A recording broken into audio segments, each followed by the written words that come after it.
fuck it.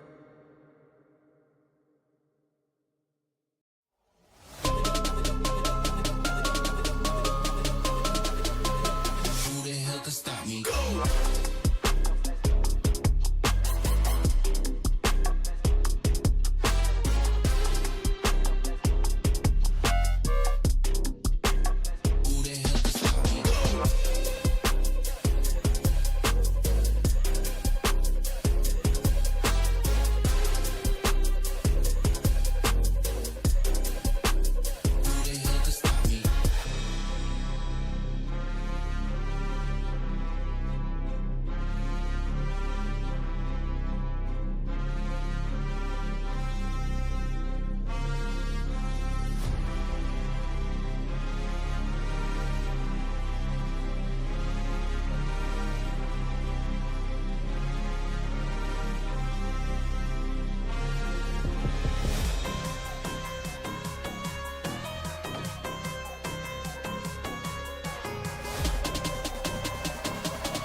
Could stop me. Go!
The highs with the lows. That's like these days. World changed up, he on lockdown. Phone call 3 ways. I just pray that he find God now. It's no replay. On my way up to the top now. That's on me, ayy. The highs with the lows. That's like these days. World changed up, he on lockdown. Phone call 3 ways. I just pray that he find God now. It's no replay. On my way up to the top now. That's on me, ayy. Any day could've been dead. High school price on my head. Paranoid lying in my bed. Pray to God they don't turn my shirt red. I was lost, didn't know me. Introduced myself to codeine. 6 months was a dope fiend. Philly didn't even know things. There was a low me. Swear to God it would've owed me. Everything you ever told me. Everything you ever showed me. I forgot it. Caused me drama. I used to stay on one. Now I changed on them. The highs with the lows. That's life these days. Bro chained up, he on lockdown. Phone call 3 ways. I just pray that he find God now. It's no replay. On my way up to the top now. That's on me, ayy. Hit the highs with the lows. That's like these days. Bro chained up, he on lockdown. Phone call 3 ways. I just pray that he find God now. It's no replay. On my way up to the top now. That's on me, ayy. I just saw Jizzy got a plane. Guess that's what he meant when he said nothing was the same. Lately I've been grounded, energizing off the pain. Some things gon' change, I'm just soaking up the game. Through the mud, out the rain, like I remember all those same nights. Now I'm on top, no stage fright. Now I'm on go, no brake lights. Hit the pedal, hit the engine roar. No fear like a matador. Breaking trends and I'm making more. Going up, climbing ladders more. I can't be stopped. Now I do what I want. Real real, no front. All the way to the top.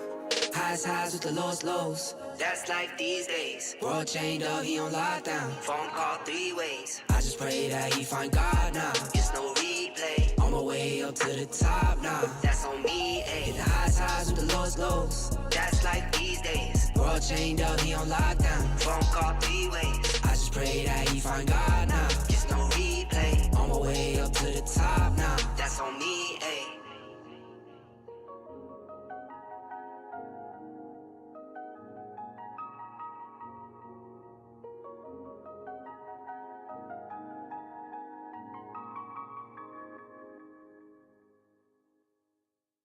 Call my phone, hit my line. Only ones who down for real, down for line. Keep it super thug my way on this side. Keep it super thug my way on this side. Call my phone, hit my line. Only ones who down for real, down for line. Keep it super thug my way on this side. Keep it super thug my way on this side. Mobbing with my brothers, there's no question, keep it real. Whether we East coastin' or we in the hidden hills. In the poppin' straps of blue faces, not the pills. Heard you callin' bluffs, I show and prove it is for real. Son of God, not a son of sin. Keep it off the books and keep it coming in. Bitch, the old whip, see what I'm coming in. The inside caramel just like 100 grand. Call my phone, hit my line. Only ones who down for real, down for life. Keep it super thug my way on this side. Keep it super thug my way on this side. Call my phone, hit my line. Only ones who down for real, down for life. Keep it super thug my way on this side. Keep it super thug my way on this side. Heard you moving funny, had to cut you off. Had some more friends like my brothers, I can't trust it all. Same ones in your corner, wanna see you fall. Now I only need a hand to count the ones who ball with me. Down to fall with me. Down to put it on the line when lose or draw with me. Those my brothers, different mothers, part of par with me. Got the body to my class, she break the law with me. Call my phone, hit my line. Only ones who down for real, down for life. Keep it super thug my way on this side. Keep it super thug my way on this side. Call my phone, hit my line. Only ones who down for real, down for life. Keep it super thug my way on this side. Keep it super thug my way on this side.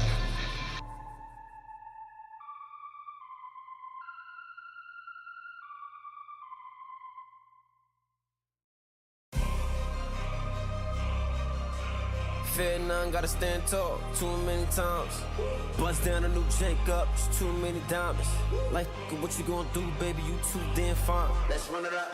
They don't wanna see us in the playoffs. They don't wanna see us in the playoffs. They don't wanna see us in the playoffs. They wanna see us in the playoffs. I could see y'all play out. Y'all boys gonna lose it, ain't no doubt. Can't use my name for no more clout. If y'all wanna win, just follow my route. Shorty rollin', shorty tryna get it rollin'. Young and grindin', he gon' get it. Put them peas up in the stoley. He gon' drive 1,000 miles till his pockets keep on growing. I be skating all the ice on my neck like a goalie. When she with you, yeah, shorty, she pursuing me. Would hate if I was you, yeah. We the best to do it, baby. We the best to do it, we the best to do it, baby. Got a hat trick, that 3 shorties on the daily. My mind gone, I just crashed in the Mercedes. Took a picture with her, not a think she famous. It's bye-bye, little baby. I'm in the trap ballin' like Jordan, like we in the 80s. In the field, youngest throwin' around like Brady. Catchin' plays, always 50K, what they gotta pay me. Gotta go on this, can't let them play me. Don't be crazy. No. They don't wanna see us in the playoffs. They don't wanna see us in the playoffs. They don't wanna see us in the playoffs. They don't wanna see us in the playoffs. I could see y'all play out. Y'all boys gonna lose it, ain't no doubt. Can't use my name for no more clout. If y'all wanna win, just follow my motion. Like 24/7, we get it, we run up a check. I'm in the Yorish, they call me a gold black 4Gs, they make them upset. VV's a bustin', can't with no SIs. My jeweler a chef, we the king of the city. I'm the best of the best. Shorty rollin', shorty tryna get it rolling. Young and grindin', he gon' get it. Put them peas up in the stoley. He gon' drive 1,000 miles, so his pockets keep on growing. I be skiing all this ice on my neck like a goalie. When she with you, yeah, shorty, she pursuing me. Would hate if I was you, yeah. We the best to do it, baby. We the best to do it, we the best to do it, baby.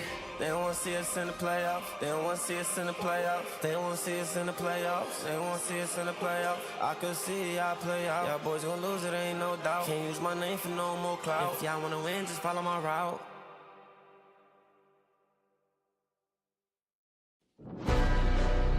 Yeah.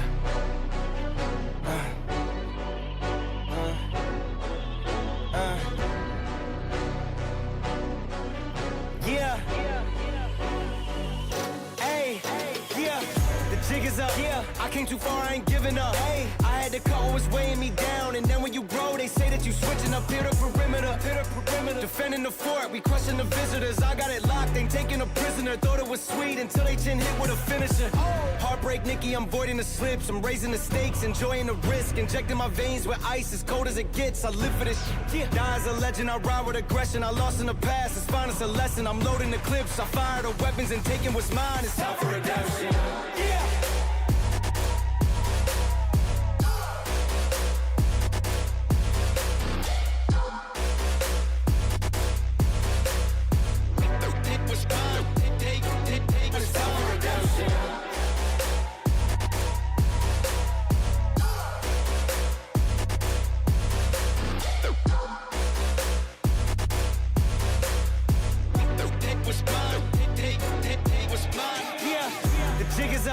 I came too far, I ain't giving up. Hey, I had to cut what was weighing me down. And then when you grow, they say that you switching up here to perimeter. Defending the fort, we crushing the visitors. I got it locked, ain't taking a prisoner. Thought it was sweet until they chin hit with a finisher. Heartbreak, Nikki, I'm voiding the slips. I'm raising the stakes, enjoying the risk. Injecting my veins with ice, as cold as it gets. I live for this shit. Die as a legend, I ride with aggression. I lost in the past, it's fine, it's a lesson. I'm loading the clips, I fire the weapons and taking what's mine. It's time for redemption. Yeah. Yeah.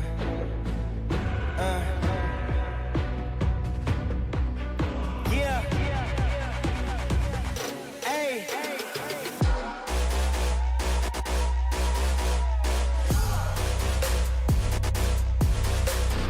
Yeah. It was mine. It was time for redemption.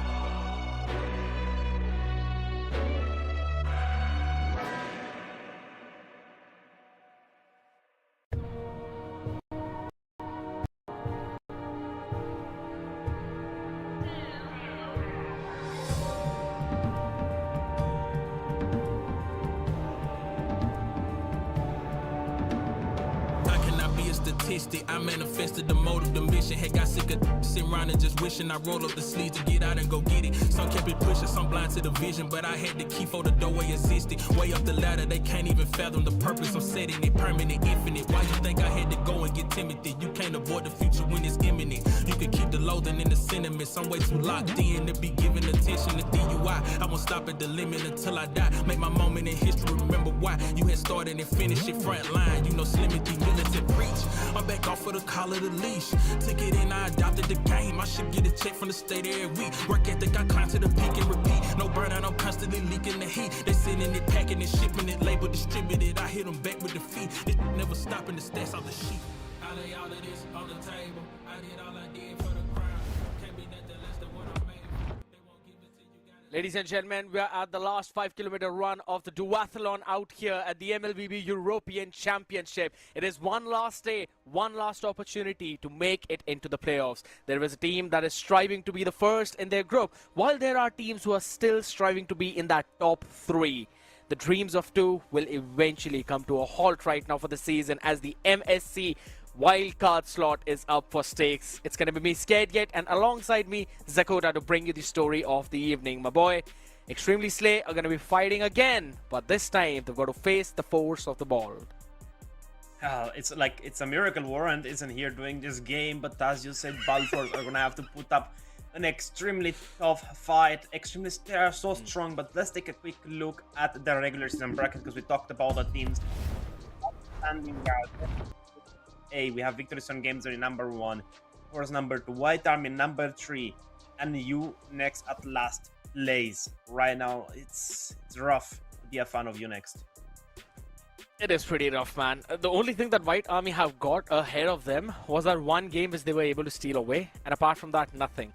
That's the only reason why we are still seeing them on this spot right now. Next on the other side, they've got to win against White Army if they want to be up in that top 3. Similar story for Group B, but Bald Force have got 2 chances right now. The first against Extremely Slay, and then they'll face against Vision Esports in the last, game of the day, right? So, yes, it's kind of the same story, that in order to find who those top 6 are, we will eventually wait to see who are slowly and steadily moving up here. But as we have a look at the playoff brackets, ladies and gentlemen, half of it is already updated.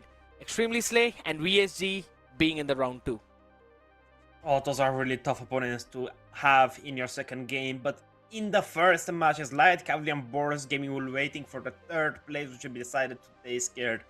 And that's gonna be rough. Right now, it either could be in Group B Invictus, Vision, or it could be Bald Force. And you'll have to fight against Boars, their last season's champions. That's a really tough opponent. And in match 1 in Group A, you're gonna have to face against Light Cavalry. Scared, another Titan. I agree. And here's one big thing, right? I remember that, as you rightfully mentioned, Boars Gaming are the defending champions right now. They are starting at the round 1. So they've got to win their one game, whoever their opponent may be, to eventually move forward into that double elimination. But ladies and gentlemen, as we were having the discussion, this is going to be the schedule of today. Extremely Slay facing Ball Force. You next up against White Army to find out who will be the top 3 of Group A, while Ball Force versus Vision. I'm pretty sure, Zakota, Vision would be praying for Extremely Slay to win this one game. I think so too, and after that they're gonna have to pray down for themselves because Bald Force is a force to be reckoned with. But Scared, True. What a packed schedule. We have already 2 basically 3rd place deciders. We know that Extremely Slay, they're waiting for someone to pass up in Group A. They're just waiting for someone. Yes. They want to see what their opponent is going to be. But this is gonna be good practice for them as well, because what if Bald Force is gonna win? You know what's gonna win? That 7,000 euro prize pool for first place. That's what's the possible thing on the line. It's a total of 20,000 euros and a ticket to EWC for the first place contender. But right now you have the final MVP, best rolls, talent predictions, MVP by audience, and there's so many more prizes in the chat. Of course, there's giveaway. Scared. Let me ask you a question, my man. I know that there's going to be a lot of giveaways, quite a few chances for the audience to win a few gifts for themselves. But you know what? I'll hop onto that question a little bit later right now. I want to focus on the roster of Ball Force. We've only seen them play once. They'll be playing twice today. Def, ESQ Power, Dirty Diana, DA, and Stonix. We have seen them previously, and none of them are bald, by the way. Yeah, it's almost interesting. Bald Force and none of them are bald. But I have a surprise. Someone is gonna be bald later on today in the last game. Spoiler. Wow. But still, Bald Force have a really solid lineup. ESQ Power is a veteran. He used to play with White Army, actually. He used to be their jungler before Macaron took his place. But let's check the roster of Extremely Slay. Yet another champion of Europe. Of course, we have Hangi, Wise, Malfurion, Kingsta, and Laito. Malfurion and Wise are completely holding business together. Hangi stepped up a lot as well. Scared. Into that goal lane, filling the shoes of Wicked. Yes, that is a big and a tough nut to crack, I'd have to say. But he's been doing that fantastically. I still remember when they faced against Boars Gaming, a lot of people had the questions if Hangi would be able to hold on against Pelmetronio in the lane. Hold on, that dude was also giving the blow back. It was like back and forth fight like we normally saw between Rob Lucci as well as Luffy. But, you know, that's one of the big things. Right now, right here, Extremely Slave will be focusing on 2-0, while Ball Force, regardless of what happens, they have to take this series if they want to stay away from that one decider game between them and Vision. So it's a tough ask for Ball Force, but I think so they can eventually make it, Zakota. But that's about it, right?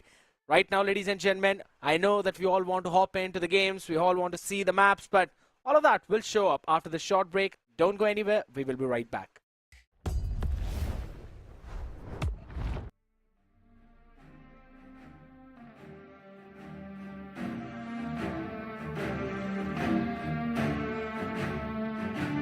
I'm at the mark spot. It take blood, it take sweat, it take time. I won't stop. I'm in mode. I'm on go. I'm gon' die for my spot. I won't move. I won't shake. I won't drop for my spot. Been too long, been too strong. I won't bend, I won't break for my spot. Your hands in the air for this. Hands in the air for this, hands in the air for this, hands in the, you should have your hands in the air for this, hands in the air for this, hands in the, hands in the, hands in the air. I had none at all, wanted 10 cribs, wanted 4 cars, wanted more ice, wanted more grills, set it in stone, told myself life, better damn gear, before I get ghosts and it get real, when the best set, bet it on slim, manifest twice, I had nothing left, ain't do nothing right, but when all in, loaded up dice, know I'm gon' win, work it out later. When the odds lean back in my favor, ain't no taking back wages. Pay it up full with a paper. Running, running, running, running after that. Running after that. Running, running, running after that. What a come is it? Running, running, running after that. What a come is it? Running, running, running after that. I'm at the mark spot. It take blood. It take sweat. It take time. I won't stop. I'm on go. I'm gon' die for my spot. I won't move, I won't shake, I won't drop for my spot. Been too long, been too strong. I won't bend, I won't break for my spot. Your hands in the air for this, hands in the air for this, hands in the air for this, hands in the, you should have your hands in the air for this, hands in the air for this, hands in the, hands in the, hands in the air for this.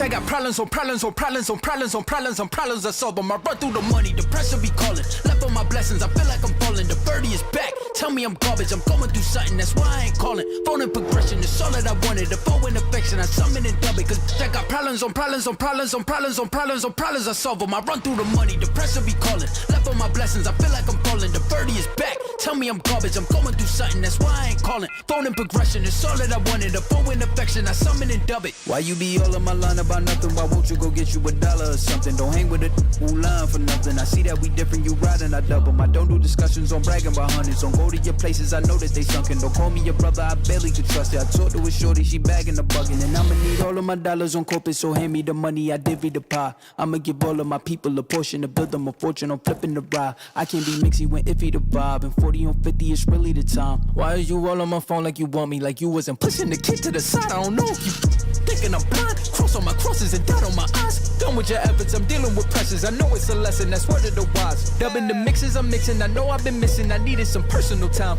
All the pictures, dimensions, I don't with your digits. bitches, I mean it, I'm staying inside. Cause they got problems on problems on problems on problems on problems on problems I solve them. I run through the money, the pressure be calling. Left on my blessings, I feel like I'm falling. The birdie is back, tell me I'm garbage. I'm going through something, that's why I ain't calling. Phone and progression is all that I wanted. The phone in affection, I summon and dub it. Cause I got problems on problems on problems on problems on problems on problems I solve them. I run through the money, the pressure be calling. Left on my blessings, I feel like I'm falling. The birdie is back, tell me I'm garbage. I'm going through something, that's why I ain't calling. Phone and progression is all that I wanted. The phone in affection, I summon and dub it.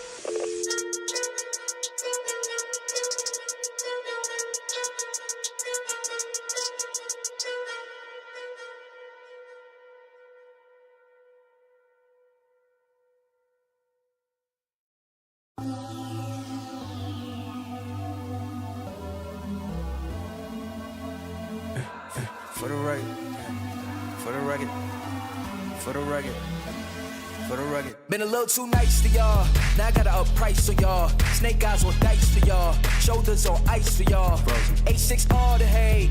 I won't get involved today. Got lost in the ball and A's. I'm flipping the bars. I'm flipping the all record, off record. I still count wins when they got it. On record, off record. I let them take advantage. I was wildin'. On record, off record deals. Tell them talk to Colin for the quote. On record, off record. I still want to act, not the ghost. For the record, I'm done trying to make y'all comfortable. For the record, you ain't trying to grow, then it's done for you. For the record, lab on me going all the way. For the record, ain't trying to link no time to waste. Running through it with the young influence, adolescent presence, I'm succumbing to it. I've been giving yeses when I shouldn't do it. I complete ejected, but the moves elusive and I'm barely moving, but I'm still gon' boost them. I can't work on winners when I know you're losing, so I work the winners and they throw the deuces. Guess I had to pivot, shooting no bazookas for the facts. I need racks, paper cash, fuck a tax, that's a joke. Tell them laugh, Uncle Sam, fuck out the bag. Brody plot, we get a whack, contract, give me the max. I got laugh on my back, you ain't that, then it's straps. Whoa, whoa, whoa. For the record, I'm done trying to make y'all comfortable. For the record, you ain't trying to grow, then it's done for you. For the record, lab on me going all the way. For the record, ain't trying to link no time to waste. Facts, I need racks, paper cash, fuck a tax, that's a joke. Tell them laugh, Uncle Sam, fuck out the bag. Brody plot, we get a whack, contract, give me the max. I got laugh on my back, you ain't that, then it's straps. Whoa, whoa, whoa. For the record, I'm done trying to make y'all comfortable. For the record, you ain't trying to grow, then it's done for you. For the record, lab on me going all the way. For the record, ain't trying to link no time to waste.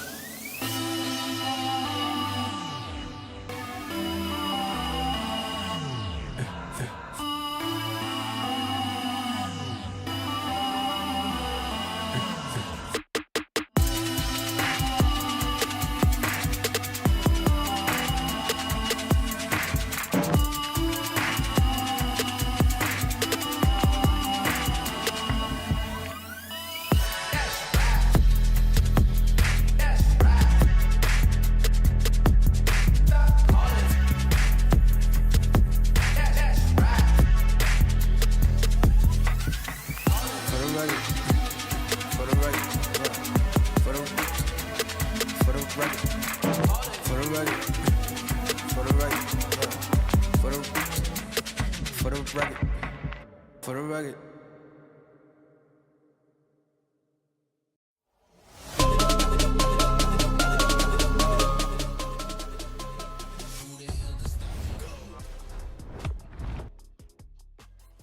Patience is indeed a virtue, ladies and gentlemen, and you all are virtuous out here as you've been waiting patiently for us to be back with the first matchup of day number 4 at the MLBB European Championship. It is the regular season, and out here right now, Zakota, ooh, it's gonna be fiery, right? Because Ball Force are facing extremely Slay in this best of 3. Forget about just winning one game; they have to win the series in order to remain in that top 3. Indeed, they do, and they're against one of the strongest teams in the entire tournament. Extremely Slay will surely pull up a good fight after all. They're the Tigers. They're also defending champions. They won before Boars did. Yeah. They had a little bit of a different roster, but still the same core members. Kingston, Lighto, the same people were there. But right now, Balforce will have to cross one of the biggest hurdles they ever did. I mean, scared. I would be really scared. I would go bald. I would lose hairs. I were to go against Extremely Slay. Alright, man, kind of makes sense. Either ways, because That's gonna happen in your dreams, Agota. You're not gonna move up there unless you meet them in rank someday randomly. We already know the results, so we're not gonna get there. But out here, I'd have to say yes, I agree though, because this is a seriously tough opponent, right?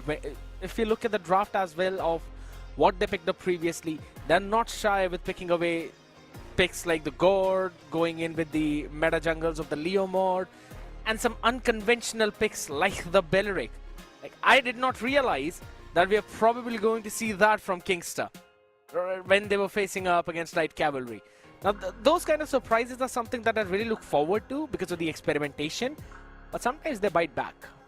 Well, is it really experimentation? Because I did see Kingster playing it a lot, and Belleric did just get a recent buff. And Belleric, believe it or not, is really strong because of his taunt ability. Also, his passive really does a lot of damage, and Drato Diet combined with the Flicker, even the Flying Clouds map could lead to a massive set. But still, as you said, it is maybe an experimental pick, but I have yet to see the Paquito. Paquito got a huge buff. He got that incoming damage resistance, he got movement speed, he got so many things going right for him. But still, not many people picking. Maybe he's still in a trial phase.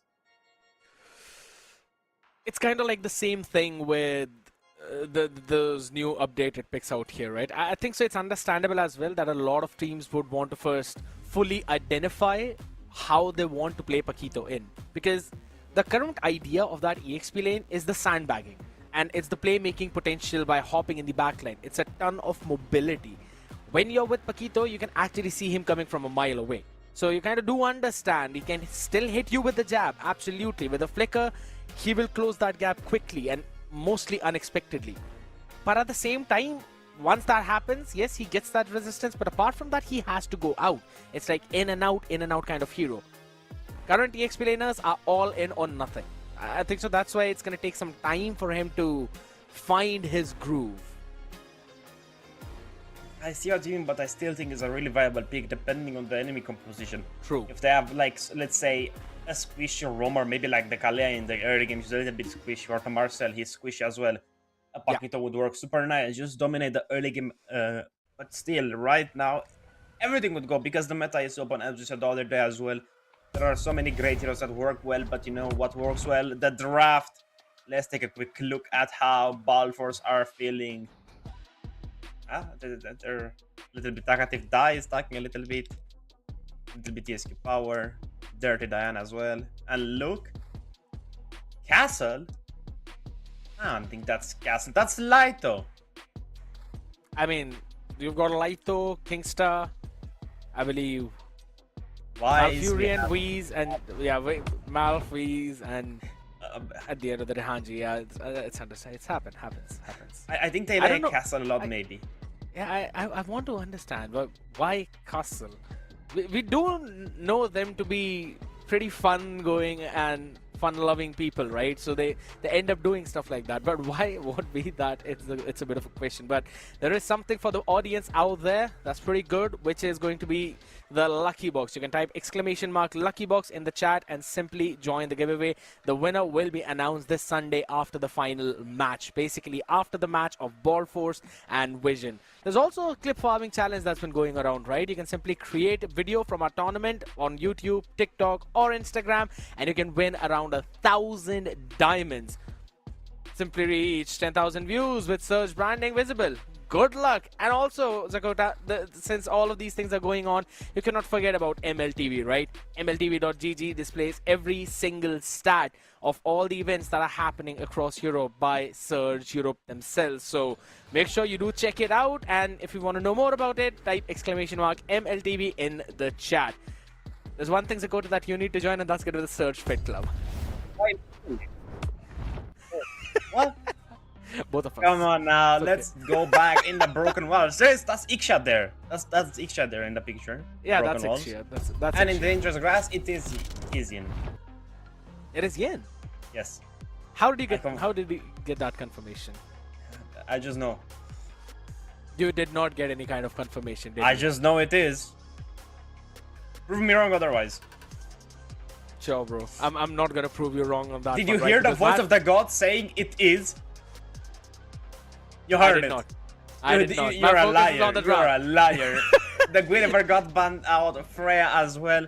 Extremely Slay don't want to see the Freya in the hands of Div, but right now they don't want to see the Guinevere in the hands of Vice, but still, Kingsta could still pick it up. So with Lighto as well, I did see a little bit of a Guinevere XP sometimes. It's a huge flex, but still, it could happen, because she can still lane against some people. She has a big explosive ultimate, but I don't think that's gonna happen, because Extremely Slay worked around their hero pool a lot. And with Wise being the jungler, he has so many great heroes to bring to the table. The Leomord is an immense boost. I agree. At the same time, right, Ball Force, knowing them, they kind of like to go with the Harith as well. Deft has shown his interest in that last time when they were playing. So it is possible that they might end up banning the Phoveus for this third ban if they want to prioritize that. But Extremely Slay do understand what they've got in the back. So not allowing that the Harith pick means their last ban will be the Jushin, which leaves Ball Force at a point where they can either pick the Leo mod or maybe they can prioritize even the Harley. So it's like everything left open. And again, I can give you some insider information. I remember talking with Malfurion a little bit, and he said the easiest way to deal with a Jushin is to go Valentina and shoot to pressure her in the early. And she's gonna be suffering. And that's Malfurion we're talking about. And as well Kingsta. They have a lot of experience in European Pro Scene. They have a lot of experience scrimming against people from Bald Force. They're gonna get rid of the Uranus here, Lighto. A little bit of a target ban, but they banned Marcel as well. Marcel is an understandable ban. He's super annoying. We talked about him the other day. He prevents so much anti-dive. His golden hour gives so much presence to the enemy team as well. Sometimes even it can save yours, but that's 1 in a million chances. But right now, the last one, it could either be the Zetian, Juxin, it could be the Valentina, it could be the Sora, it could be many things, even the Harley. Zushin, Harley, or Abaxia. Either one of these three. I don't think there's going to be anything else right now, at least. The Eve! I mean, that's one of Dirty Lion's best picks, so I can see why it happened, why it went out. So, will Balfour's take up that Juxin, and will Extremely Slay take up that Valentina and Chu I was talking about? I think so, yeah. They're going to let the Jushin flow through. Cho could be... I don't think so they're going to rightly prioritize the Cho or the Valentina.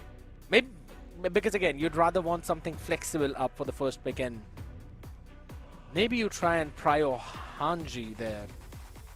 But the Juxin is gonna go through, as we said. 5 picks, 16 bans, only a 20% win rate. 1 game basically out of the 5. 1 game win, yeah, out of 5. I mean, not basically, surely. That's the mathematics right there. Scared it with the maths on the desk. He has the calculator on his lap just in case. But let's see what Extremely Slay will respond with. I'm sensing a Valentina here, or a Zetian, even a Kimi. So many picks here from my I think so. Raid 3 is when that might happen. Phoveus Try the Harley. Phoveus with the Harley. Alright, good opening. You've got a priority in the EXP lane right now, but to answer that, I think so Ball Force can lock in the Alice early on. And maybe Alice Leo?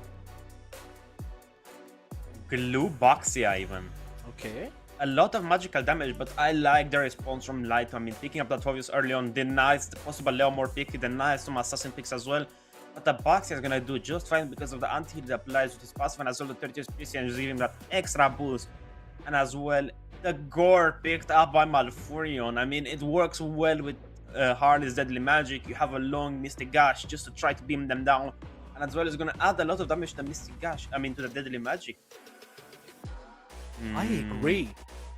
And also to add into the mix as well, you've got that kind of range advantage as well. Fast clear in the mid lane. Okay, ESQ power. I see that. Hold on, Malfurion's camera works here. It does, yeah.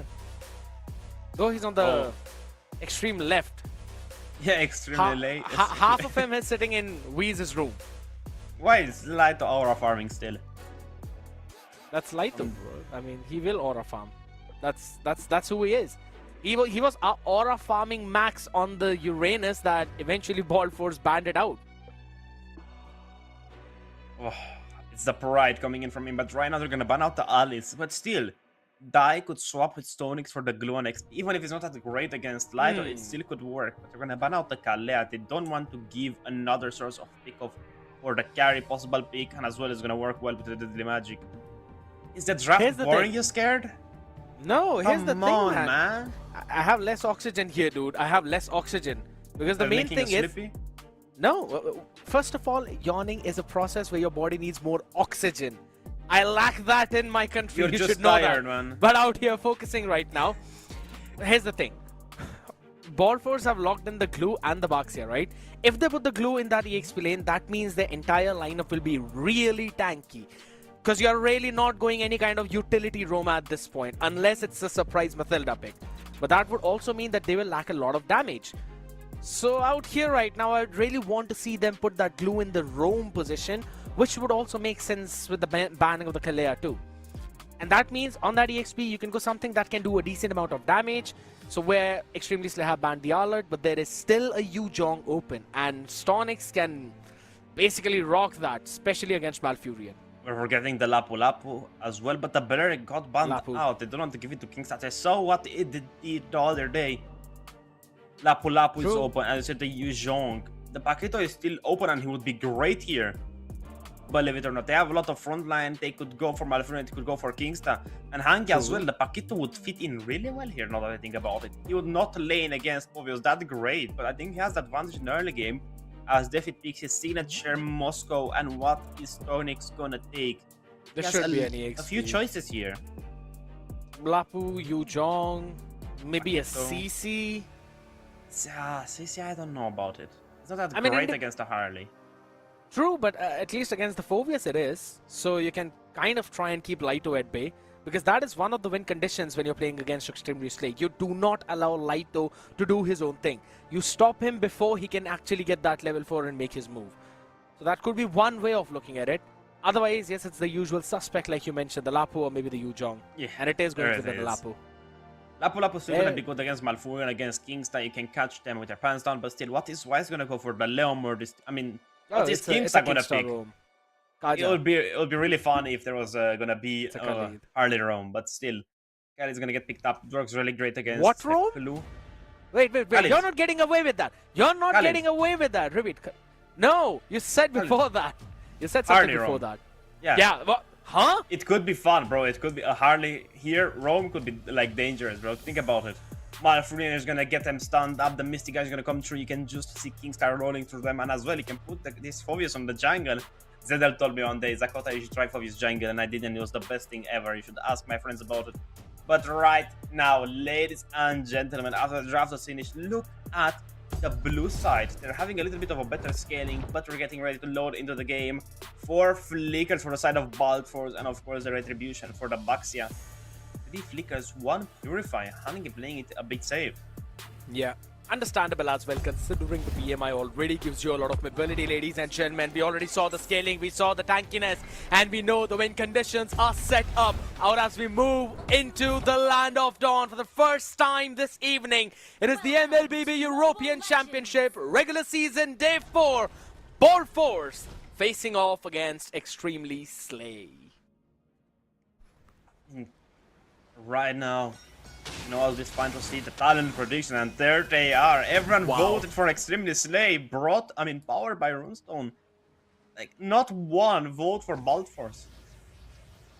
I mean, it probably just shows the strength of Extremely Slay, right? There are certain matchups where you kind of do understand that it will be Extremely Slay winning. Like, even yesterday, right, when we all were making those predictions. look at Wise. Right, dodge. Yeah, he tried. It's fine. HQ Power is going to be facing a lot of burst damage right now. Thanks to that Khalid being present, it's always going to have that kill pressure. Wise hops in, but Dirty Diana would be able to kite around easily. No major problems. But Kingstar, my man, he's being super aggressive. And Malfurion has been enabling him to do so. I mean, that's also draft calls for. They need to play super aggressive on the mid dot. They don't want to let the Jukshin get any free farm or any free space, because we know how dangerous she can be. But right now, Vice is going to be taking up that lizard away. Don't want to give that to ESQ Power. You want to take your own jungle, their own jungle before yours. But look at the emblems. Right, emblem Dirty Diana. She's fine. But, oh no, she's not. He's not. Yeah, he's not. Yeah, there we go with a flicker. Kingstar wanted to secure that first blood powered by Runestone right now, but is he going to be safe? Oh, look at the magic steps. No way. He almost kited around the Shield of Unity. That is insane. I mean, not almost, he did for a while, but still, right now, Malfurion is going to have the advantage. Dirty Diana is going to be super behind. Oh, Onyx is in danger. I don't think so. He should be fine right now. Because Oh, no, he is. Get that level 4. He finally gets that, but as soon as he do, it is going to be the pick of Weeze onto him. ESQ Power secured the turtle as well. That only allowed him to, but without that, it still is not enough right now as Lito still bonking on top of their heads. Crimson Beacon drop down. Kingstar Mystic Gosh! on their faces as Dirty Diana has been brought down. Lito will figure out of the harm's way with DA. Goes in with the split, but he can do nothing. 1 for non-trade, extremely late, taking the lead. 500 gold, and they're gonna take away the buff. Can they? Yeah. I don't think they can. ESQ is gonna roll in there with the shield unity, but still, what great damage coming in from Giza. He's securing those kills super fast. Yeah, and also as we have a look at the items as well right now, Zakota, I like the idea of Defit really dropping down the boots entirely and just fully focusing on the corrosion side. Once he gets that, then he can try out the boots out there in the mid though. There we go. Raging Sandstorm on the face as Daya is going to be destroyed. Thanks to the burst of everything, including... And in the top side. Yeah, it's a trade though. But do you think that's a good trade though, to be honest, right? Because Lito is a Phobius, he's totally fine though. But in the mid lane, if you end up giving kill to Weeze, he can snowball out of control. But still, it was Dive who died, but right now ESQ Power is gonna take away a red buff as well. Vice doesn't have a clue about it. Malfurion tried to steal it away, still no chance. As Tonix will get a little bit of the tower plating. Talking about the tower plating, look how aggressive Hangi is. He's trying to get some of that for himself. Oh, he might be in danger! Hangi! Yeah, this could be tough though, but he still BMI's out of the harm's way. No problems there, but with ESQ Power showing presence here, he needs to play a little bit more passive, so I don't think so he will receive that cannon minion unless somehow that wave eventually ends up crashing on the other side. There we go, 1v1 top lane. One more time, Lito has to move back thanks to the bravest fighter there. Along with the Raging Slashes, Dark Wave on the face, but he will not push the instance any further. Dirty Diana as well as the rest of the ball force positioned well around this turtle, but Kingstar bobbing and weaving around. Ace tried to zone out, but that retribution was picture perfect. Kingstar flickered out of the harm's way though, but will that be enough? Brought back thanks to the lantern flare, but that's about it. No lives lost. No lives lost and a gold lead gain. Balfours right now are thriving as Lapu Lapu is gonna be taking whatever runs under a turret. I mean, what can they do? Extremely Slay still have their solid alignment. Why is it not fall yet? Oh, Malfurion didn't get any kills, but look at Hangi! it should be done right now. I was still waiting for that slam, but it's absolutely fine. DA is going to be running back as Kingstar was able to hold Deft at his place. Hangi is looking hungry right now for that wave. He's taking it down. Malfurion is as well. Look at Defeat. Oh, yeah, he still wanted to go in for the fight as well. Matthew joins in with the Kamehameha on the face. And standing up with the audience prediction that's powered by Runestone as 62% believe in Malfurion and the boys. Indeed they do. Still, the ESQ Power is gonna have the experience advantage over Wise right now. Lito might be in danger. The Shield of Unity is used. Didn't catch anyone. Yeah, Still, fine. look at the Lito. Wait. Super aggressive. He still decided that he wanted to go in for that. But it was understandable. He knows the cooldowns on Lapu Lapu. He knows when he can hop in. And everyone else was also around in the same vicinity to help him out in that fight. I mean, Lito did used to be a #1 global Lapu Lapu. Look at the damage! Time might die here. On the face though, he will be fine. He's okay with eating up all of that, considering the turtle will be in the next 20. And a couple of crucial ultimates might actually be on the cooldown before that. Oh, Stornix. Stornix. I think he's fine. He's fine. He has no recall though. Come on, Stornix. Put a little bit of that Thunder Crown. Give us something we want. Sometimes you can let the players be in that area of them being just with the default things, right? It's fine. It's okay. Sometimes it's fun. Sometimes default is the new flashy recall. Shut up, Zagota. There we go. Defit eventually pushing up top now. I really want to see the SOD on the face though eventually, with which they can hop in the fight because Kingstar's been destroyed.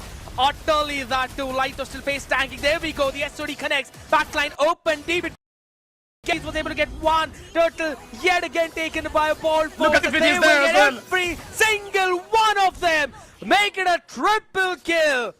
And the vengeance is being served right now as Ball Force move up with a 2.5k goal lead. Indeed, they do, and they're gonna take a lot of the map as well. They're gonna take the mid turret, hopefully. The bot tower is gone. Defeat was standing on business. SOD connected and went right to work right now. Extremists they need to look at an angle because they're 4,000 gold behind. 77 kills right now, but again, it is that farm. It is those neutral objectives. It is the towers which have helped them maintain this goal lead. And if anything, now it's slowly and steadily snowballing too. The good thing for the side of Extremely Slay is that they also have a good late game potential with Malfurion, with Hangi. You've got a ton of burst damage, but when it comes to that front lining, right, that is where they're kind of facing the problem with Lito not being able to sustain as much as we thought, and so is Kingsta. But Kingsta is the biscuit still to get some item. He's gonna stop that shield unity, but Die is there. I think Kingsta noticed, but hold on. Kingsta might fall here. He's gonna be raging Sandstorm out of there. SOD connects SOD, again. the back line yet again moves up. Lito bursted down instantly. Kamehameha on the face as Sonic falls with the blazing duet going scry in the back. Dirty Diana run out of the harm's way too because there's the flank coming in. Weeze will be saved up thanks to the Void Blast right now, but ESQ Power answer the same thing for him, being chunked down quite low. Hanji has the BMI to run away, will go right to the 9th set to help Malfurion get that pick as Kingsta front lines that grab of DA. Guess what? Now that big ult is on cooldown, everything being thrown at them except for the kitchen sink as DA will be bursted down. This fight started with a Mystic Gush and it ended with the same. I mean, the Mystic Gush is doing a ton of damage, and right now Balfour still have the lead, even if they lost the fight. The war is basically won. The Lord is up right now. Defeat is gonna try to go for a play on the bot side. He's waiting for someone to come closer to him. Maybe try to split push, but I don't think they're gonna buy it, because right now Extreme Slay, they're playing it positive, they're playing it safe. Let's take a quick look at the itemization as well. Full Cursed Helmet bought up by ESQ Power, just giving that extra penetration, an extra magic defense, plus Radiant Armor in the hands of him. But look at that, Trinity already completed for Defeat. He's only missing the Malefic Gun. Funny how we always say that, yeah, you've got Trinity completed, but you still need one more item to be viable in the fight. But guess what? Defeat needs to land in the SOD whatsoever. Dirty Diana chunked down to half, but Crimson Beacon will get him back up. But look at that zoning from Kingsta and Lito. This was so perfect. Extremely Slate took the Lord right from under the noses of Ball Force. But could Defeat maybe take away that blue buff? Look at Kingsta, he's gonna go in solo. Yeah, and that could have been a mistake as well. Again, the Spear of Misery onto the face. Kingsta will be riding on that sand out of there. It's gonna be fine. But that purple will be taken away from Ball Force. Oh my god, damage! They want to take the fight. Exactly. Absolute madness by ESQ Power with the Radiant Armor as well. He's totally fine. You cannot burst him down without Hangi. Oh. Even if Malfurion is there, they cannot do much. They need that extra penetration. As I said, Hangi needs to get online. He needs to be activated because right now, still, even with the Lord marching down the top side, Balfours are still in the lead advantage. The gold is going down slowly but surely. But Hangi did not get that Trinity. He just got his last item, his golden stuff was just completed. The penetration is not there yet. I think so. It's still fine, right? Because you will have that HP based damage on the other side. So it should be good.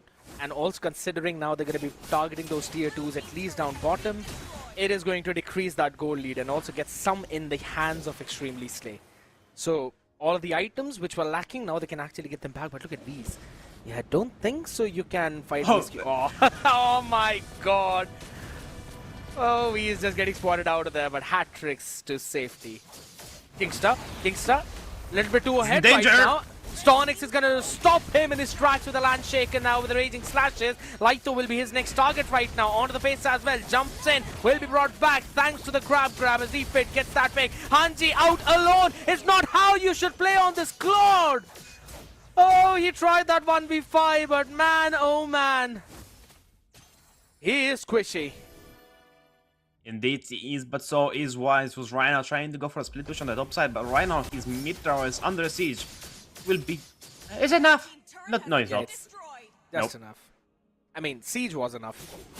Yeah. For the minion was enough. Yeah, it's Yeah, but the damage of Gore was not enough, because right now they are still behind. They closed the gap to 2,500. Now it's back to 3,000, 3,700. So make sure you guys check out MLTV for the other statistics of the game. You can check the item builds, the damage profiles, everything else. You can check the time, the lords, the turtles, the blue buffs taken, I think, as well, the red buffs. How many games has Scaredos with an up? You can also check that out, but make sure to type in the YouTube chat on the official searcher exclamation point MLTV. In the meantime, I'm gonna have a look at the damage dealt, right? Because it's miles apart. You were almost 29,000 extra damage done by Malfurion on the god, and that is when he's not even tickling ESQ power. Just saying that. All of the void crystals, void blasts, they've been annoying everyone so much. That's the constant poke which he's able to do. But yeah, this slot should be secured by Board Force. Extremely Slayer in no position to contest. Or maybe they actually want to go in, raising Sandstorm in the back line. Oh, this could be a pair counter to Tirana as he flickers out of the halfway. So he connects to the back line too. Lighto up in front. Cannot really go for anything apart from the bongs. Darkwave did connect onto one, but Defit gets a double of his own. Mystic Gush out in the open. That's not the best possession, Malfurion, as he still will be in the safety of his tower. But is it for long enough, though, is the question. BMI out of there is Hanji, as yes will be the answer of the one question I asked previously. But will Extremistly be able to defend this? The Lord is marching on the bot side. The minion waves are stronger, they're evolving, they're going stronger and stronger, but still right now Dirty Diana does not have the flicker. But they do have the Ice Queen one just to be able to slow down Kingston, to be able to slow down Wise. They could maybe catch that Slippery Harley like they did before. Yeah, but, it's gonna be the Raging Sandstorm just for the safety. Kingston needs to stay alive. The siege will be up on their faces right now. They do not have enough damage. I do not like the Malfurion's build right now. There is no penetration whatsoever, and he's running a Sky Piercer, which is understandably good, but I just feel like he kind of needed that Divine Glaive early on. Oh, hold on a second. DA out in the open. There we go. Flickering back in the tower. That is a nasty good play. And DA has left all hope. He's like, yeah, you know what? Just take me to your fountain. I don't mind. I'm already a dead man.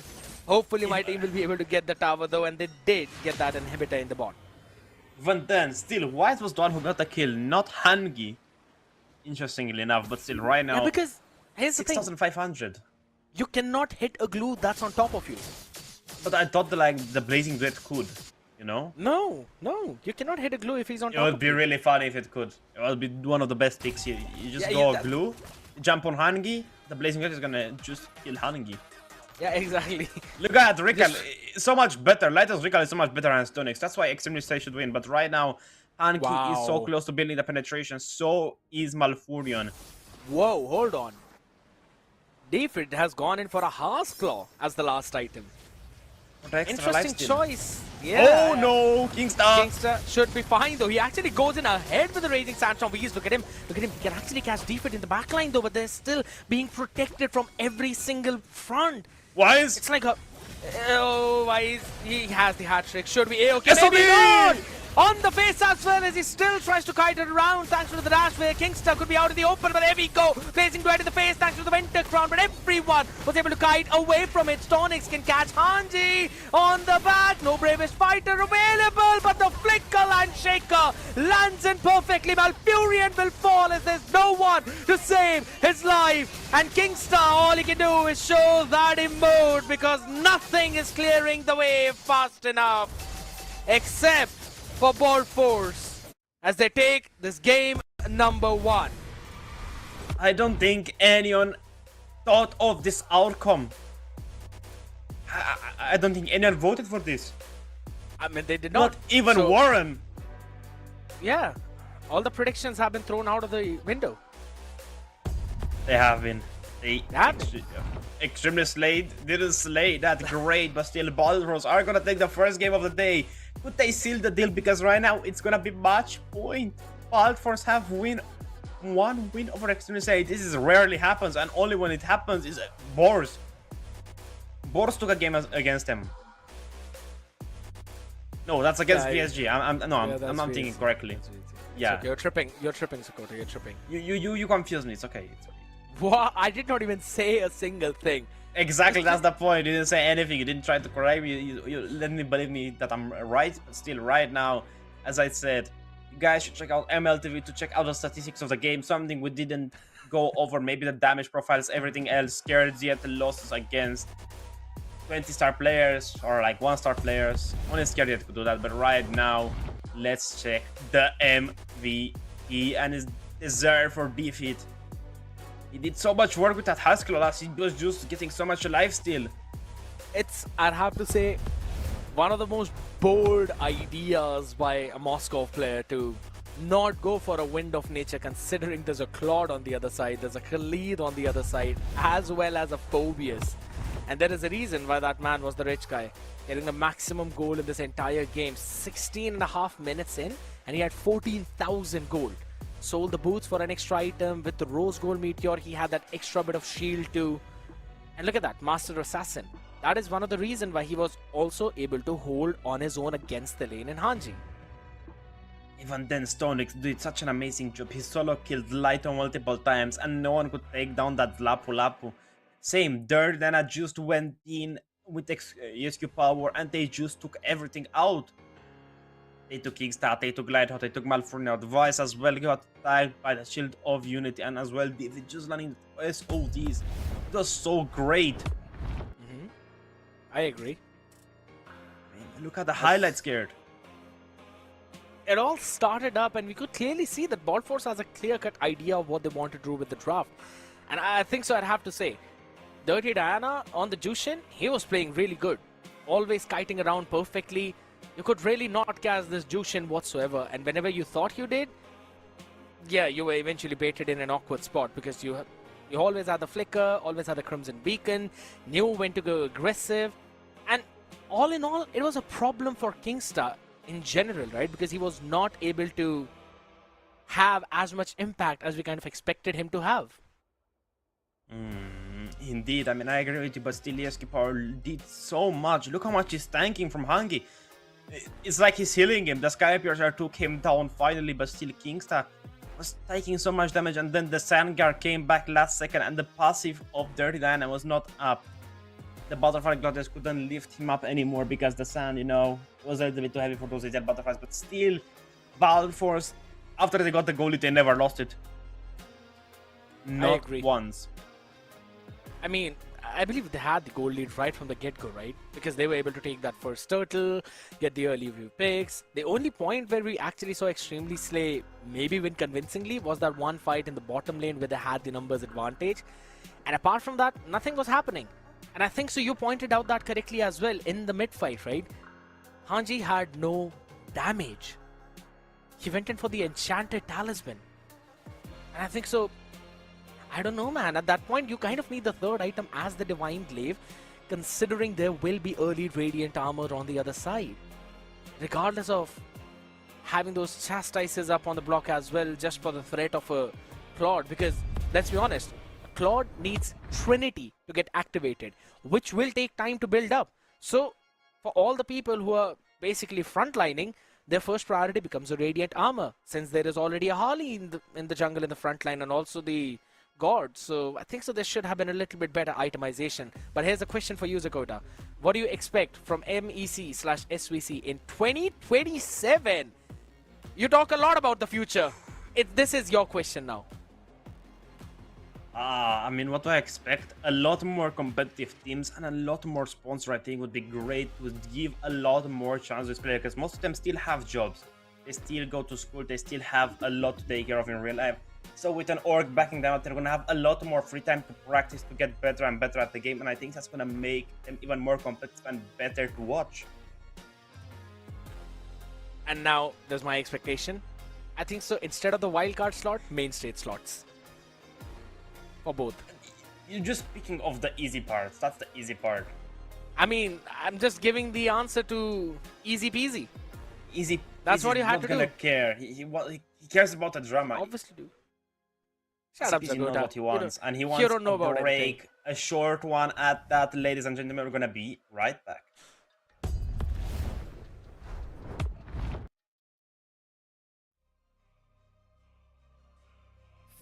Gotta stand tall too many times. Bust down a new Jacobs, too many diamonds. Like, what you gonna do, baby? You too damn fine. Let's run it up. They wanna see us in the playoffs. They wanna see us in the playoffs. They wanna see us in the playoffs. They wanna see us in the playoffs. I could see y'all play out. Y'all boys gonna lose, it ain't no doubt. Can't use my name for no more clout. If y'all wanna win, just follow my route. Shorty rolling, shorty tryna get it rolling. Young and grinding, you gon' get it. Put them peas up in the stoley. You gon' drive 1,000 miles till his pockets keep on growing. I be skating all the ice on my neck like a goalie. When she with you, yeah, shorty, she pursuing me. Would hate if I was you, yeah. We the best to do it, baby. We the best to do it, we the best to do it, baby. Got a hat trick, that 3 shorties on the daily. My mind gone, I just crashed a new Mercedes. Took a picture with a, not a think she famous. It's bye-bye, little baby. I'm in a trap ball like Jordan, like we in the 80s. In the field, youngest don't around like Brady. Catching plays, always 50K, what they gotta pay me. Gotta go on this, can't let them play me. Don't be crazy. No. They don't wanna see us in the playoffs. They don't wanna see us in the playoffs. They don't wanna see us in the playoffs. They don't wanna see us in the playoffs. I could see y'all play out. Y'all boys gonna lose, it ain't no doubt. Can't use my name for no more clout. If y'all wanna win, just I got the motion. Like 24/7, we get it, we check. I'm in the Irish. They call me a goat, black 4Gs to make them upset. VV's a bustin', can't with no SIs. My jeweler a chef, I'm the king of the city. I'm the best of the best. Shorty rollin', shorty tryna get it rolling. Young and grinding, he gon' get it. Put them peas up in the stoley. He gon' drive 1,000 miles, so his pockets keep on growing. I be skiing all this ice on my neck like a goalie. When she with you, yeah, shorty, she pursuing me. Would hate if I was you. With one game completed, we still have 2 potential games remaining, but will Extremely Slay crumble down the pressure? Or will Ball Force run out of the hair fuel? We'll find that out right now in this game, ladies and gentlemen, as we move forward in that game number 2 of the MLBB European Championship Season 2, Road to MSC Wildcard. Out here, this time, Zakota, it's going to be Expanding Rivers. Expanding River is gonna call again to one of ESQ's signature picks, the Frederian. It's gonna allow him to move faster, rotate faster, and just to get better and better as the game goes longer, because those rivers will be so great for rotations. We're gonna see a little bit more of that. We're gonna see more of the slower rumors. Even the Grok, I think, will show up a little bit. Let's see the draft. Of course, Balthus on the blue side, Extremely Slay on the red side, and Balthus right now, they're at match point. They're 1 win away from completely winning over Extremely Slay. I agree, and I think so. It was the draft eventually which came out to haunt Extremely Slay, and they probably will have to leave a few picks open, just so if they give 1 power pick away to Ball Force, they can actually take 2 for themselves. And here's the thing, man. I'll be honest. I think so. Weeze's Harley was not able to have as much impact we kind of wanted it to have, right? Because most of the time, it was Malfurion and Kingster trying to control the map, where Weeze was in some of those spots where he wasn't supposed to be, maybe trying to find a chance to surprise Ball Force, but there were no surprises in that game. If anything, he was scouted out after the fights were over.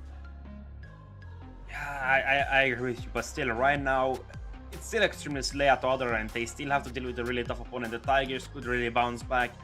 But still, Balfours are gonna hold steady to their own bans. They're gonna ban the Oranos against, deal with a Guinevere, Extremely Slay with a Freya. What are they thinking? What else? Maybe they want to ban out the Baxia. They don't want to let it in the hands of ESQ power, especially since it's the Expanding Rivers, the modifier made for tanky junglers.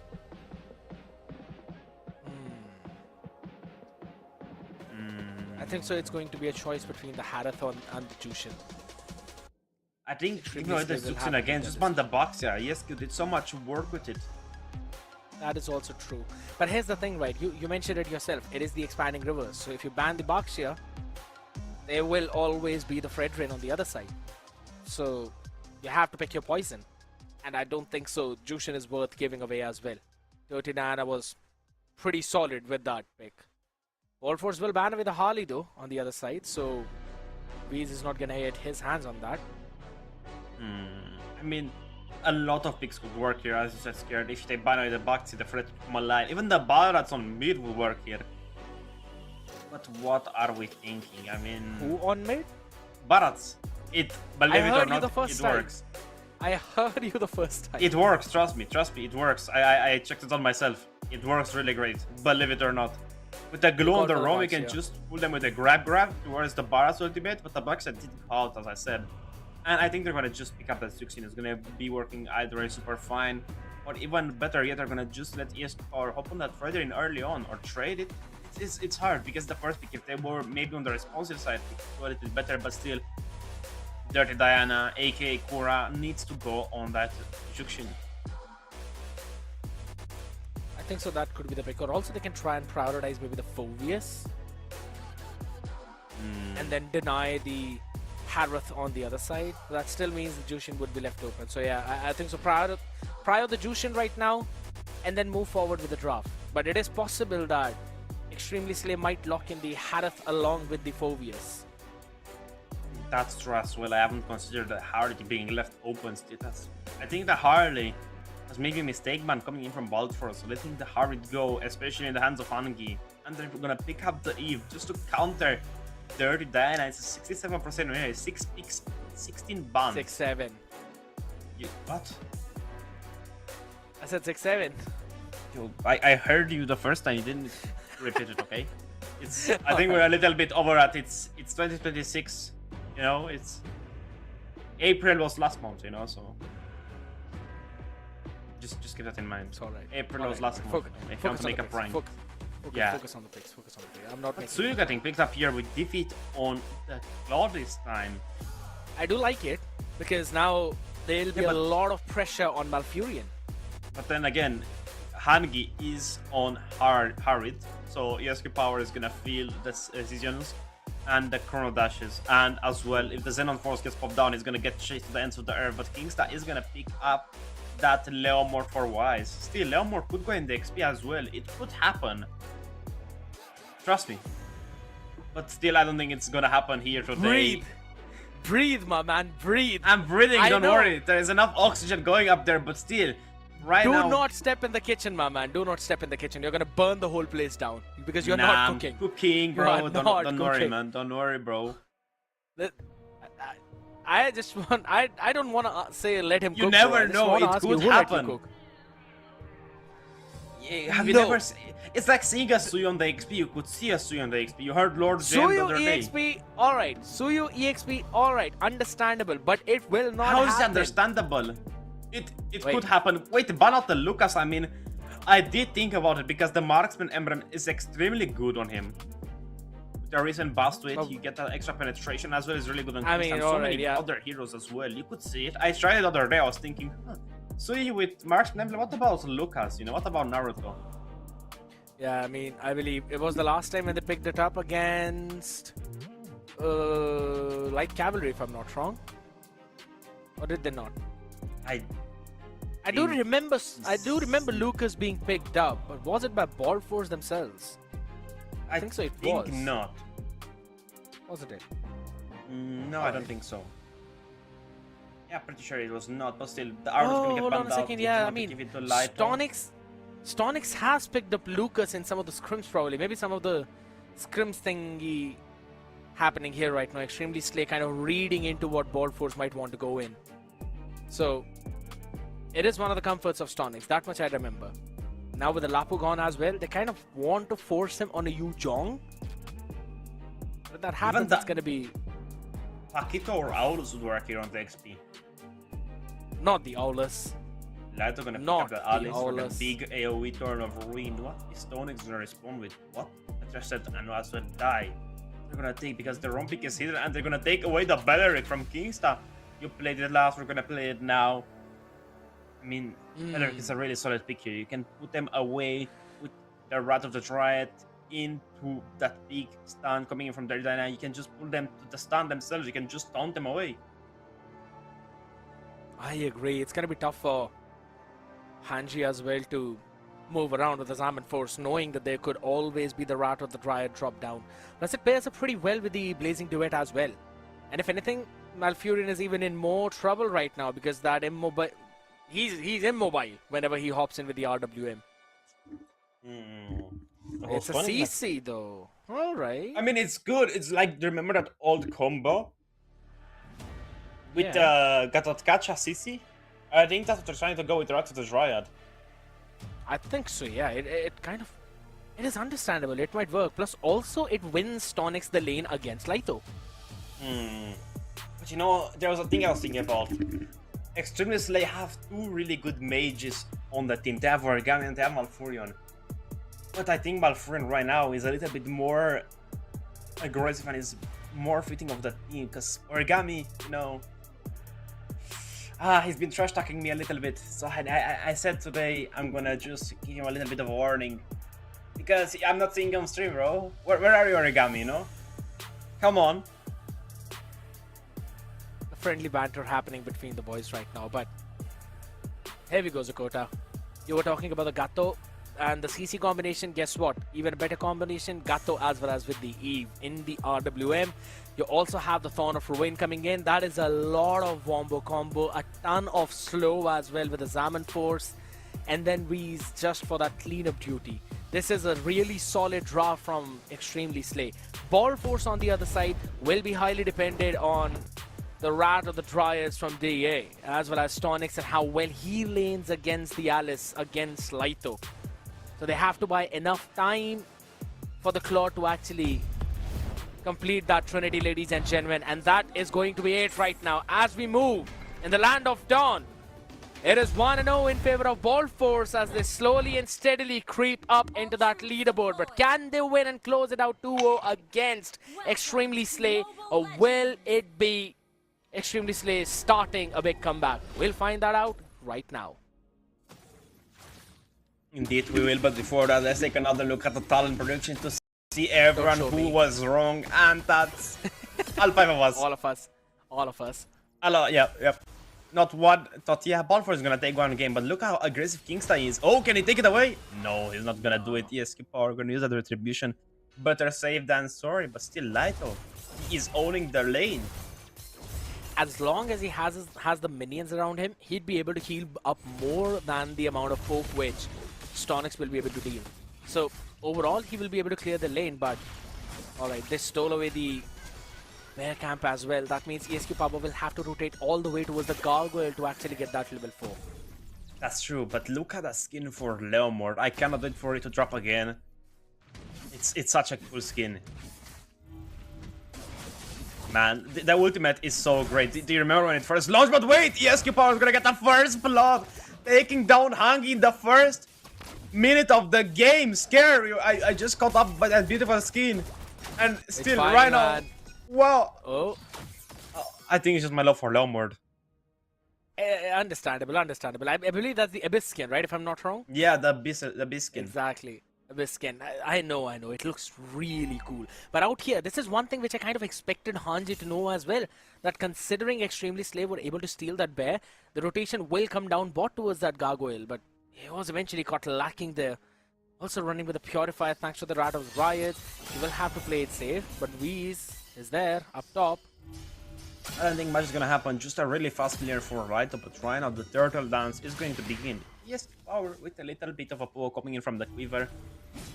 But you have to worry about Kingston. His taunt is still a little bit better than Dice. Hold on, Nerdine, I might be in danger here. Still not a lot. Hold on, the fight is cooking. Defeat is there. Look at the turn of ring connected onto immobilizing Xenix and ESQ Power, but the turtle is going to go in the favor of ESQ Power. Wise is going to be the retribution as Kingston's going to take the damage and Lito's going to take him down, but still Wise might be in danger as Defeat is going to do the finishing blow, getting 2 in the process. Can he go for 3? No, he can't because Hung is there denying everything coming. Oh my god, but what does that stun from Dirty Diana? It was for so long.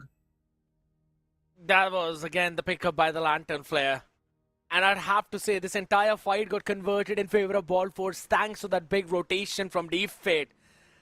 That one blazing duet coming in at clutch for the team.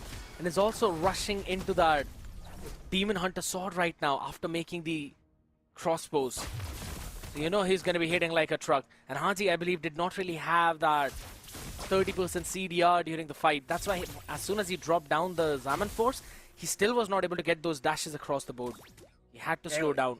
He was standing still, but still right now it's a 600 gold difference, and Balforce could take it away. Like ask him, it's only 1 kill difference, but the turtle and the plating they got during that was super great. Lighto did retaliate a little bit with a turn of ruin, picking one up and wise as well, but still not. He didn't have the AOG, didn't have a counterintuitive thing. Yeah, it was. As soon as he got it, he eventually used it up, but again, it was just not enough. Stonix is playing safe in the lane. He's totally fine. He understands. Oh. It's just a small fight. The poke coming in from Stonix is, as you said, is negligible if there is Alice there to just soak up the minions. But he did pick up that Warax for that extra damage. Now he's gonna hurt. Now he's gonna hurt. Insta. In mid. He's been soaking up a lot of damage as well though, but it's not been a big problem for the Gatto right now. But this second turtle would be crucial for Extremely Slay. If they lose a hand of this one, then the snowball is going to kick in big time. And as we have a look at the audience prediction right now, it's almost moving towards that 50-50% part, ladies and gentlemen. It is powered by Runestone. 45 believing in Ball Force. Indeed they do, but Dai is gonna pop that Wrath of the Dryad. Still not enough of damage to do a lot of everything. Just taking Kingstar down. The Revital was not used. Still look at Lighto going in, taking a lot of damage. And look at Arna Blem down by Malfurion. Getting a kill and another. But still, Wise is in danger as Dirt Dana slays him down. You cannot fight against the Ladder Lady. Lighto is gonna fall the Sky Piercer of ESQ power. Malfurion is looking in danger as well. Hold on, ESQ! Anji? Can you do it? No, the AOG is gonna connect, getting two, and Hank is gonna get a double kill, but Defeat is there. Gonna take Malfurion draw, gonna trade for his comrades. He's gonna manage only for one. But still, one more kill for Defeat. That is totally fine. Exactly the point, right? He's already got the Demon Hunter sword. He's probably quickly rushing in towards the Golden Staff as well without the boots. And that is the big thing right now. He's simply rushing in. And here's the thing. It's almost around what? 720 gold for the boots? That means almost a couple of waves. But instantly, waves. Yeah, that's the thing. Like around a minute, right? He's going to be activated 1 minute earlier into those fights. So it normally takes at what, around 8 minutes to get your 2 items, and then 9.5 to 10 minutes for the third item. Remove that 1 extra minute right now. So with the speed that he's going, he should be able to complete it by 8-minute mark. That should be the turning point for Ball Force. I think the turning point has already begun tilting their way because it's a 1000 trying to gold it, but look at Malfurion dropping down the RW to poke Stonix down. He might run that turret, but still Dirty Dana is there just to help a little bit. The minion won't do a lot of damage, just managing one hit, but Lighto might be in danger if it puts his eyes on him. I think if it could take down Lighto. That could happen. But again, if Extremely Slow overstay, there we go. The reinforcements are there from the bottom lane. They should go back right now. It's a 4 versus 4 steal. There's 4 on top. And only one bot. So 1 versus 1 there still. What can they do, Scared? What is the plan of Extremely Snake? Because right now we've never seen them being this beaten down. Yeah, oh. Things are trying to do something, but Stonix gonna say no as the Wrath of the Dragon is in place, but AOG is gonna make sure he gets away. Defeat is gonna get the Golden Staff, and he just has the Swift Crossbow left to complete into the Corrosion side, Scared. 1050 gold max. And that's the time at which I said, right? 8-minute mark is when he'll eventually become activated. He has that magic robe as well to sustain through a little bit of that magic damage in the early game. But it is going to be tough for anyone on the side of Extremely Slay to hold this Talk about being tough. Look at his power going in, getting a ton of damage on Light, forcing him to back out of there. Throne of Ruin was there, but still he's going to be for the turtle fight. They're going to trade the top for the boat, and the turtle might go both ways, because I believe if he's going to make his way over there. He has the river buff in his favor. So we could be looking at the 5 versus 5 right here. Hold on, the brawl is starting surely but surely. Look at the damage! Kingstar is in danger! AOG is gonna get used just to get out of there. Look at the Lighter going back as well. Stonix gonna try to melt him down. Look at Dirty Dana just pulling back in the fight as Storm gets used, and he's gonna make it out. The flicker was used in the process, but the Lord is gonna go for Ball Force. I don't think Extremely Slay can contest this. They cannot. And that is the power of defense. This entire game has been this Claude out-rotating the Harith. And as much as we want to say that, yes, it's Hanji who normally plays pretty good. He's been stepping up. In this game, he's literally getting outclassed in the goal lane. 8.5 minutes in, you already have the Trinity completed for defense. And that means that this Claude is literally going to burst down every single one of the person there. I know, ladies and gentlemen, we'll be hopping into the game really quickly. Sometimes all of the tech issues happen, but we are working quickly to fix that issue too. What's the smile, Zakota? What's the smile?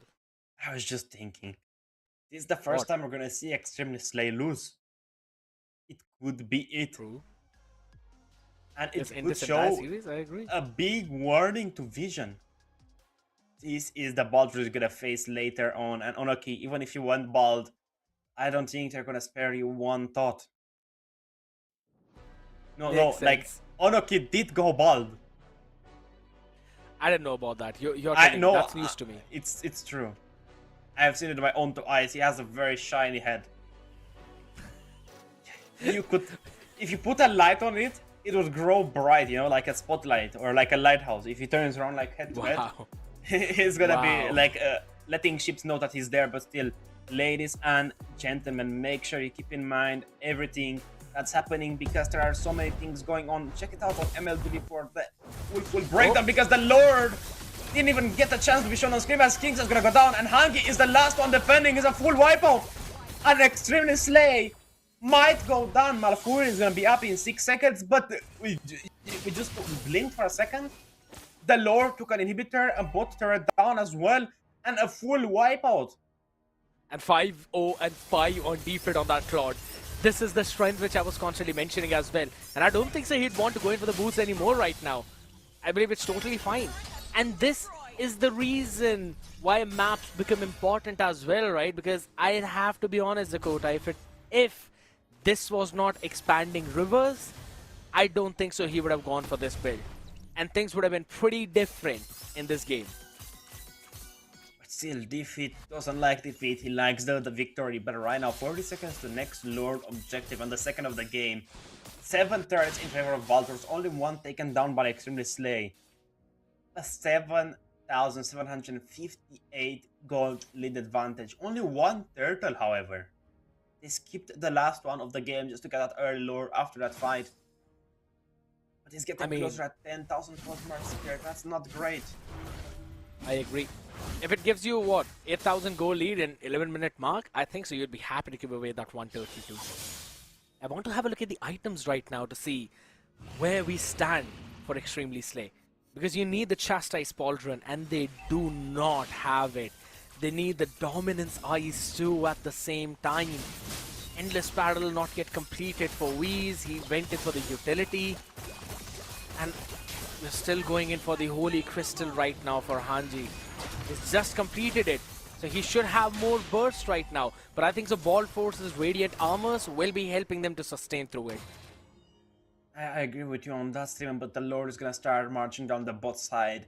8,500 gold lead advantage, 12 kills, 12 minutes in.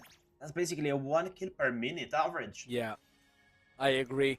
And it might actually grow right now, as you rightfully mentioned. Lord marching bot, all the waves are synced.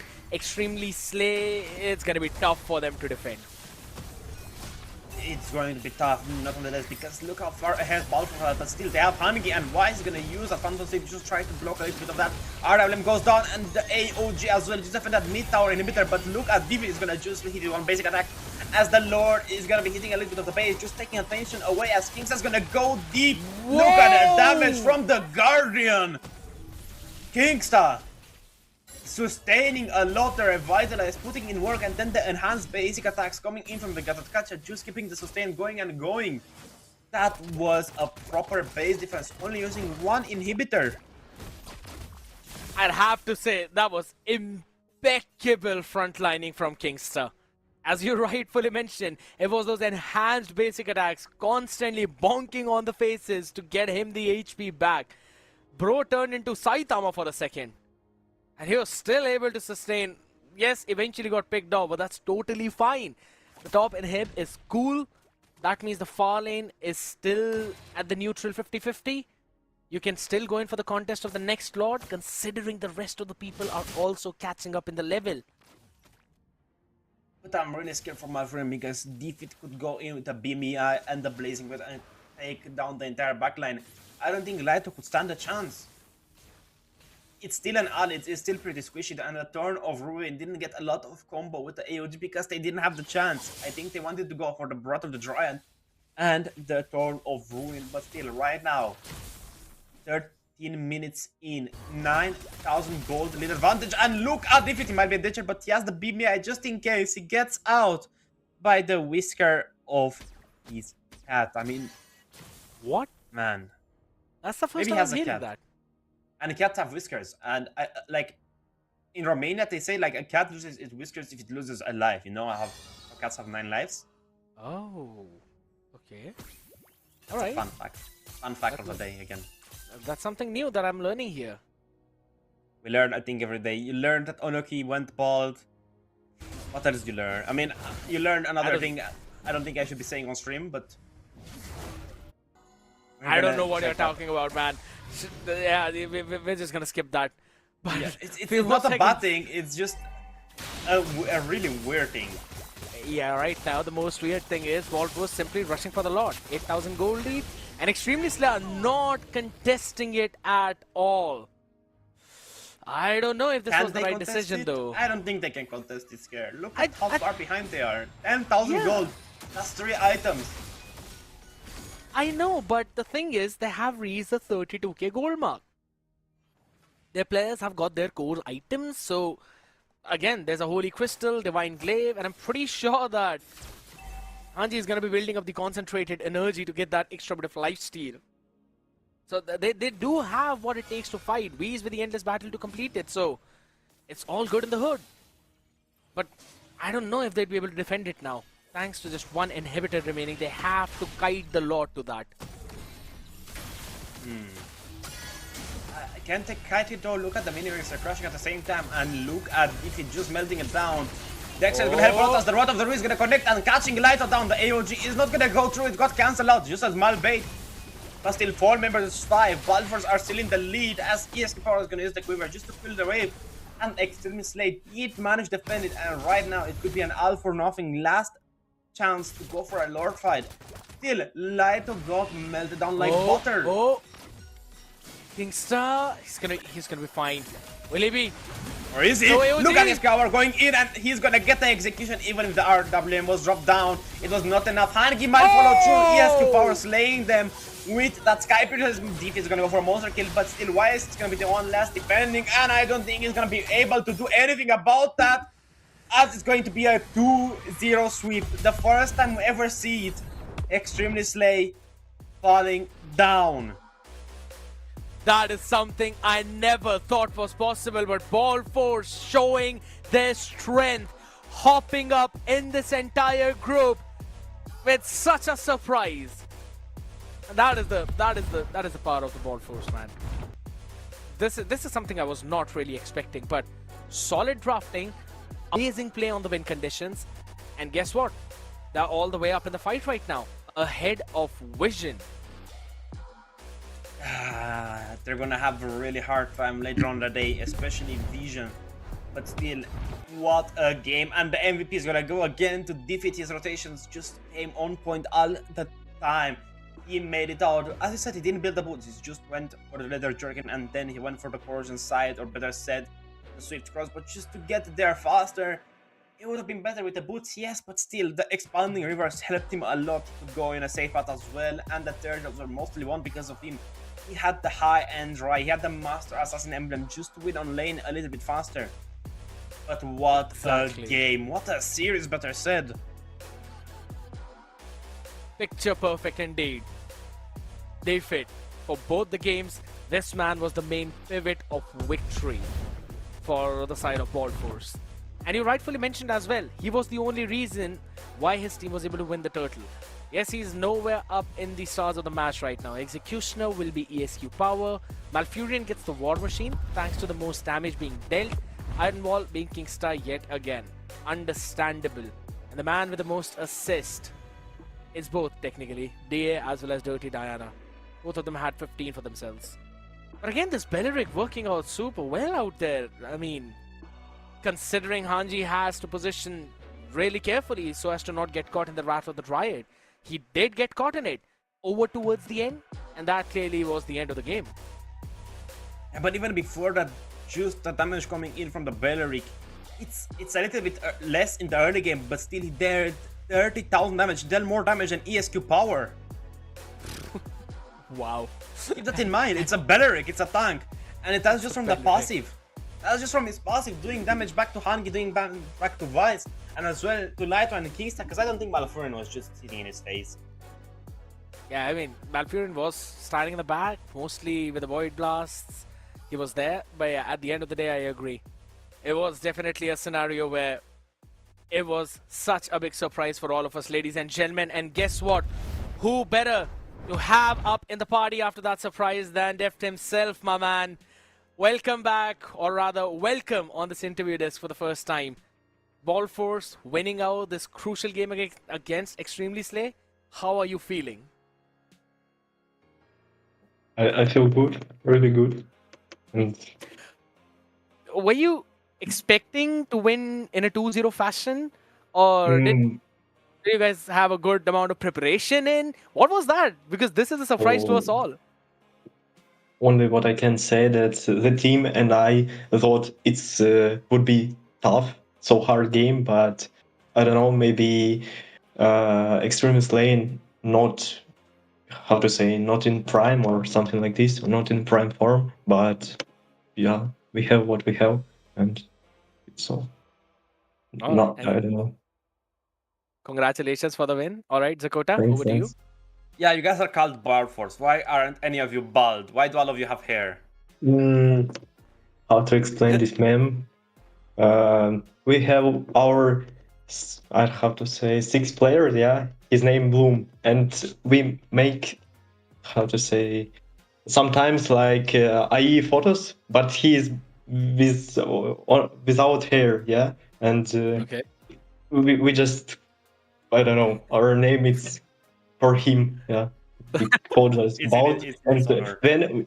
and we had, how to say, maybe you know Brute Force. It was on MCC, where play Team Spirit and another teams, and I thought that's Brute Force, but we can how to say change Brute on Bald, just, and it was not so like so hard, yeah.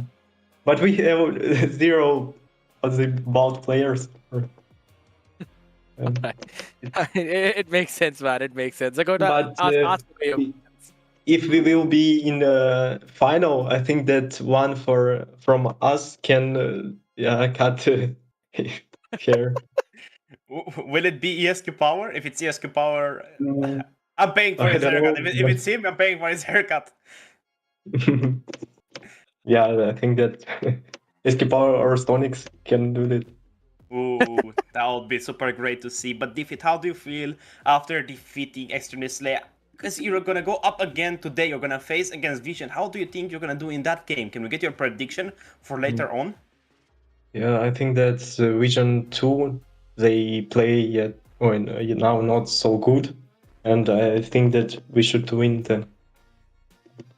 Okay. All right. Defend. According to you, which is the strongest team in the entire MEC right now? From both the groups, total combined. Which is the strongest team? Oh, I think VSG or Board Gaming. Yeah, I think so. All right, understandable. Now, again, since Vision will be your opponent in the next game, is there any message for them that you want to give before the match starts? What I can say for them?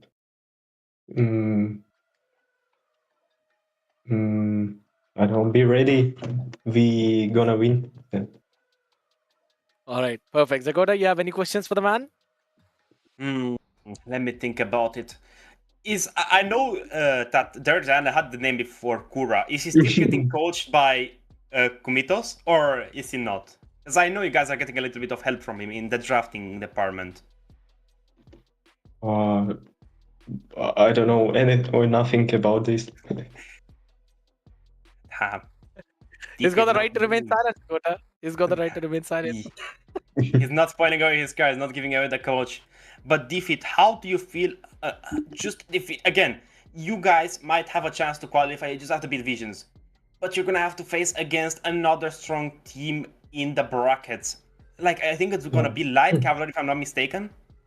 You guys are gonna have to face against them. Do you guys think you could defeat them? On the first qualifier, it was, how to say, we was not ready and we played not with our main mage. Yeah, when maybe you, how to say, remember, it was, we played with Silencer and it was not our main mage, but now we will play with our main mage, and I think it will be so much better. Yeah, and I think that we have big All right. chance against the Vision. Looking forward for your matchup against them, Defeat. Again, thank you so much for hopping here. Congratulations for the win and good luck for your future matches. Thanks. I think that we will meet in 3 hours, or yeah. Fingers crossed. Fingers Also- crossed. Looking forward to it. Thank you so much. Thank you so much, Defeat. Yeah. All right. Yeah. Such a sweet guy, right? And he did not reveal the cards. And I think so that is one of the key strengths of, being strong. Just because they were making sure that we don't want to reveal a lot of things out there. You know what, Dakota? I know that you're a very curious person. So you can simply go and ask him in the chats when we talk to him in the DMs. Because, ladies and gentlemen, we will be heading on to a very small break. And on the other side of the break, there's going to be the final matchup of the Group A. You do not want to miss who the top 3 will be in that one, as we'll be hopping back after this short one.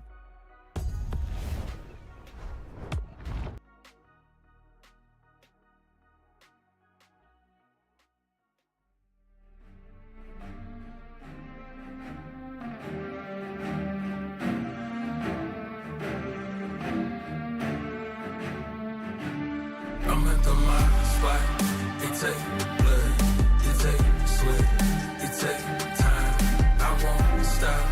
I'm in mode. I'm on go. I'm gon' die for my spot. I won't move. I won't shake. I won't drop for my spot. Been too long, been too strong.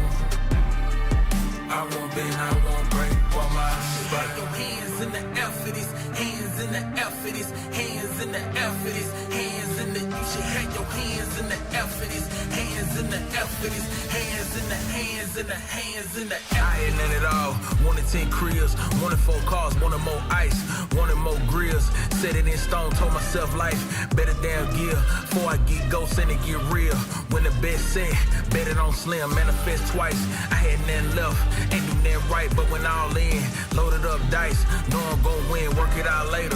When the odds lean back in my favor, ain't no taking back wages. Pay it up full with a paper.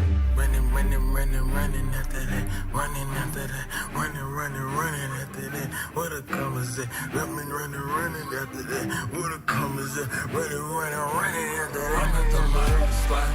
It take blood. It take sweat. It take time. I won't stop. I'm in mode. I'm on go.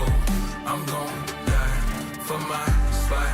I won't move, I won't shake, I won't drop for my spot.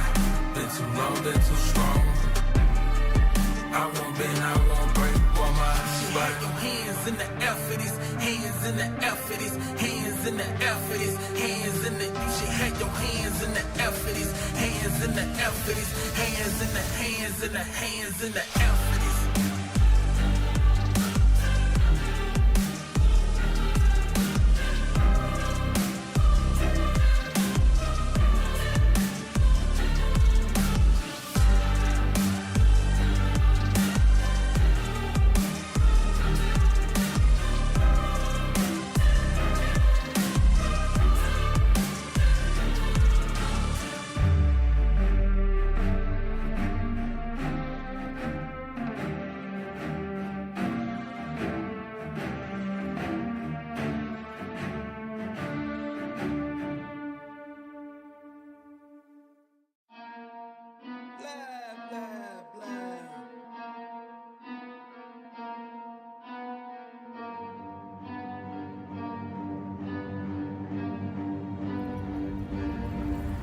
They got problems on problems on problems on problems on problems on problems. I solve them. I run through the money, the pressure be calling. Left on my blessings, I feel like I'm falling. The birdie is back. Tell me I'm garbage, I'm going through something, that's why I ain't calling. Phone and progression, it's all that I wanted. The phone and affection, I summon and dub it. Cause I got problems on problems on problems on problems on problems on problems. I solve them. I run through the money, the pressure be calling. Left on my blessings, I feel like I'm falling. The birdie is back. Tell me I'm garbage, I'm going through something, that's why I ain't calling. Phone and progression, it's all that I wanted. The phone and affection, I summon and dub it. Why you be all on my line about nothing? Why won't you go get you $1 or something? Don't hang with it who line for nothing. I see that we different, you riding, I double. I don't do discussions on bragging about hundreds. Don't go to your places, I know that they sunken. Don't call me your brother, I barely could trust it. I talked to a shorty, she bagging the bugging. And I'ma need all of my dollars on corporate, so hand me the money, I divvy the pie. I'ma give all of my people a portion to build them a fortune. I'm flipping the ride. I can't be mixy when iffy the vibe. And 40 on 50 is really the time. Why are you all on my phone like you want me? Like you wasn't pushing the kid to the side. I don't know if you thinking I'm blind. Cross on my crosses and doubt on my eyes. Done with your efforts, I'm dealing with pressures. I know it's a lesson, that's word of the wise. Dubbing the mixes I'm mixing, I know I've been missing. I needed some personal time.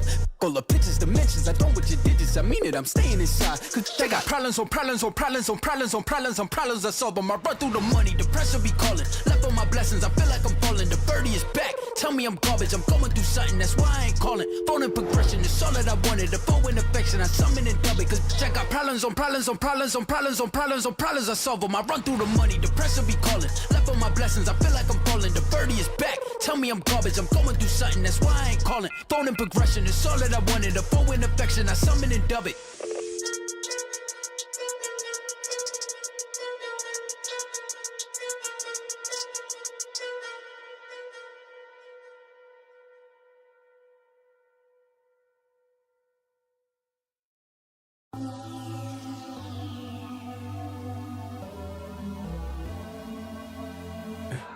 For the record, for the record, for the record, for the record. Been a little too nice to y'all.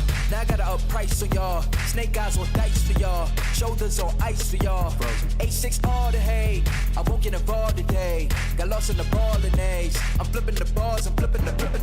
On record, off record. I still count wins when they doubt it. On record, off record. I let them take advantage. I was wildin'. On record, off record deals. Tell them talk to Colin for the quote. On record, off record. I still want the act, not the ghost. For the record, I'm done trying to make y'all comfortable. For the record, you ain't trying to grow, then it's done for you. For the record, lab on me going all the way. For the record, ain't trying to link, no time to waste. Running through it with the young influence, adolescent presence, I'm succumbing to it. I've been giving yeses when I shouldn't do it. I complete ejected, but the moves elusive and I'm barely moving, but I'm still gon' boost them. I can't work on winners when I know you're losing, so I work the winners and they throw the deuces. Guess I have to pivot, shooting no bazookas for the facts. I need racks, paper cash, fuck a tax, that's a joke. Tell them laugh, Uncle Sam, fuck out the bag. Brody plot, we get a whack, contract, give me the max. I got lab on my back, you ain't that, then it's straps. Whoa, whoa, whoa. For the record, I'm done trying to make y'all comfortable. For the record, you ain't trying to grow, then it's done for you. For the record, lab on me going all the way. For the record, ain't trying to link, no time to waste. Facts, I need racks, paper cash, fuck a tax, that's a joke. Tell them laugh, Uncle Sam, fuck out the bag. Brody plot, we get a whack, contract, give me the max. I got lab on my back, you ain't that, then it's straps. Whoa, whoa, whoa. For the record, I'm done trying to make y'all comfortable. For the record, you ain't trying to grow, then it's done for you. For the record, lab on me going all the way. For the record, ain't trying to link, no time to waste.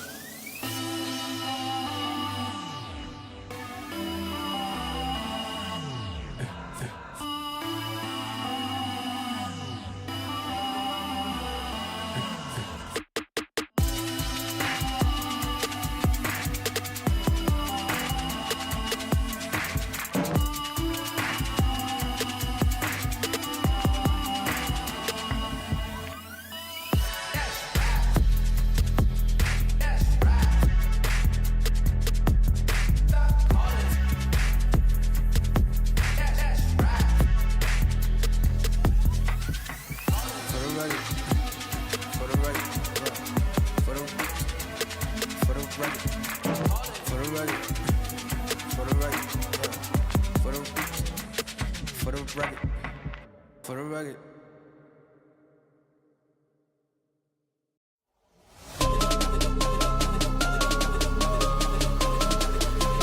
Who the hell can stop me? Go!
And we're back, everyone, but today we're gonna be back with a new face. Kronos coming here for the first decider of the day. White Army and Unix are gonna be battling it out for the slot in Group B.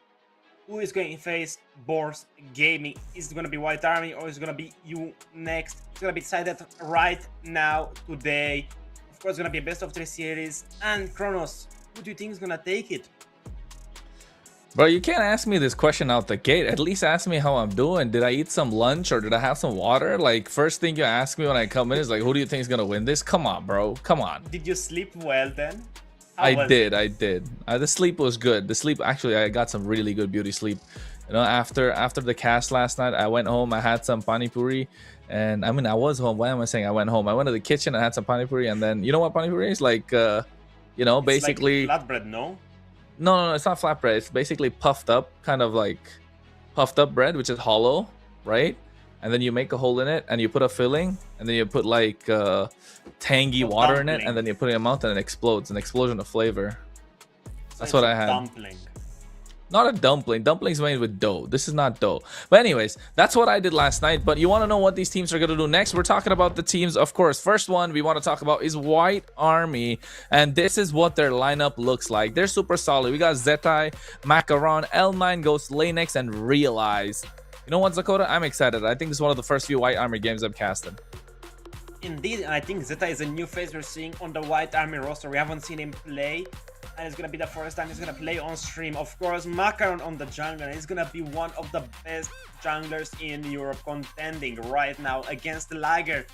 But still, I'm looking forward to Realize, because he has been solid for a couple months now. He's been doing great, and he's been working very hard with White Army. But Kronos, we have to introduce you next. They are a strong team yet again from Ukraine. You have Starboy, Lager, Yukasa, Maiko, and Sargen.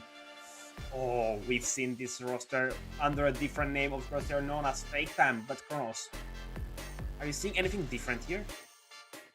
Am I supposed to be noticing something different? I don't think so. I think it's the same lineup from yesterday. The only problem is, can you next really bounce back from the loss they really took yesterday? Because that was a massive loss indeed. So yeah, I think that's the biggest diff.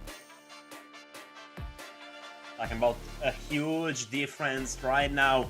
Lager is gonna have to make that, because it's gonna be against Macaron, one of the best, if not the best jungle out of all Ukraine. I think only Live Me could really maybe contest him, but still, it's gonna be a pretty wild series, Kronos. And as I said, it's gonna be the decider. It's gonna decide who is gonna advance to the playoffs. It really is. That's really the big decider game to find out who's going to go through to the playoffs. And if you're new next, you really want to pull up, because the loss yesterday was made them feel like they definitely are the weakest team out of the 4 in that group. But to be honest, I think they still got it. They still got what it takes to make it back to, or take it to White Army. But White Army have been so consistent with their performances. Yes, they've gotten a couple of losses as well, but at least they were tough. Tough for the opponents. I mean, tough is what makes enemy better and better. Even if a loss is hard, you're gonna get better the next day. You're gonna wake up, you're gonna understand the game a little bit better, Kronos. But man, this is gonna be one of the first time we're gonna see a team going out. This is gonna be the group stage ending today, and this could be the end of either White Army or Unext. It's gonna be hard to watch, because Unext has a lot of good players. I have a lot of friends on that roster. Same with White Army. Linex has been going solid, but still they're prone to making mistakes, because they're a new team, Kronos. They're a pretty new team, both of them. It's only you that has a problem, with such things, saying that they're my friends and all that stuff. Yeah, I get it. I got friends in a lot of rosters too, but I'm just happy that they were able to come through here to the MEC stage, right, of Surge Europe. They made it through a lot of teams of the open qualifiers. But the one thing I want to know is, do they have what it takes at least to pull off one game against White Army? Because that's the main thing for me. I guess we're gonna see that, because the draft is going to start right now. Let's see what the map condition is going to be. Expanding rivers yet again. We ended it on that. We're gonna start it right now. That means a lot more tank jungles, a lot more faster moving heroes. even better, Kronos, because on the blue side we have White Army, on the red side we have you next. What are you expecting? Do you think we're gonna see anything interesting? I know you didn't get to cast much of White Army, but maybe something new here. Maybe a Paquito, because I was talking about him. I want to see him because I think he's really solid and I think could make instant. I think you remember, Kronos, you casted to me that when Uranus and Paquito used to be extremely strong meta picks, you couldn't see one without the other. I think it could be coming back to that. I think Paquito still got some time. I think Paquito still got some time to make it back into the meta. Yes, there were some changes, but I think it's too quick to, you know, be the judge of that and get him back. Although, on the other hand, we do have the Phoveus being banned out alongside the Harley. The Eve is gone off the table. I think the Jushin, the Freyas, these are still the usual suspects at the moment. A lot of the Suyos and Leomords have been popping off. So we know what the meta is right now, right? We are very well in tune with the meta. And if anything that's out of the ordinary comes through, that's when we'll know, okay, this is a risk or not. At least so far right now in the MEC Season 2, that's what it's feeling like. The Eve's gone, again, on the red side, Freya Jushin, right? Is there any more contest? And then if you're on the blue side, you usually ban out the Baksha unless you want to pick it up for yourself. I mean, I think the red side needs to take out the turret. They banned out the Phoveus on the left side, so I think if the red side doesn't really answer that, Zeta will take full advantage of that, because Zeta is an extremely potent Harit player. He's been solid. I know him since Harit dropped out. He's been playing Harit. That's been the story. He's been going solid with him, and with the recent buff Harit got, he's even better and better. Yeah, I agree. I think Harit definitely has been solid with the bans that he's... With the slight bit of buff that he got. The Zushin is gone. I think here, Basha, there you go. And they're kind of putting the question on, now you want the Freya banned out or the Harit, but you will ban out the... Oh, wait. Whoa. Was that just a random... Another comfort pick of Zeta, Harit, Freya, Beatrix. He's been really great on them for all these years, but still, what are they gonna pick? The Harit is open. I think it should be taken up. Are they gonna answer with the Marcel, which was also left open? I forgot about him. Oh no, no. I forgot about the Marcel too. I think that's a pick that definitely needs to be looked at. Left open, not the best to give away, I would say. But meanwhile, on the other side, you next. What can they pick up? Quite straightforward. Freya plus something, or Harit plus something, or you go Freya Harit, but that's too risky. You got Valentina on your side. There you go. Valentina plus Freya. Guinevere. And that could mean Sarget could go on the Ardor. We saw that combo a little bit, but man, oh man.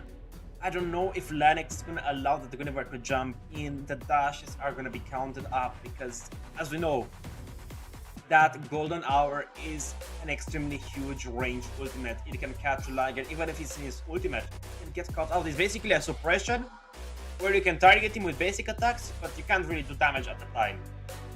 So I might see that's why they wanted to ban the Beatrix. Maybe they wanted to give Linux this Marcel. That would have been the story here. Maybe. There's the Harit that we were talking about the entire time. I think lock in the Leomord, but Leomord's so susceptible against the Guinevere. But that's one of the only options open. There we go with that. And I think here, lock in their Rome, the Hilda, before it gets banned out, does super good against the, against this Marcel. I think you don't want to let go of the Hilda here, Zakota. What are you thinking?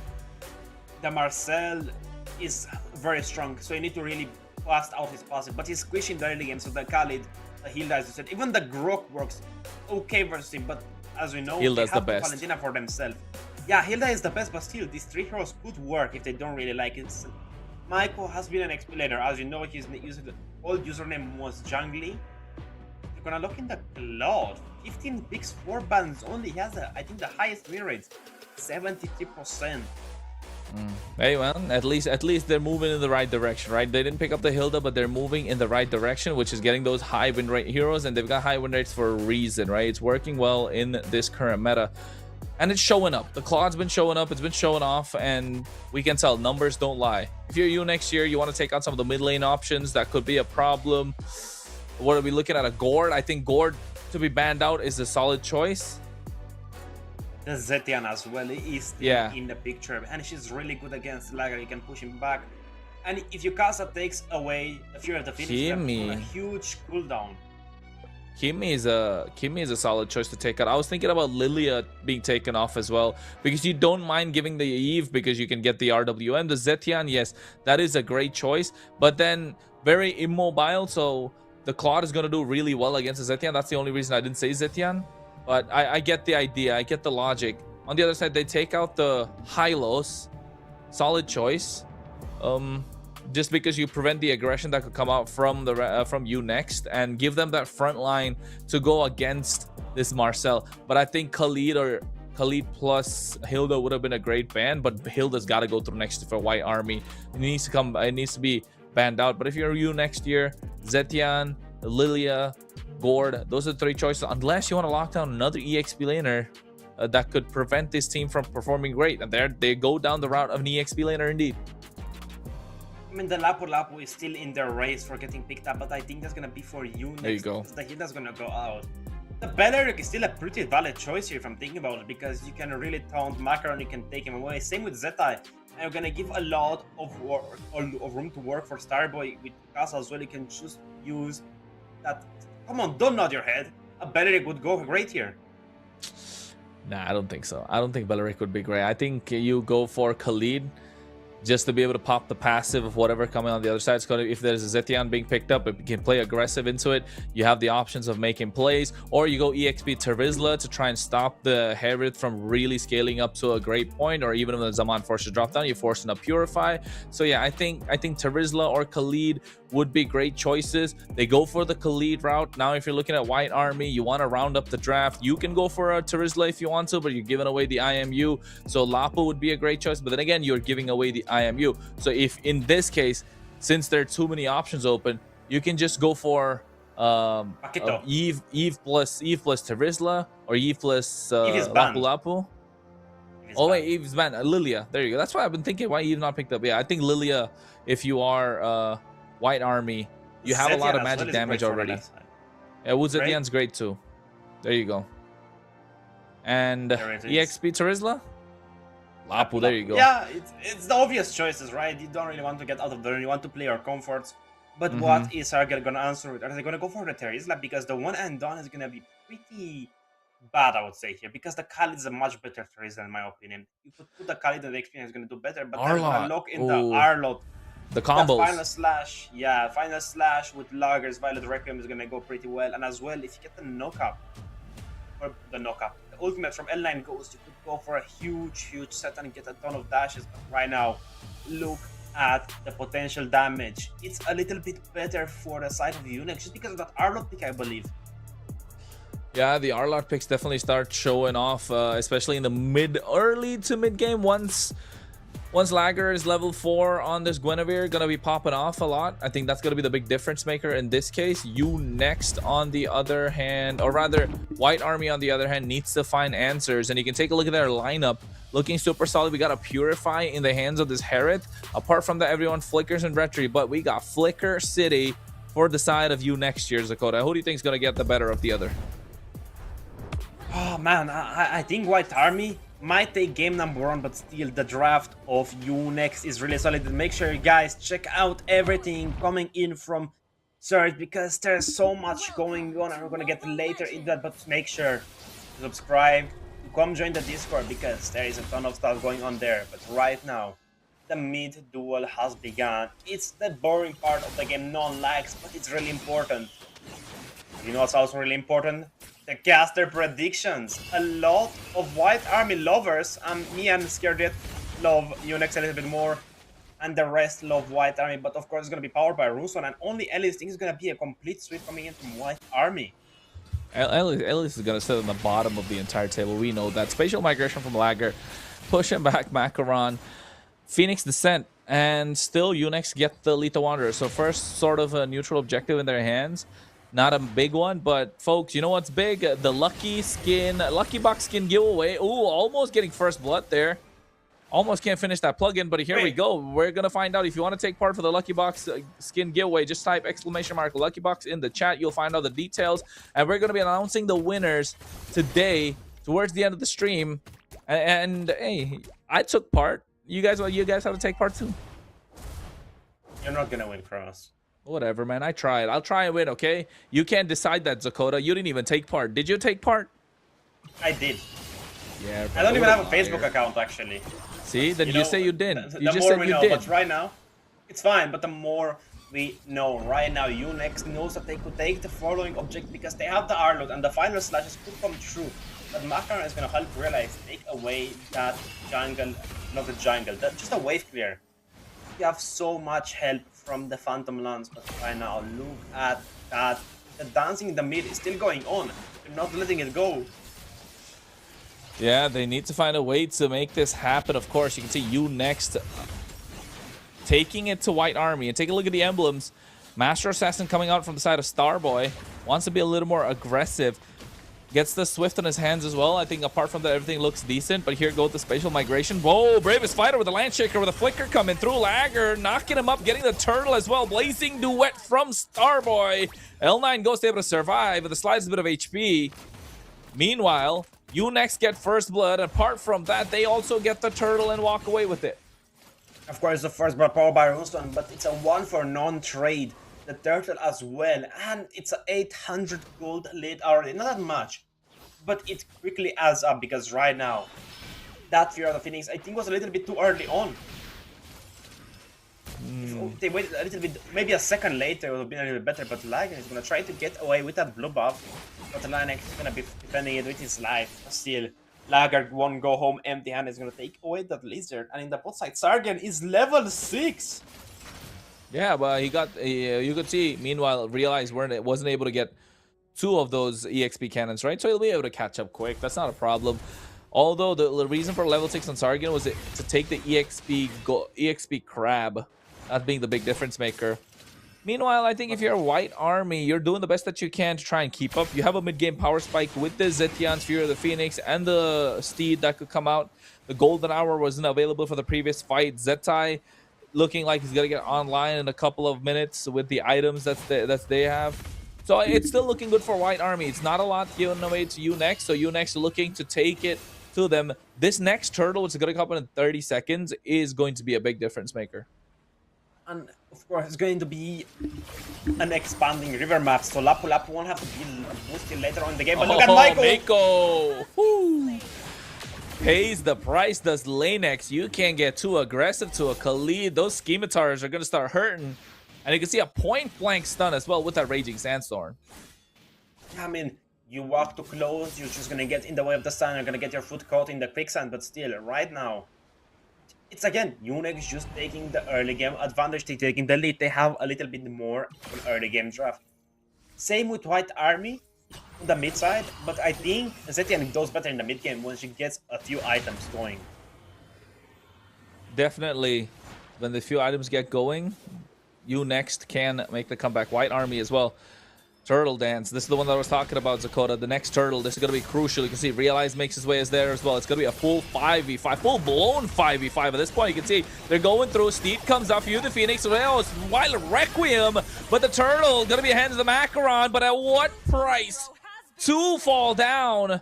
Unex. Actually, 3 in that. Able to get a lot more out of these fights. And now, all of a sudden, White Army are looking like they're backed into a corner. Quicksand Guard is no longer available for Mike, but still I think the tower might go down. Look at the Decision doing a ton of damage, but still the tower is gonna go down on the top and on the bot as well. Only the mid is standing strong. But what a great trade. Even if he missed the retribution, they still took advantage of the fight. That Raging Sandstorm does a ton, and Sargon just in that final slash was a greater help.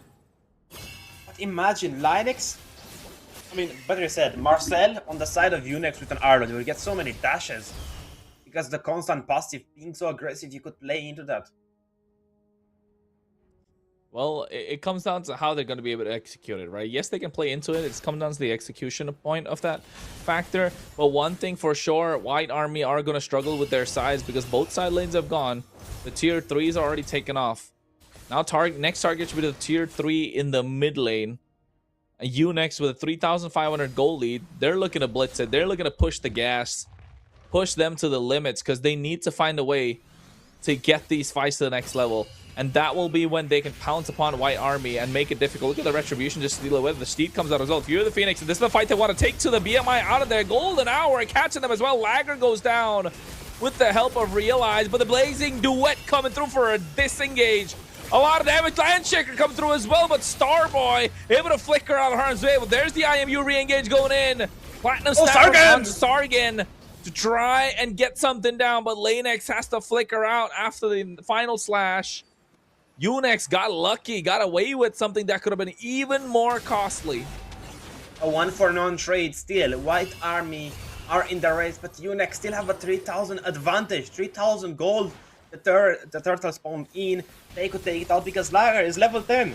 And right now, Linex... Final slash, 2 members, but at the same time, the Steed comes out as well. You can see Mako doing a lot of damage, but Zetai is dashing around in that Zaman Force. Sargon still trying to survive. The knock-up coming in from Lagger, buying some time. Starboy doing the best that he can. Meanwhile, on the top side, Macaron went for the chase onto Sargon. Not able to get him. Starboy still chopping away at the turtle.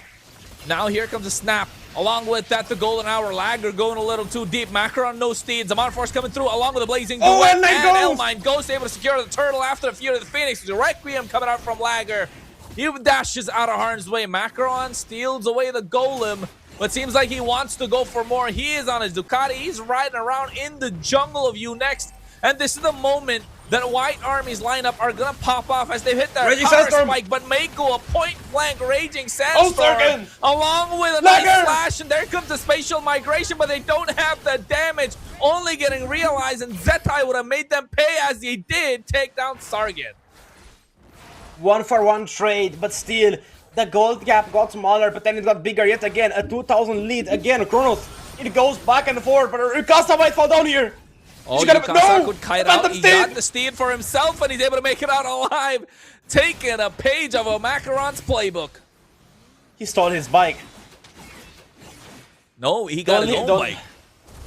He copied his bike. I mean, still could have stolen it. It's the same exact one. I mean, he's wearing the exact same suit. I think he stole it from him.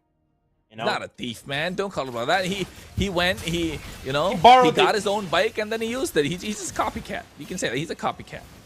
That's a really questionable Golden Hour, but still, maybe he just wanted to catch some because realized was there, Erling Ghost was there. But you know what's also there? The Lord spawning in 35 seconds. And look at the damage taken chart. This Scarlet is handling business extremely well. Definitely is. Definitely is. And take a look at the audience prediction powered by Runestone as well. 61% of the side of White Army. Meanwhile, 39% for Unext. And that's a lot of non-believers in Unext right now. Look at Linux is being super annoying to Lagger. He might fall here, but Macaron auto attacks towards the card minion. 3 seconds for the Lord to spawn in, and it's here. The Lord has spawned. This could be the beginning of a brawl. Look at the movement coming out from Unext, right? They're moving, grooving together. They get the top side push. Now you know they see one member on the top side, and Zetai not being available for the fight. It's going to be expensive. Oh, what a final slash, but the winner crown for him is Zargan as well. But they go in the Fear of the Phoenix with the IMU at the same time. Blazing Duet from Starboy. Lord is taking on super low lag. Retribution, but gets taken down as Macaron comes in clutch with that spell. Zetai picks up that kill as Starboy is going to be next. Lanex finds it with the help of the snap. And now 5-6 kill score in the favor of Unext, but White Army got the Lord. And the gold gap is getting slimmer and slimmer, and right now we might see another fight on the mid side. It's 5 members versus 3 of Unext. The Lord is marching on the both side, Kronos. This could be a lot of towers going down, especially in the top side where Macaron is shortly heading to. Yeah, I was talking about putting the gas if you're Unext earlier, but they weren't able to hit it. White Army finding their own though. Pick it up to top speed at this point, and all of a sudden, Unext are caught in no man's land. White Army have caught up and now have a goal lead for the first time in the game. They're moving up 1,000. Lord is still healthy. On the bot side, Mako's trying to clear the lane, and they got to give everything just to make that happen. A tracking shot catches nobody, but the job is done. They've taken away the attention on the sides, and Lagger with a spatial migration, not able to connect with the Requiem. Starboy with a Blazing Duet. That's a big whiff coming in from 2 ultimates. And now all of a sudden, White Army are going to be having a clean time trying taking down a lot more turrets. Macaron's bobbing and weaving, but he's still getting chased down. Lagger and Starboy do not want to let him go. He's able to dash out. He survives! With the fear of the Phoenix. That's criminal. How do you let him get away with that? Tier 2 in the mid lane falls. And Tier 1s are left standing tall. The Holy Shield pops in the mid and the bot side. Top as well to follow. 15 seconds to 12 minutes. Oh, Final Sargon misses. misses from Sargon. Mako goes in, but look at the Zaman Force coming in. Zetai able to find one more. Lagger gets a knockup, but catches no one as Ghost finds him. Indeed he does, but still White Army are taking the lead for the, not the very first time in the game, but still it's a 3,000 lead, is the highest we've seen so far. 12-minute game, and Lagger has been missing his stance, and that's just because of the power of the Brute Force and the top boots. The knock-up won't last long enough for him to get marked down by the Violet Requiem. That's why he missed Kronos. Yeah, I don't know why he missed, but I agree with what you're saying. You, the analyst on this, that's Dakota, and I'll believe every word you got. But you can see the Golden Hour catching 2 members. Sargon wants to make a play, but he's not able to get the best out of the moment. That Golden Hour is super clutch, but also the Fury of the Phoenix has been on point. Both from L9 Ghost as well as Yukasa. The tracking shot, catching Sargon, and now you next want to open up the map. You can see Mako is trying aggressively to get control, but they're not able to do a lot. White Army, they pushed the gas just when the time was right. Indeed, they do, as it's 7 seconds to the Lord. Objectives falling in. Linux does so much work with that Golden Hour because it's an all for nothing. This is gonna be the match for the playoffs.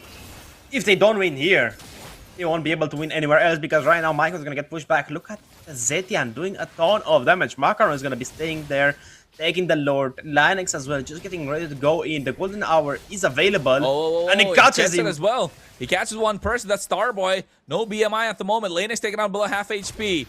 So has been Macaron. 20,000 on the Lord, and they reset that. Lagger gets caught in the Platinum Snap once again. Mako looking for some space. Macaron gets the purple. Oh, Zakota, how does this tango go? How will this dance come out? Who's going to get on top? From what it looks like, still White Army have the advantage because Macaron is ahead. Not a little ahead, he's super ahead. Yeah. I don't know, Kronos. It's hard. I will still have to give it to you next though.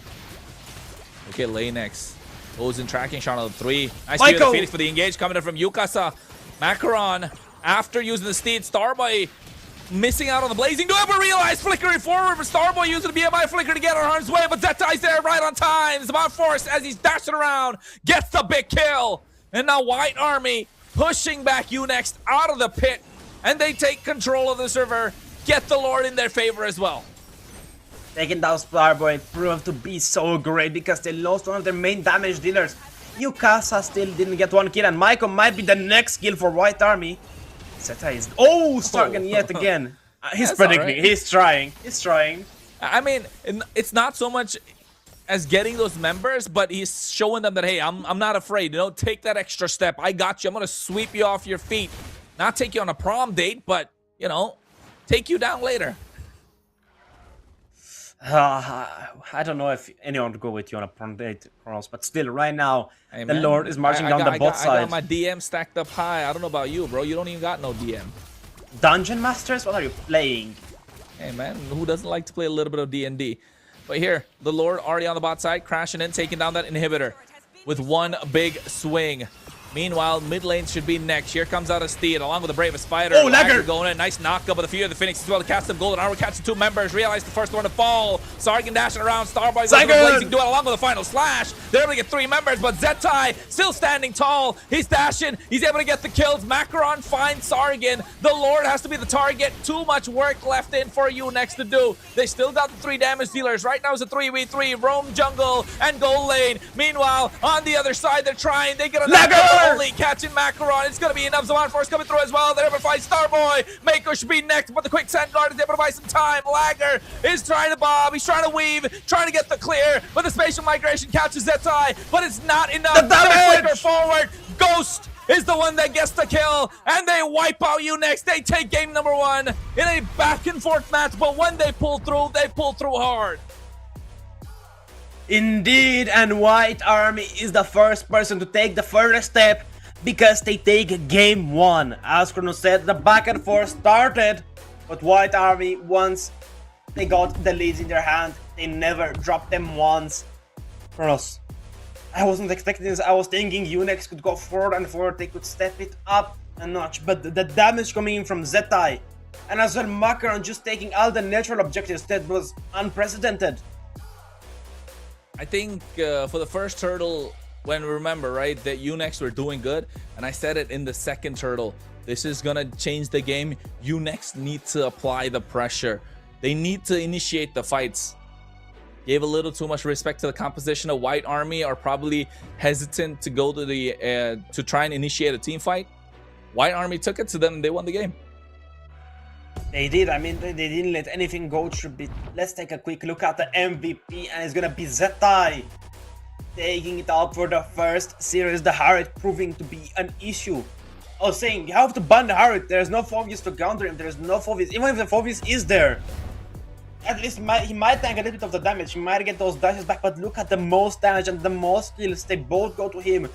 And Michael, being the Iron Wall, the Khalid, just tanking a lot of damage with the quick Sun Guard, and as well, just so much assist coming in from L9 Ghost. He has 11 to be exact. 11 to be exact indeed. And you can tell L9 Ghost 100% KPA. He's got to be the MVP for me. I still have to give it to Zeta. He did so much damage, he did so much work. But right now, if you finish, look at that 100. Oh yeah, wait, Zetai too. 11k, 100% KPA. My bad, dog. Let's see the highlights quick. There we can see just Lagger just getting handled like just any other type of meat, and Macaron just going in that golden hour like it's nothing. They own the business, and the stand on Starboy make him force the flicker out, and there is Yukasa just popping that Fear of the Phoenix to go down, and he went on an 80-second cooldown. Even if they started a turtle, they went in for the fights. They still lost in the long run just because of how much sustain White Army brought to the table. Leomord has a ton of sustain because of the Phantom Steam and the passive.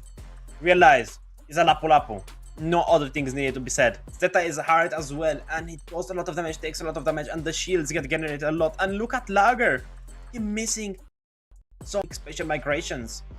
And the 1 HP. Oh no. Yeah, it's to a point where White Army are able to get the better of Unix, just knowing when to push the limit to Unix, right? I'm not finding the right words to say, but I hope you're able to understand what I'm trying to put out, Dakota. If you're picking up what I'm putting down, it's just finding the right moment to get momentum and push the tempo in their favor. That you go. That's what I was trying to say. They need to find the right moment to hit the tempo, or rather increase the tempo of what they've got. Quicken up the pace. Unix just couldn't hang. After all, they only had a copy of the Ducati, not the original.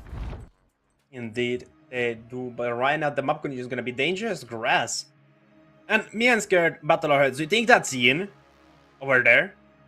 That Saber is camping? I've been saying I need to find out who it is, bro. I'm trying. It's Yin. It's the same person that's there. Is it look like Yin? Does it look like Yin? A lot of people said it's Yin, and I'm gonna go with him because I also think it's Yin. And Yin does have long hair. You like to get on the bandwagon, bro. You like to get on the bandwagon. That's why you like to go to bandwagon. Cross, give me a little bit of credit. You got no identity. You're sheep, bro. You're a sheep. You follow the herd. You follow. I'm a wolf in sheep's clothing.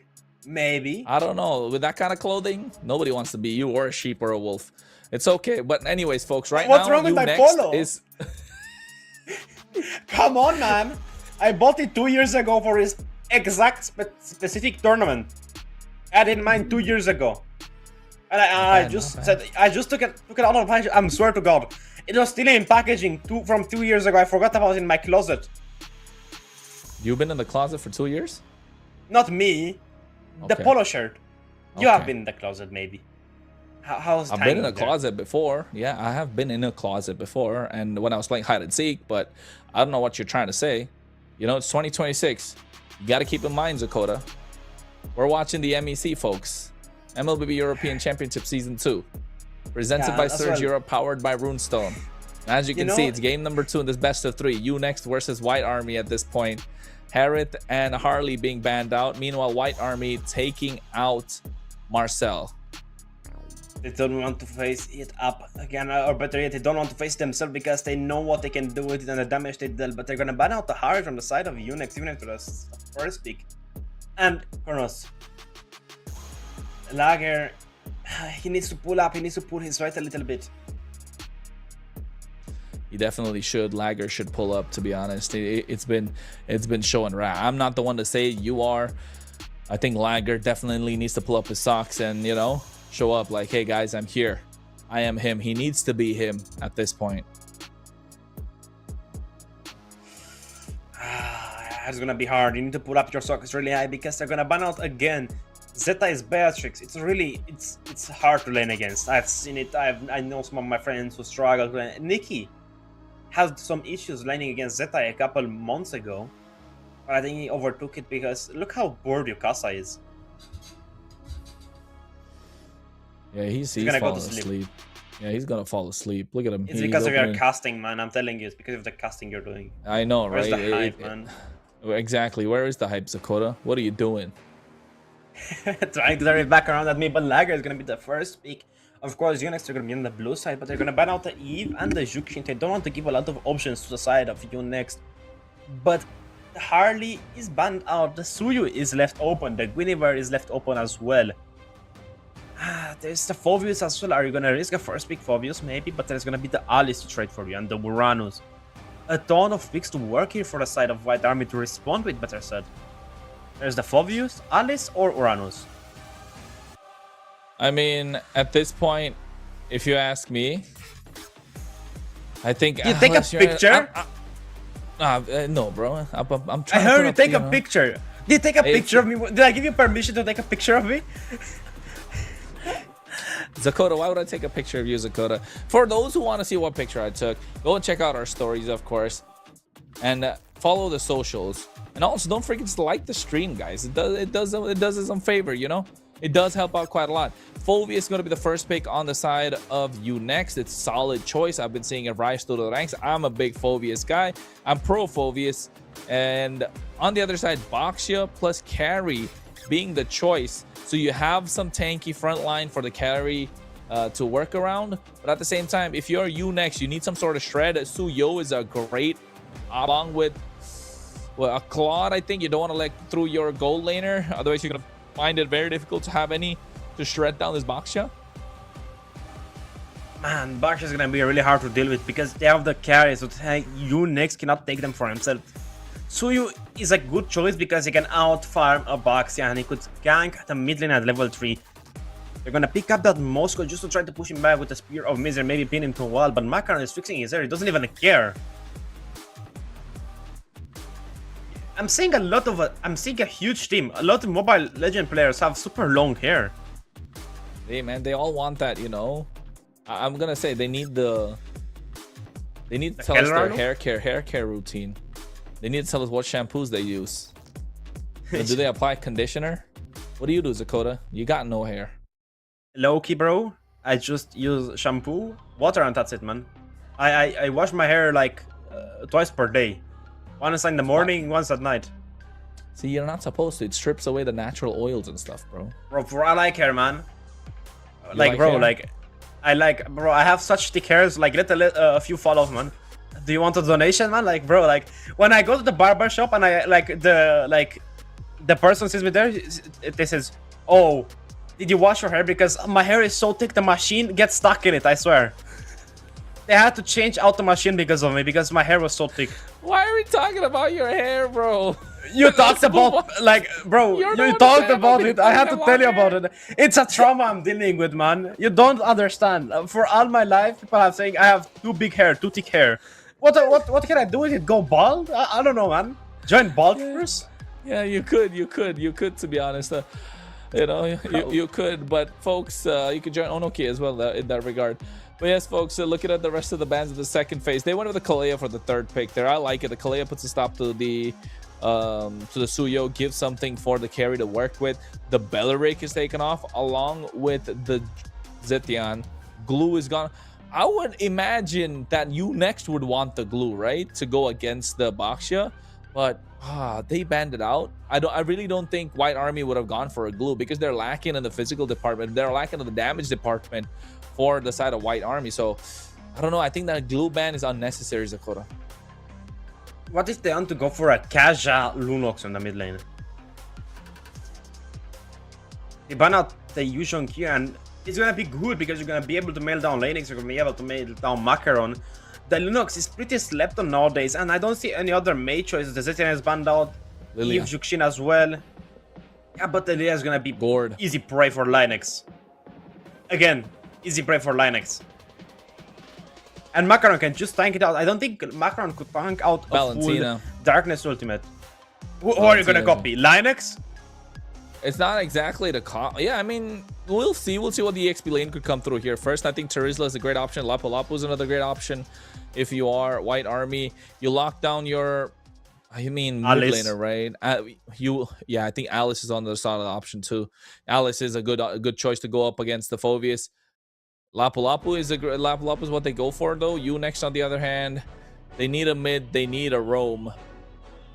Kaja Lunox, I see the idea, but I don't think you're giving away so much in the early game, right? You're really hoping the Suyo is able to snowball, and you're inviting a lot of pressure in the early game. So I think they need some sort of crowd control here in the mid lane specifically, or not in the, if not in the mid lane, at least in the roam position. I think Hilda is definitely another choice that's open. Khalid is an option that's open. So Khalid plus Gatot.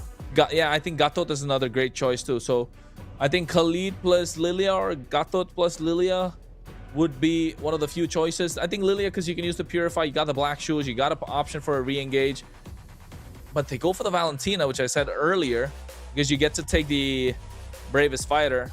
It's still a solid choice. Gatot, Eve plus, the Valentina, Khalid, or no, Gatot is what they go for.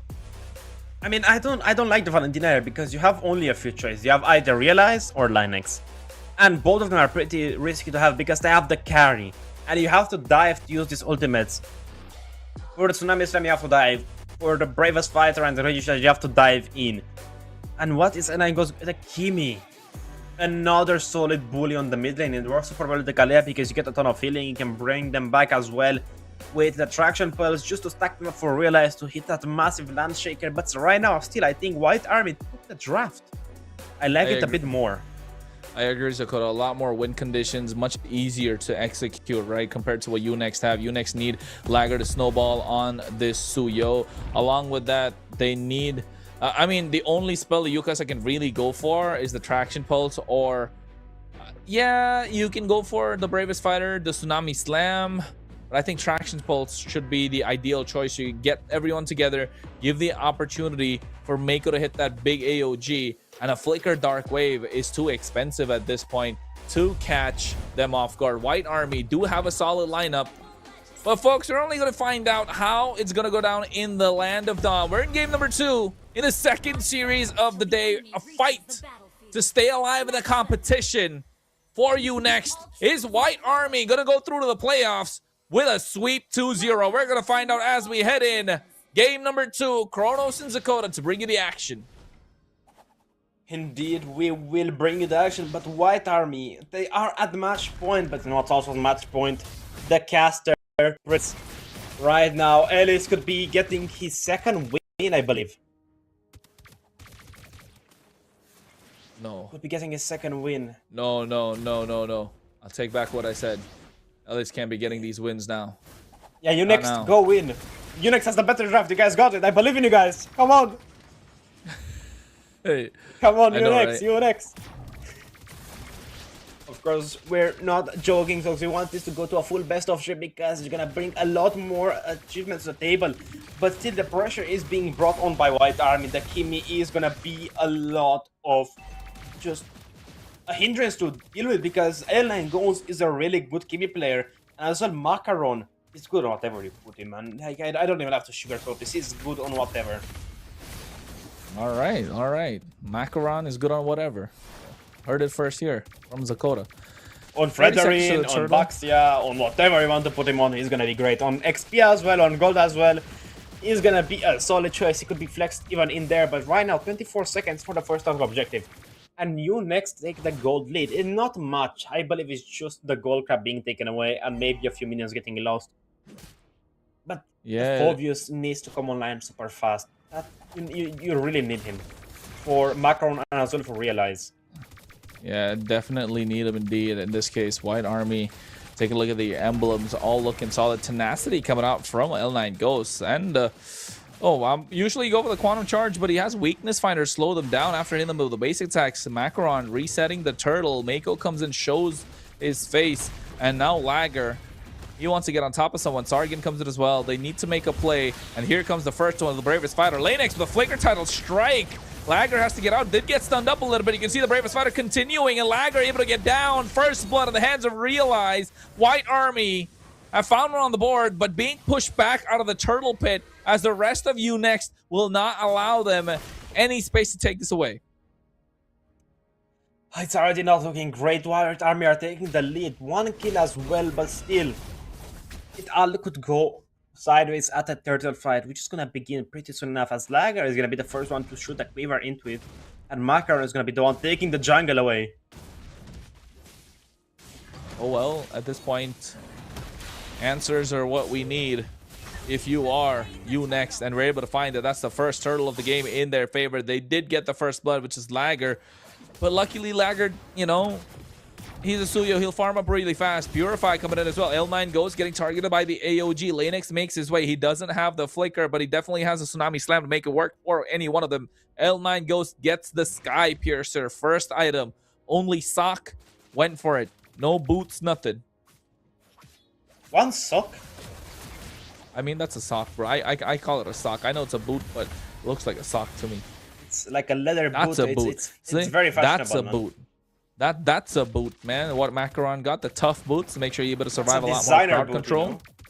That's a designer boot, so the other one. Oh, I like it. I'll take it. Oh, whoa. A Starboy SOD able to try and survive, but walk straight into L9 Ghost. And guess what?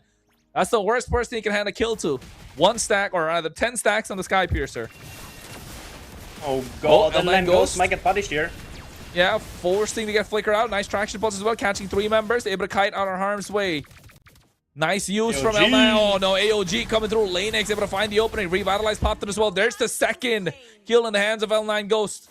Unix are trying, but they're walking into White Army. Meanwhile, on the top side, Sargon, Infernal Pursuit, Realize, able to survive. Macaron with the Tortoise's Poisson's Retribution to slow him down as well. No. And they get a kill. That's 4 on the board, and 0 for you next. Elite's prediction might come true, but look at the audience prediction. Still 21% hope that Unix will win, and 79% still think that White Army will. Of course, it's powered by Runestone. As Lager gets his Hunter Strike, will he be able to salvage anything with it? Will his extra penetration be helpful? Because look at Zeti.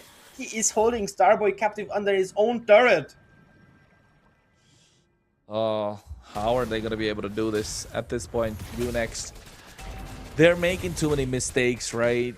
It's good, but many mistakes to follow. Getting onto Lanex, title strike, able to be cancelled out by the Terrify from Yukasa. L9 Ghost is free hitting. Mako's not able to tank this quite a lot. That last big Kimmy's coming in clutch. Lagger, they're gonna get a Blade Surge on top of him. They get L9 Ghost to D. That's a nice kill onto them after a nice play through the IMU Tsunami Slam. 6,000 HP on the Lord. Sargon creating the space with the Infernal Pursuit. Macaron not able to contest this turtle as Lagger gets the second one in his pocket. Indeed, he does, but is it going to be enough to take the gold lead away? It doesn't look like it right now, but they're going to take away the top tier 1 as well. It's still not looking great, but White Army, they're only 161 gold ahead. It's getting bigger and it's getting smaller, you know, it's bouncing up around. It's like the stock market. But right now, Sargon is going to help Lagger take away the Bear Creep, as Macaron is going to go with the Shield Unity, targeting him down. But I don't think much will lead to that. Oh, the Tsunami Slam though! Yeah, coming in. Traction Pulse as well. Yuka's able to dash twice out of harm's way. Mako's going to be the target, taking a lot of damage, but that is a Gato Kacha at the end of the day. Tortoise's Poisson's used up from Macaron as well. Meanwhile, on the bot side, we're seeing a 1v1. Dark Wave connecting onto Lanex. I don't think they want to go for it. Well, oh, Zeti. Oh, no! Forced to flicker. SOD misses it well at the same time. A fast rotation from you next, while they're also distracting the 2 in the mid lane. Man, that SOD, if it connected, it could have been the end of the story for our friend Zeti. But he did use the flicker, he got out of harm's way. But right now, 1 turret advantage for you next, 300 gold. Basically 1 kill. but they're waiting for a huge mistake coming in from White Army because they're all gonna try to take down Starboy. Yeah, I think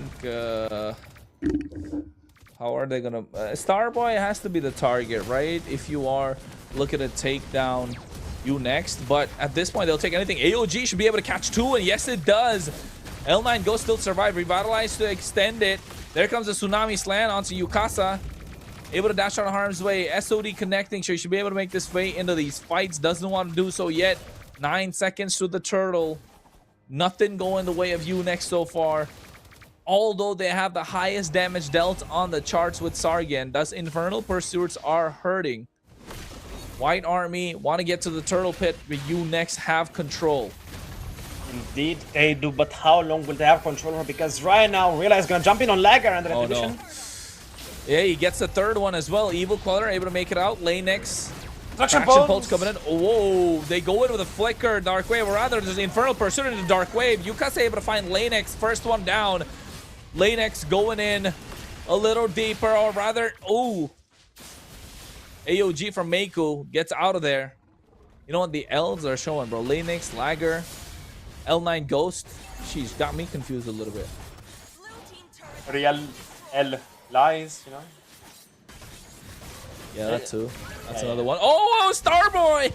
Zetai getting the kill. Starboy did that twice, walking into someone, right? First into L9 Ghost and now another.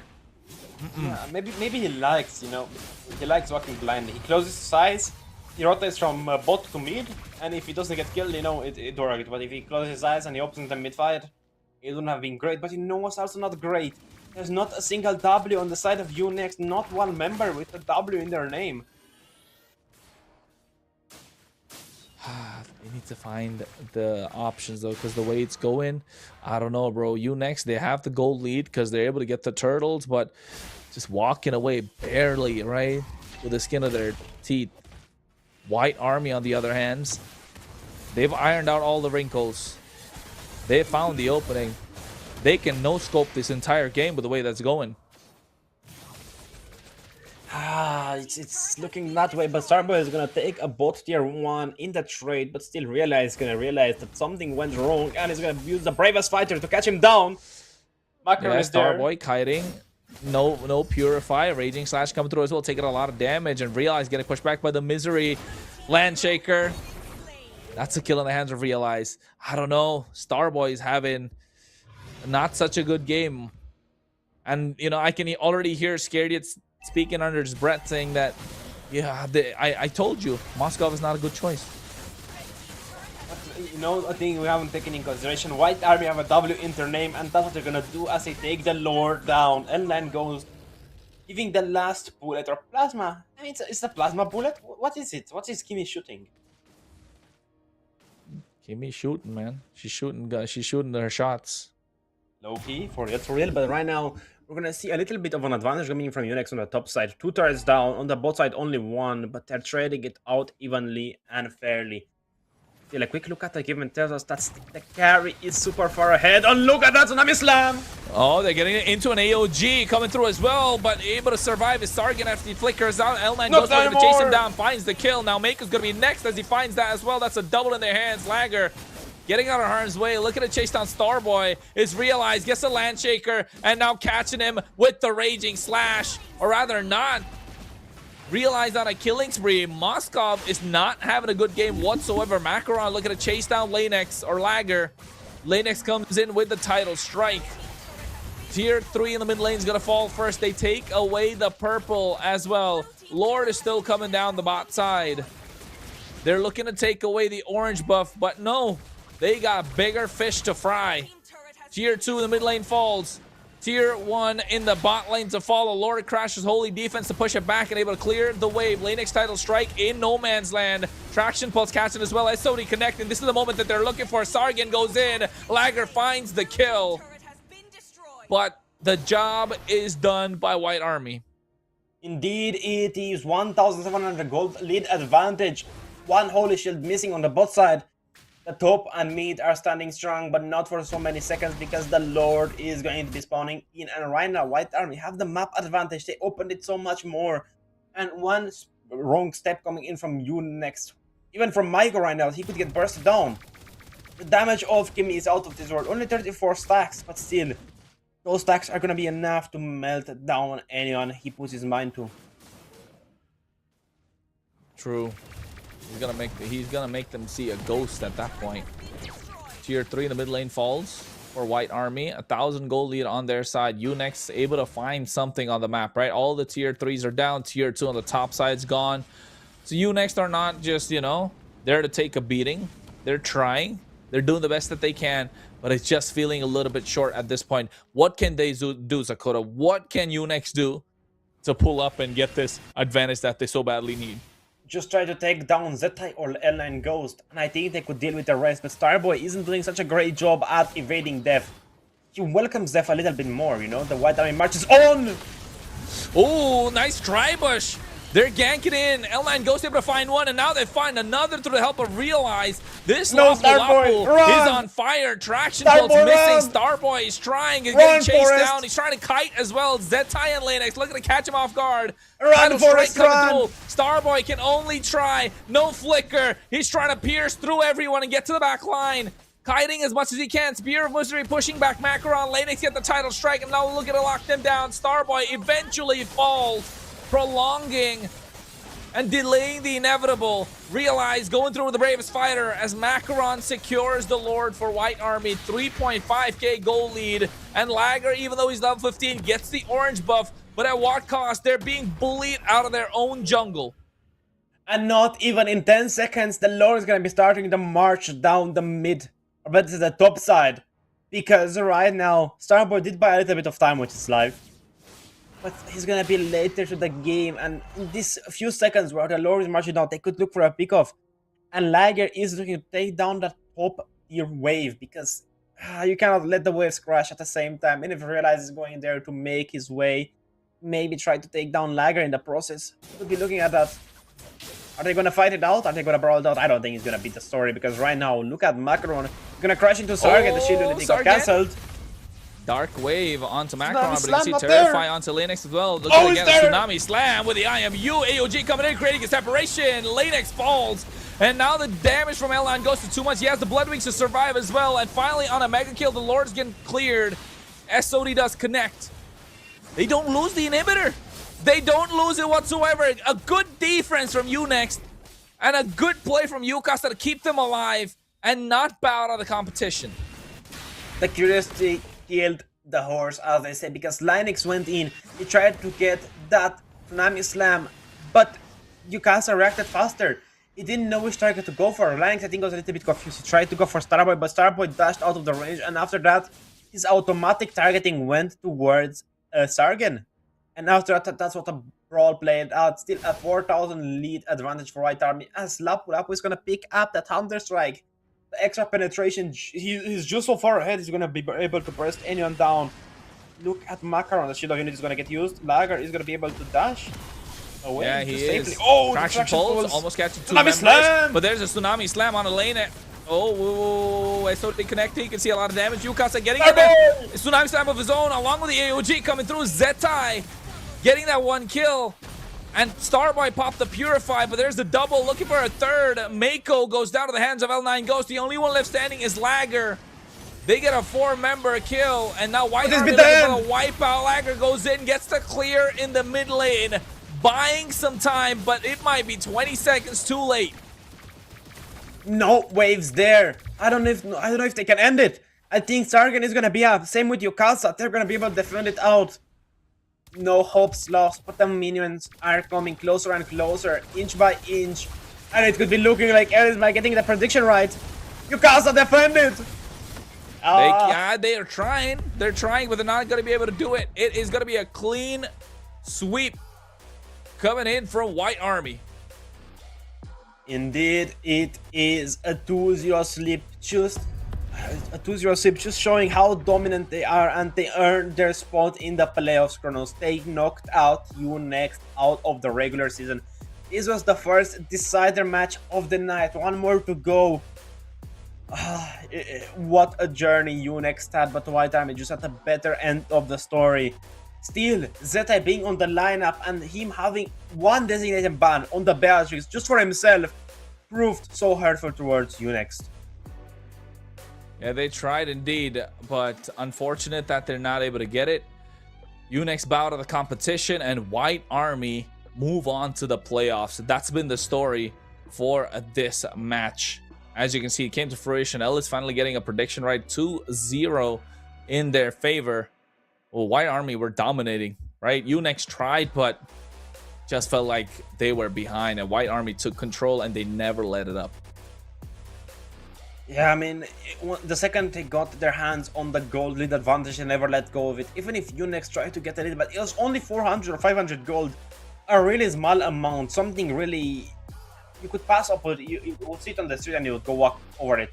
But other than that, White Army did manage to seal the deal and take Unext down. One of the strongest teams, the top 8 teams in Europe, they're battling it out right now, ladies and gentlemen. So make sure, if you want to get a little bit more information about how Zeta got the MVP, check out MLTV. Make sure you write !MLTV in the YouTube chat to get more information about that. But he does it in a great style. In both games, Zeta worked very hard. He definitely worked really hard indeed, Sakura. Not gonna lie, he's not gonna take away any sort of, you know, anything away from him. But if you ask me, it all came down to L9 Ghost, man. You could take a look. The Executioner, the War Machine, the most damage dealt, the most kills on the board as well. And the stats don't lie in this case. 9-1-2 in the favor of L9 Ghost, and White Army 18-4 that Unext had. Even if all alternatives went to the start of Unext, they didn't really know how to bounce back. They didn't know how to capitalize on them because Starboy was getting singled out. Even with the 1v1 emblem, with a Master Assassin, he couldn't really hold a light to Zeta. He was just sustaining all the damage coming from Starboy. Yeah, and now it's the journey of Unext is down in the MEC Season 2. Hopefully we get to see them come back. They did go through the open qualifiers, and hopefully they're able to make it back for the next season for Insurge Europe. And we wish them the very best, but unfortunately in this journey they cannot move forward. But taking a look at the highlights of that previous game, we can see why they're not able to, because White Army were just one step ahead every single time. The march kept on marching, the White Army never stopped, the walkers walked. But still, L9 Ghost did so much work, you're right, Kronos. I have to admit to your truth, because whenever a fight was beginning, it all started out with L9 Ghost hitting that traction pulse, just pulling all members of Unext together and getting them prepared for realized jump in with his just insane combo. And the damage from the Hunter Strike and the War Axe as well did so much. Even if Michael got that huge pick off on Linex, they still didn't achieve much beside a base defense. Yeah, they didn't. You could see that base defense was clutch, though. It was clutch, but then again, with the composition that White Army were running, it was much more easier to execute compared to Unext, right? Unext really threaded the needle, and not every day is a Sunday. Unfortunately for Unext, it didn't work out. It did not work out. So still a huge shout out to Unext for getting it this far. We wish them a lot of luck in the further future. I mean, the closest future, because there's going to be more and more stuff coming in from Surge Europe, of course. But the next game, as the most, I think, anticipated game of the night between Baltforce and Vision. I cannot wait to see it. I cannot wait to see it play out. I'm going to watch part of it, I'm going to stay a little bit away from you. You would have watched part of it, 100%. I would have for sure. Baltforce versus Vision. Oh, that's gonna be a tough one. And again, that's another fight for tournament life. I think the winner moves on to the next stage in the playoffs. Group B, of course, and with one already gone, the next one to follow, we're gonna find out, because Baltforce looks super strong and Vision doing the same. So I think it's gonna come down to who's got the better of the other. I really cannot see what's gonna happen, because Baltforce took it down Extremely Slay in a 2-0 fashion. I mean, the first time we've seen Extremely Slay fall, Kronos. And if Vision saw what Baltforce did, I would be scared. I would be getting prepared. But right now, you know what's also cooking up? An interview with Big Linex, Kronos. Well, hello, Lennox. Congratulations on the win. How are you feeling? I'm feeling good. Feeling good. All right. You guys beat you next, and you move on to the playoffs right now. Right? You have an extra match to play compared to the others. What's the game plan in the playoffs at the moment? Are you looking for a podium finish? Are you guys looking for first place in the entire MEC? Because some would say, you know, feels like White Army are not at their peak at this moment. Ну, на що ви розраховуєте? Типу, на перше місце, чи просто ніби залишитись там на другому, третьому місці, як, ну, в подіумі? Ну, я не знаю, можно ли это бить. Но, как бы есть информация, что лесника мы потеряли, к сожалению. Поэтому не знаю, как счет топ-1, но за 2 я бы боролся. So he's telling that, of course they want to win, but recently they lost their jungler, and he is not sure about taking top 1, but he wants to fight for top 2 certainly. Okay. I mean, Zakora? could you tell us a bit of a spoiler? Who's gonna be the jungler for the regular season? Хто буде лісником на плей-оффі? Что? Хто буде лісником на плей-оффі? Ну, это секрет, я не буду это озвучивать, но есть уже некоторые, которые... Okay, so he's saying it's a secret, he does not want to tell it, but there is already someone there. All right. That's some good news. So you still need time to kind of build synergy in the playoffs. That's one important part. And I would say, I would ask you which team would be the hard team to beat, but then again, you know, you got to change in your roster. So we'll leave that question for later. But in the next match that's to follow between Ball Force and Vision, who do you think is going to be the winner? Хто виграє? Bolt Force чи Vision, як ти думаєш? Я думаю, Balforce. Они сегодня показали хорошую игру против Extreme Slay. Поэтому, ну, если они обыграли Slay, то я думаю, Vision точно закроют. Должно, по идее. So he's saying probably Bolt Force because they showed a really good performance today versus Extremely Slay. So probably if they won Extremely Slay, they should easily win Vision. All right. Zakora? Another question, Linux. Do you have any message for your fans, for the people supporting you? Because in this best of 2 season, I mean, there was only 2 games. You guys had the most votes from the chats. Do you guys have anything to say maybe to them? Що хочеш сказати фанам?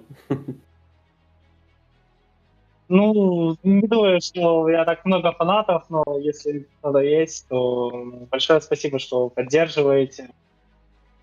Армия, если есть, то большое вам спасибо. Также хотелось бы выразить большую благодарность нашему тренеру, Дэс. Это наш тренер, без него было бы на этой сетке, поэтому хотелось бы сказать спасибо ему тоже. Вот. А як тренера звати ще раз? Денс? Дэс. Des, okay. So he's saying he doesn't think their team has a lot of fans, but if there are fans, of course, thank you for support. And also he wanted to say thank you to their coach Des, because he helped them a lot to get through this tournament and like win some games. So without him, he says that they wouldn't have won that matches. Well, that's a nice message. And thank you so much, Lennox, for showing up here. Congratulations to move on in the playoff. And spasiba. Right? That's what I gotta say. Thank you. See you later. See you later, man. See See you later. Man, what a sweet guy. I don't know why he thinks he doesn't have any fans. I'm a fan. You're a fan. Both of us are fans. I'm not gonna lie. We're fans of White Army, that's for sure. So if you're still watching, hey, you gotta know, bro. We're your fans. And that was a really good performance, really aggressive, taking it to you next. Unfortunate that UNext will be moving out of the competition, and it's always a sad day when someone's going off, right? So that's a sad news, but folks, that's the nature of the beast, and that match is over, but we're going to find out who's going to be the next team to move into the playoffs between Ball Force or Vision, and who's going to be the one to go home. We're going to find out, of course, after a short break, so don't go anywhere. Stay tuned. We'll be back soon.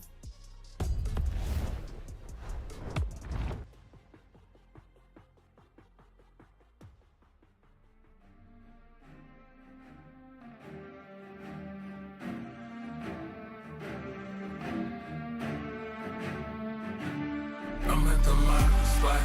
It take blood, it take sweat, it take time. I won't stop. I'm in mode.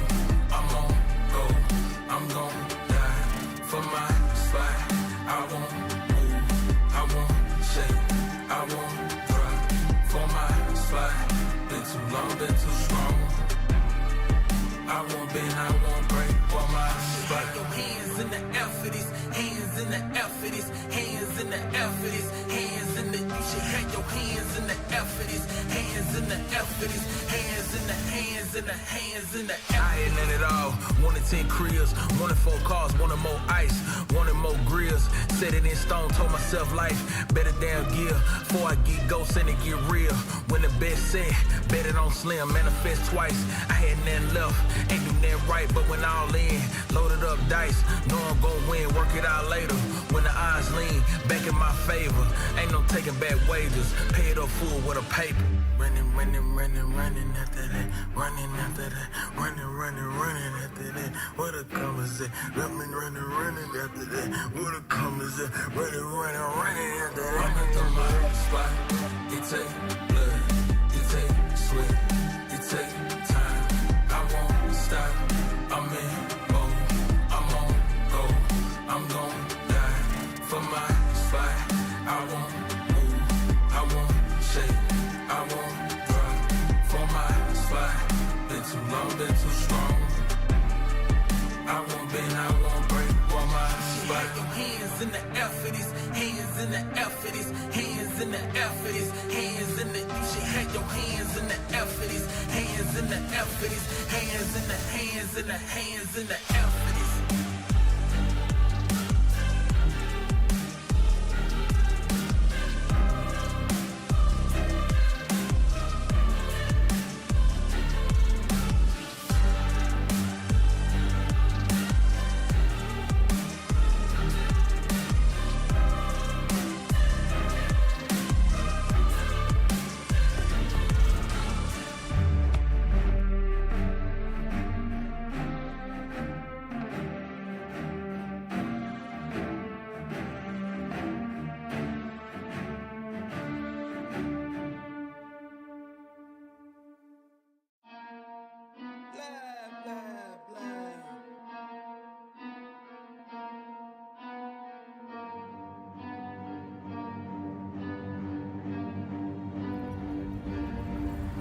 I got problems on problems on problems on problems on problems on problems. I solve them. I run through the money. The pressure be calling. Left on my blessings. I feel like I'm falling. The birdie is back. Tell me I'm garbage. I'm going through something. That's why I ain't calling. Phone and progression. It's all that I wanted. The phone and affection. I summon and dub it. Cause I got problems on problems on problems on problems on problems on problems. I solve them. I run through the money. The pressure be calling. Left on my blessings. I feel like I'm falling. The birdie is back. Tell me I'm garbage. I'm going through something. That's why I ain't calling. Phone and progression. It's all that I wanted. The phone and affection. I summon and dub it. Why you be all on my line about nothing? Why won't you go get you $1 or something? Don't hang with it who line for nothing. I see that we different, you riding, I double. I don't do discussions on bragging about hundreds. Don't go to your places, I know that they sunken. Don't call me your brother, I barely could trust it. I talked to a shorty, she bagging the bugging. And I'ma need all of my dollars on corporate, so hand me the money, I divvy the pie. I'ma give all of my people a portion to build them a fortune. I'm flipping the ride. I can't be mixy when iffy the vibe. And 40 on 50 is really the time. Why is you all on my phone like you want me? Like you wasn't pushing the kid to the side. I don't know if you thinking I'm blind. Cross on my crosses and dot on my eyes. Done with your efforts, I'm dealing with pressures. I know it's a lesson, that's word of the wise. Dubbing the mixes I'm mixing, I know I've been missing. I needed some personal time.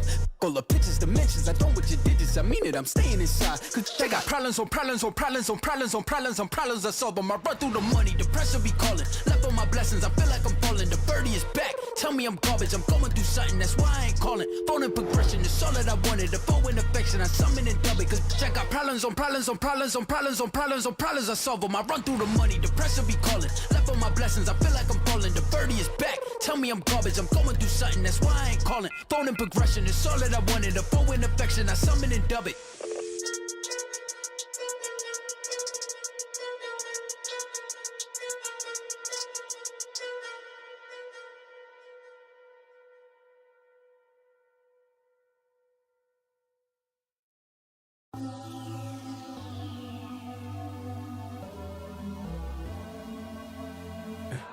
For the record, for the record, for the record, for the record. Been a little too nice to y'all. Now I gotta up price on y'all. Snake eyes on dice for y'all. Shoulders on ice for y'all.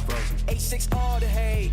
I won't get involved today. Got lost in the ball and A's. I'm flipping the bars. I'm flipping the all record, off record. I still count wins when they got it. On record, off record. I let them take advantage. I was wildin'. On record, off record deals. Tell them talk to Colin for the quote. On record, off record. I still want to act, not the ghost. For the record, I'm done trying to make y'all comfortable. For the record, you ain't trying to grow, then it's done for you. For the record, lab on me going all the way. For the record, ain't trying to make no time to waste.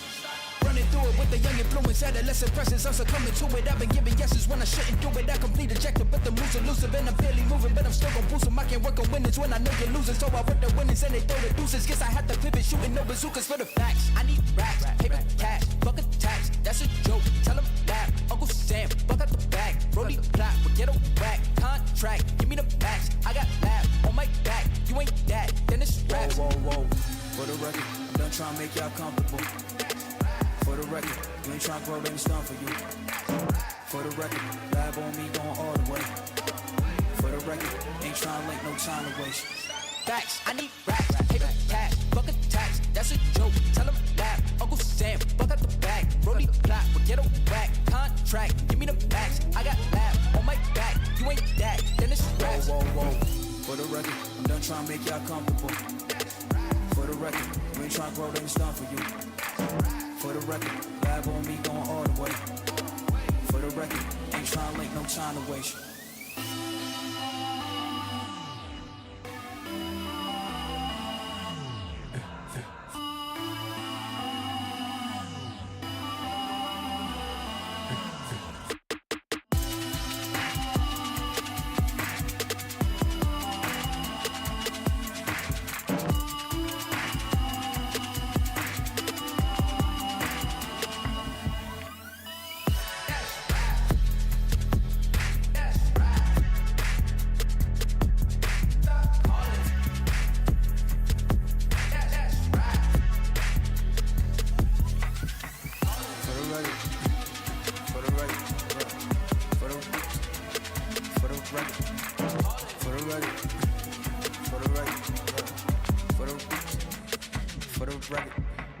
For the record.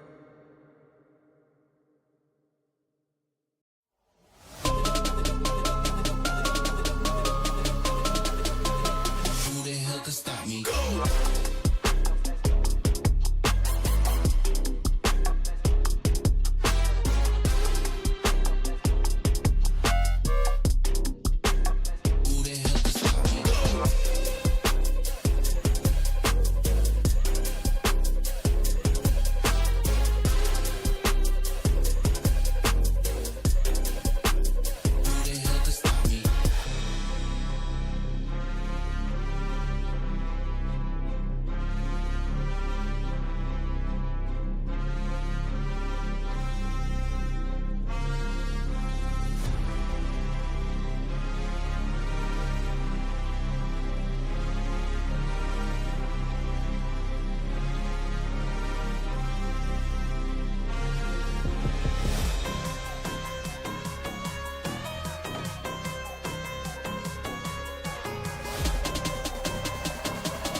highs with the lowest lows. That's like these days. World chained up, he on lockdown. Phone call 3 ways. I just pray that he find God now. It's no replay. On my way up to the top now. That's on me, ayy. The highs with the lowest lows. That's like these days. World chained up, he on lockdown. Phone call 3 ways. I just pray that he find God now. It's no replay. On my way up to the top now. That's on me, ayy. Any day could've been dead. High school price on my head. Paranoid lying in my bed. Pray to God they don't turn my shirt cherry red. I was lost, didn't know me. Introduced myself to codeine. 6 months was a dope fiend. Philly didn't even know things. There was a low me. Swear to God it would've owed me. Everything you ever told me. Everything you ever showed me. I forgot it. Caused me drama. I used to stay on one. Now I changed on them. The highs with the lowest lows. That's life these days. World chained up, he on lockdown. Phone call 3 ways. I just pray that he find God now. It's no replay. On my way up to the top now. That's on me, ayy. Hit the highs with the lowest lows. That's like these days. World chained up, he on lockdown. Phone call 3 ways. I just pray that he find God now. It's no replay. On my way up to the top now. That's on me, ayy. I just saw Jizzy got a plane. Guess that's what he meant when he said nothing was the same. Lately I've been grounded, energizing off the pain. Some things gon' change, I'm just soaking up the game. Through the mud, out the rain, like I remember all those same nights. Now I'm on top, no stage fright. Now I'm on go, no brake lights. Hit the pedal, hit the engine roar. No fear like a matador. Breaking trends and I'm making more. Going up, climbing ladders more. I can't be stopped. Now I do what I want. Real, no front. All the way to the top. Highs with the lowest lows. That's like these days. World chained up, he on lockdown. Phone call 3 ways. I just pray that he find God now. It's no replay. On my way up to the top now. That's on me, ayy. Hit the highs with the lowest lows. That's like these days. World chained up, he on lockdown. Phone call 3 ways. I just pray that he find God now. It's no replay. On my way up to the top now. That's on me, ayy.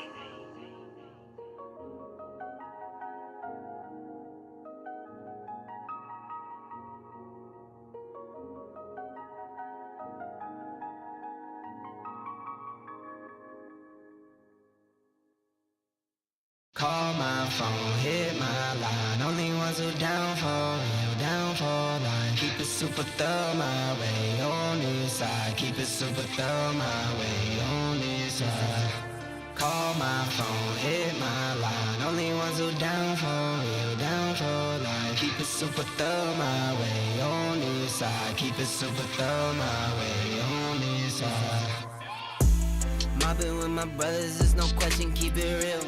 Whether we East coastin' or we in the hidden hills. In the poppin' straps of blue faces, not the pills. Heard you callin' bluffs, I show and prove it is for real. Son of God, not a son of sand. Keep it off the books and keep it coming in. Bitch, the old whip, see what I'm coming in. The inside caramel just like 100 grand. Call my phone, hit my line. Only ones who down for real, down for line. Keep it super thorough my way on this side. Keep it super thorough my way on this side. Call my phone, hit my line. Only ones who down for real, down for line. Keep it super thorough my way on this side. Keep it super thorough my way on this side. Heard you moving funny, had to cut you off. Had some more friends like my brothers, I can't trust it all. Ladies and gentlemen, welcome back. You're watching the MLBB European Championship Season 2, the road to EWC. That's right, this one slot in the MSC wildcard is up for grabs, and it is presented by Surge Europe, powered by Runestone. And it's going to be the final series of the night, and you're going to see that in a second, which is going to be Bold Force versus Vision. My name is Kronos to bring you the action. Alongside me, Scared Yet. What's up, Scared Yet? You took a break in between. The first series was a banger, and I think the third one is going to be as well. I mean, it was one of the biggest surprises for us, right? Because every single one of us thought it will be extremely slow to close this one out. But Ball Force came out with the force of the ball head and eventually surprised everyone there. But out here right now, it's going to be the main matchup, right? Because even though they won against Extremely Slay, if they lose against Vision, then Vision qualify. So they have to make sure that this one game is something that they close out with. That's going to be the main idea right now. It's a do-or-die situation for both of these teams. And we've already seen what this roster can do. We've seen what this roster can do for sure, but then again, it's coming down to how they are going to be able to play this game. Def, ESQ Power, Dirty Diana, EA, and Onyx. We already saw what Deft was able to do in the previous series, getting 2 MVPs. My man took a page out of the book of God Believer and became the MVP machine for that series. But on the other side of the spectrum, he's got to face up against Baby Nikki, one of the strongest goal laners that we have been seeing for quite a while now, and his Granger is something you always know will show up big time. While you've got ZL, Gyumi, Zaika, as well as Onoki. One fun fact though here, Zakota is not here to tell us that fact, but he revealed it to me. Onoki is now bald. Yeah, I heard it too. Onoki is bald. I'm surprised he's not on the other side. Better not be some shady plays, folks. Don't worry about it. We always make sure everything is held at the best possible way. There's not going to be any breaches in terms of discipline and fairness to the game. So of course, Vision, this star-studded lineup, looking for a big W to move on to the playoffs and stop Ball Force from doing so. And we can take a look. This is the first game of this series. Flying Cloud. That's Nana. You think that's in Yin? I mean, not in this. It's the same. That's Nana. Take a look. It's the same hero that's there in the other one too. It's exactly the same one. I don't know, man. I really. The last time I remember, my producer said that the one in the dangerous grass is a Yin, but what we see in the Flying Cloud is definitely a Nana. But you know what? I know Nana. It's next fine. to Nana I'm talking about. I'm talking the one next to the Nana. That's way too small for me to see right now. I'd have to move all the way back up inside the screen to accurately have a look at it. So I'm not going to do that. The only thing of my focus is going to be the bans and the picks, right? And also how the map is now going to drive the in-game micro. Because I'll tell you one thing. When Ball Force were playing against Extremely Slay in the map of Expanding Rivers, we did not see any boots coming up from Defect. He went in directly with the Trinity throughout that game. And after that, he made the boots. And one of the big reasons was because obviously till 8 minutes, you've got turtles constantly spawning up, and you can utilize that river for the rotations. So I want to see the same thing in this one. Not the same, or at least similar things. True, I think that definitely does make sense in terms of the fast rotation. That's why even in Expanding Rivers, you do have the tank jungles being more prominent, right? Faster rotations across the board. You're going to see there's no reason why the long lane won't be able to make it to these turtle fights. But then again, here, the draft has begun. Marcel, Guinevere taking off from Ball Force. Phovius, and then it's got to be the Jushin plus the Freya maybe, or the Harley. I don't know, man. I think so it's a Freya Harith. I don't think so you'd really want to give that to Defect. Harith was something that even Extremely Slay were respecting against them. While on the side of Ball Force, maybe a Fanny. I know as much as ESQ Power likes to go for the Basha in the jungle and everything, you'd rather not want to test out ZL once he starts showing up. I think if you're Ball Force, you ban out the Harley, right? You take out the Harley, and then you first pick the Suyo. And give away the Harith. I don't know. I think you're fine. I think it's fine. I mean, you give away the Harith, you get the Uranus taken off. Okay, so they want the Harley or the Suyo. Now it comes down to what Vision's gonna ban out. They don't care about the Jushin. I think Ball Force are okay giving the Jushin away. I don't know, man. Dirty Diana showed a pretty solid gameplay of Jushin in both the games. So if there's anything Vision might have learned, it is probably the fact that don't give Jushin to this dude. But I think so they still might want to ban out the Harith, considering they themselves banned the Phobias. I don't know, man. At this point, I think so that you should keep the Valentina as the flex. Just like how you used to use it against the Sora in the EXP lane, which eventually lowered Sora's pick rate. The same idea is now being carried out against the Phobias as well. There you go. Harley's gone. You call it for Harley, so Jushin or Suyo. I wouldn't even be mad if they went first pick Suyo here. just to make sure he gets them, because whatever happens, the other two are going to the other side, right? No Uranus to be picked up as well, so I think Jushin, a slight better choice. You get some control in the mid lanes, but Suyo and Harith on the other side is instantly so much problems. And then you're forced to go on a Leomord in the jungle thanks to that, which is still okay. So I think Jushin first, and then you get the other side. They need to respond with something super solid. Harith and something to stop the Jushin, something to move up on the faces. It's a glue. Okay. They keep things open. They keep things a little bit spicy, a little dicey on how they're going to make these things work. Ooh, I like it. Now now it's up to them. They're going to go Jushin plus Harith, or they're going to go Suyo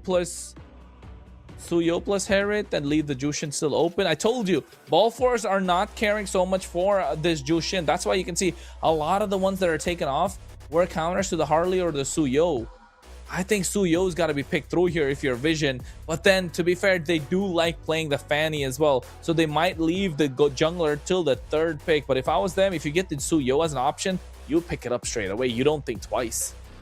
I don't know, man. Here's the thing. Normally, with the amount of hero... Hey, look, oh no, he's bald. Yeah. Wow! Yeah, exactly. He is. I saw that in the video as well, Kronos. Did you? Yeah. Didn't you? All right, cool. I did. That's why I'm saying it. And they also said that they were going to win. They were going to win against Ball Force. It's probably should be easy for them. But out here right now, Jushin, we both were discussing about it. Not the Harith though, just because there's the glue on the other side. I like the idea. They lock in the Claude and they keep everything open in the jungle, considering Zedel's hero pool in the jungle is way too deep, so it's totally fine. But the Basha logged in from the other side. You knew ESQ Power would prioritize it as soon as possible. And now for the gold, they can lock in the Harith. But that would mean too much magic damage though. I think they're fine. They still got to pick. Never mind. They go for the Eve into the Jushin, which is great, but into the Claude, not so hot at this moment, right? And if you are Vision, do you really go for the Fanny, which is ZL comfort pick, but into the Basha, you saw Nightmares and Suyo's left open? I think you just pick Suyo. You don't go for the Leomord here. Leomord into the Eve, into the Basha, into the glue. Not so good. It's kind of like counters across the board. They still get the Fanny. They still go for the Fanny. It's been played one time. The one time it was played, it was in the hands of ZL for Vision, and they came up with a big L, right? It was a long game. They did end up losing that. Moskov being banned out right now, and I think they're going to take out a little more counters apart from the Moskov. But they're so squishy. They're going against a tanky lineup, and they need to play aggressive. They do have the Claude for the late game. I think this time a little more aggression for them, so it's looking good. I want to see a Khalid along with something that can dive in the backline in the EXP lane and can sustain as well. I would normally say Yu Jong, but just because there's a Basha, I think so it will be tough. But I don't see any other options apart from that. Maybe an Alice to keep that physical and magic damage synergy as well. So if you're Ball Force, you might want to ban the Khalid out. And there we go, the Alice. They read into it. Yeah, the Alice is the great choice because they need some sort of front line, right? It's easily able to dive to the back line as well. Another gold laner. That could be a little problematic. Or even a Kalea at this point. Never mind. They don't need... Harith? Or Kalea. I think Kalea. I would not... Normally I would say Kalea, but if they flex this glue into the EXP lane, that means they will have a lot of damage. Carry too. Carry can work, yes. Carry or Harith. Something in the gold lane. Nah, I think carry. You carry plus Kalea or carry plus Kaja if you are Ball Force at this point. Slot this glue in the EXP lane. So you want to take out Kalea. Tarizla is the option that they take off. Okay. Preventing any sort of team fight shenanigans, getting some control on the other side. Ball Force. I mean... You ban the Khalid? Sora. No, the ban of the Sora. This should be a Khalid lock-in. If not Khalid, a Gato. Hilda. Khalid. Yeah, all right. You do have that early pressure. I think Hilda. Yeah, I think Hilda. Khalid is also good. Khalid or Hilda. But if not that, you go for the Kalea to deny the Kalea on the other side. But also, it's not a lot. I mean, Hylos is a solid option too, if I'm not wrong, for Vision. True. Hylos could work. Hylos could really work. Nah, I think Hilda. I think just go Hilda and blitz everybody down, to be honest. Or Khalid. Hylos is good, but they don't have any sort of crowd control, any sort of massive playmaking potential. Really relying on ZL to snowball with this Fanny. So I think Khalid or Hilda. That Yuzhong. They wait for the roam until the end. Yeah, I called out that it should be a Yuzhong or an Alice in the EXP lane. Alice was banned out, so Yuzhong became the only other option. Lapo doesn't seem like a good pick in this scenario. And for Ball Force right now, you need something for the EXP that can do the damage. Alert still a possibility. Will constantly be a threat to Gyumi as well. And then something in the goal carry. Alert carry. Nah, I don't think Arlot's scared. I think it's got to be Carry plus Kaja or Kalea. Lucas EXP lane. All right. That's Tonix. And by the way, he will run with the Revitalize. Yeah, I know it works. I like the Revitalize Lucas as well. It's not bad. It's a lot of heals, but you need some sort of damage. Harith it is. I mean, they don't have the shred that they need. They can go for these extended team fights, but I'm still not liking that. Khalid is the one that's locked in for the side of Vision. I don't know, man. Ball Force? It's super tanky. It is the constant. I like the idea that you mentioned about the extended team fights, right? Because really low cooldowns on the ultimates, or if not the major cooldowns on the ultimates, you know, Dirty Diana will constantly poke with the Void Blast. Defit can, with the 15-second CD on Zaman Force, and participate in those fights. Here will be an annoyance into that room, but Stonix is the main problem. You have to find a way to stop this Lucas with the Revitalize. He has always been one of the biggest playmakers for Ball Force. But if you're the side of Vision, it's clear, right? You need ZL to snowball, but one good thing is that they have got the late game with the Claude. Hey, they got some crowd control as well. That's something that the other side doesn't have. No hard stops to make sure to stop ZL flying on this Fanny. And folks, we're going to find out. It is the first series of this, or rather the third series of the day, and the first game of this series. And we're going to find out who's going to go into the playoffs as both fight for tournament life. It's a do-or-die scenario for both of them. And the momentum becomes the crucial thing which you're looking for. Ball Force have already found it by winning 2-0 against Extremely Slay. So they... Alright, it's fine. Yeah, it's fine. So they should be the one in the advantage out here. Both the junglers will start from their purple. ESQ will be looking for the invade. ZL goes in. Look at this. This is what I was talking about. No hard crowd control. The only one that they have is the Shield Unity. And oh my god. First blood in the hands of ESQ Power. And now all of a sudden the early game of this Fanny is neutralized. Yeah, it's gone. It's straight up gone. He's not turning level 4, but they're still fighting. Oh wait, Onoki. Oh, push back a little bit. Petrified. He petrified ESQ Power mid-jump to save his life. Oh, DA going to the split as well, trying to get on top of him, taking a lot of damage. Oh, Onoki goes down. ZL comes in. Steel Cable should be able to get the kill onto ESQ Power, but Zyka's the one to take it away. Bald Force. Take a look at the talent prediction. Powered by Runestone. This one's split down the middle, scared. Yep. 3 thinking it's going to be Vision. A couple of you thinking it will be Ball Force. Oh, man. Oh. DA? DA. See, it's fine. He's fine.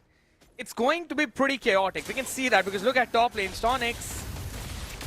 Oh no, Stonix taking too much damage. ZL picks up the kill this time. This is what they need, these brawly fights. But look how messy these are. Dirty Diana getting the kill as well onto Onoki. They always get one, take one back. Vision do have slight bit of advantage within this turtle pit with the kill that they have and a slight bit of a goal lead. But ESQ Power on this Baksha should be able to get this turtle quite easily. ZL doesn't want to go for the purple buff. Wants to go for the neutral objective. Retribution is going to be in the hands of ZL. They get the turtle. And ESQ Power not able to get away with it. Tortoise's Poissons for a disengage, but they do find a kill. And it's going to be Onoki again going down.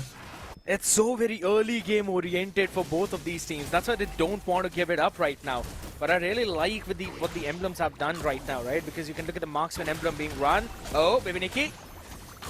Purifies, but he can't get out of harm's way. Bald Force still find the angle to get the kill. And now ZL missing out of steel cables. But it's still wise not to go for a fight. Yeah, he's being pretty slow. Oh, Raging Sandstorm coming through as well. Straight onto Dirty Diana. ZL Cutthroat to make sure it's a fail-safe, but gets onto the creep instead. But still able to get the kill. 4 and 4. They need more of these pickoffs. More of these forced fights. So Ball Force and Vision need to get control, because Ball Force, they're having a good time. Yeah, exactly, especially ESQ Power, considering it's going to be a lot of brawly fights by ZL. He's just making sure to quickly get the farm for himself. ZL. Steel cables gets out. 3-member rotation. Right, they're cool. Go ahead. They're cool. I was thinking, like, the moment you think this dude is going to rotate, finally go and take his orange buff, which has been sitting there for about, what, a minute and a half, maybe more? He instantly hops in, changes the direction with the steel cable to go for another skirmish. They definitely do. In these, oh wait, ZL, speaking of a skirmish, that's a pickoff. That's a fight. One down again. He has been breathing down the neck of Dirty Diana. And it's working out to their favor. Vision, this is what they need. They need more of these to come through for themselves. Vision, on the other hand, or rather, Ball Force, on the other hand, need some of these extended team fights. They need StoneX to pop off. We need to see that flash step flash combo come through on point and push back Vision. They have a lot of soft crowd control, the soft CC, no hard CCs, and it's going to be difficult. You can see already Black Dragon Unleashed. Retribution going to be the hands of ZL to get that. Blazing Duet is out as well, but at the same time, they unleash the beast mode, and Onoki gets a furious dive. They're going to get the Shard Rest, but the flash step flash combo, able to pick up the kill. And only one traded, but Vision able to get the turtle. ZL wants to go for a re-engage, finds DA, and gets the kill. That's the power of the Fanny. A lot of mobility around the map. Hop in, hop out instantly. And the dude has gone in for the Blade of Hip Disease as well for the first item. So, you know, he will be hurting like hell, and Defit, thanks to the vision provided by ESQ Power, will go back to safety. Oh no, StoneX. The cables are showing. ZL, the god. He definitely looks like a god on this Fanny. 2-1 and 3 right now. Clean cable management. The first blood, unlucky. Walk straight into a stun from ESQ Power. Possibly the only lockdown stun that they have on their side. And gave away the first blood. But apart from that, he has been clean on this Fanny. But still, not able to get a goal lead. And when you have a Fanny on your side, if you're not able to get a goal lead, it will be difficult to face down the opposition will come mid to late game. The only reason why that's been happening is because ESQ Power has been farming really well. And also, Onoki has been traded in every single one of those fights. That's kind of a tough point to deal with right now, which is also the reason why ZL has to go in the top lane multiple times to stop down StoneX. And it is giving free time to Defit down in the bottom lane too. He's been having probably what, Stallium's Tithe in his hand. Oh, the 1v1 on the bot side. ZL forcing out that Zaman force, but still able to get the kill. Why did I say that? I am sorry, Defit. I am so sorry. Caster's Curse never happened faster than how it did right now. But on the other side, alright, there's still the constant back and forth thanks to the minions though. But now the wave pressure will show up because ZL will be clearing the far lane very quickly. Look at where he's cutting the wave! He has to, right? At this point, he needs to apply pressure. Leaving only one cannon, it's fine. But you see the Blazing Duet coming out as well from Nikki. He's late to the turtle fight, so ESQ Power able to grab that at the cost of clearing a wave. Was that a bad decision? Definitely felt like it. They had the momentum. They really needed the turtle, but oh my god, he's making up for unstoppable. Straight on top of Dirty Diana. You gotta find a way to put a stop to ZL's Fanny. You can't let him get away with this. You gotta draft for it, get some crowd control, and not having that crowd control is allowing him to have a fun time. It's 5-1 and 3. Although they don't have the goal lead, I really want to take a look and see how ahead he is in terms of items. But oh my god, StoneX flash step flash combo. That was just one combo and is able to do so much damage. And they will take the tier 1 up top though, but it should be traded down bot. Yeah, the tier 2 is going to fall. Nikki goes over the Blazing Duet as well. Purify popped in from defense, and he's trying to dish out the damage. ESQ power comes in with the help of Tortoise Poissons. Grab right on top of Zyka. He's able to get out Onoki, taken down low, but the Lantern for the disengage. Good disengage out here, but look at mid. Nah, it's fine. Zedel just trying to clear the wave as well as Stonix, but he can see, oh, he is playing with fire. Dirty Diana able to make the rotation. Meanwhile, the bot side defit as well, trying to poke out Zyka. Here comes Zaman Force along with a shield unit in a quicksand guard to buy some time, but he goes down finally. And here's that Elder God dashing around with the steel cables, taking on DA super low. But defit able to get the kill, even though Zedel was running away. Those synchro, or rather the chrono dash, finds the opening. What a massive shutdown, and in the hands of defit. His entire damage eventually split between DA as well as defit. He kind of got confused there. Went in on both of them. So they were both low, but no one was clearly picked off. And I think so it's something that Vision will have to focus on. I want to see how many items Baby Nikki has built up because he is being pressured. He is. Blazing Duet coming out as well. He's trying to clear the wave. He's able to do so, but DA helping to tank while defit is dashing around. The damage is too much. He's looking to get on top of Zedel. He gets it. Finds another double, but Onoki finally gets a massive shutdown now. Looking to get on top of DA, but the split, making sure he's able to sustain. Gets a grab right on top of him. Dirty Diana is present, but doesn't have the damage. RWM dropped down, but you can see they're able to get that huge sandstorm. DA, or rather Dirty Diana, is going to be the first one to fall.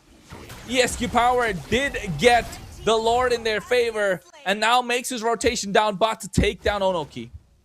This is so chaotic right now. But finally, Ball Force eventually get that commanding lead of 2,500. Zedel hops in again. Oh, he's trying to at least get his purple buff. Not able to get that even. No, and Ball Force, or rather he did, and Ball Force able to find the advantage, right? This is the problem with a Fanny. Zedel might be crazy on this Fanny, which he is, but unfortunately it's not going to work out because the draft is not in your favor. Baxia, we've seen this play out before. They've gone through the same wheel many times, and defit is dashing around, and now this Harith has become a monster. Also getting the Holy Crystal right at 10.5-minute mark. He's going to be hitting like a truck, and now you need someone to hold him down. So it's going to be a big choice for Onoki to catch one. Either it's going to be Dirty Diana or it's going to be defit. Trying to. They're able to get the clear on the Lord, though. Vision not losing the top tier 2. Yeah, I think Zedel should stop taking this 1v1 against defit at this point. But if not he, then who? That is the question. I think you wait for the right opportunity. You wait for the right moments. You want to have the poke coming through from Zyka. You want Onoki to chase him down. Baby Nikki to go in to get the finish. And then, or rather, even Zedel can deal the finishing blow. Look at the steel cables trying to get on top of them. DA able to get the slam onto them. Gyumi for a Jushin. This has been a very underwhelming game, might I say so. I don't even think so. It's his entire problem, right? Because of how chaotic it is being. Plus, you've got pretty beefy front lines in the form of ESQ Power and DA. You cannot catch Stonix. You have to be far away from him because the flash step flash combo, shockwave blast, all of those will burst you down. And then Dirty Diana has been staying far away in that range. Defit hasn't been in any kind of proper team fight. Let alone we haven't seen a proper team fight. It's been just small chaotic fights happening all across the board. We want that one big bang. It's just like random supernovas across the universe.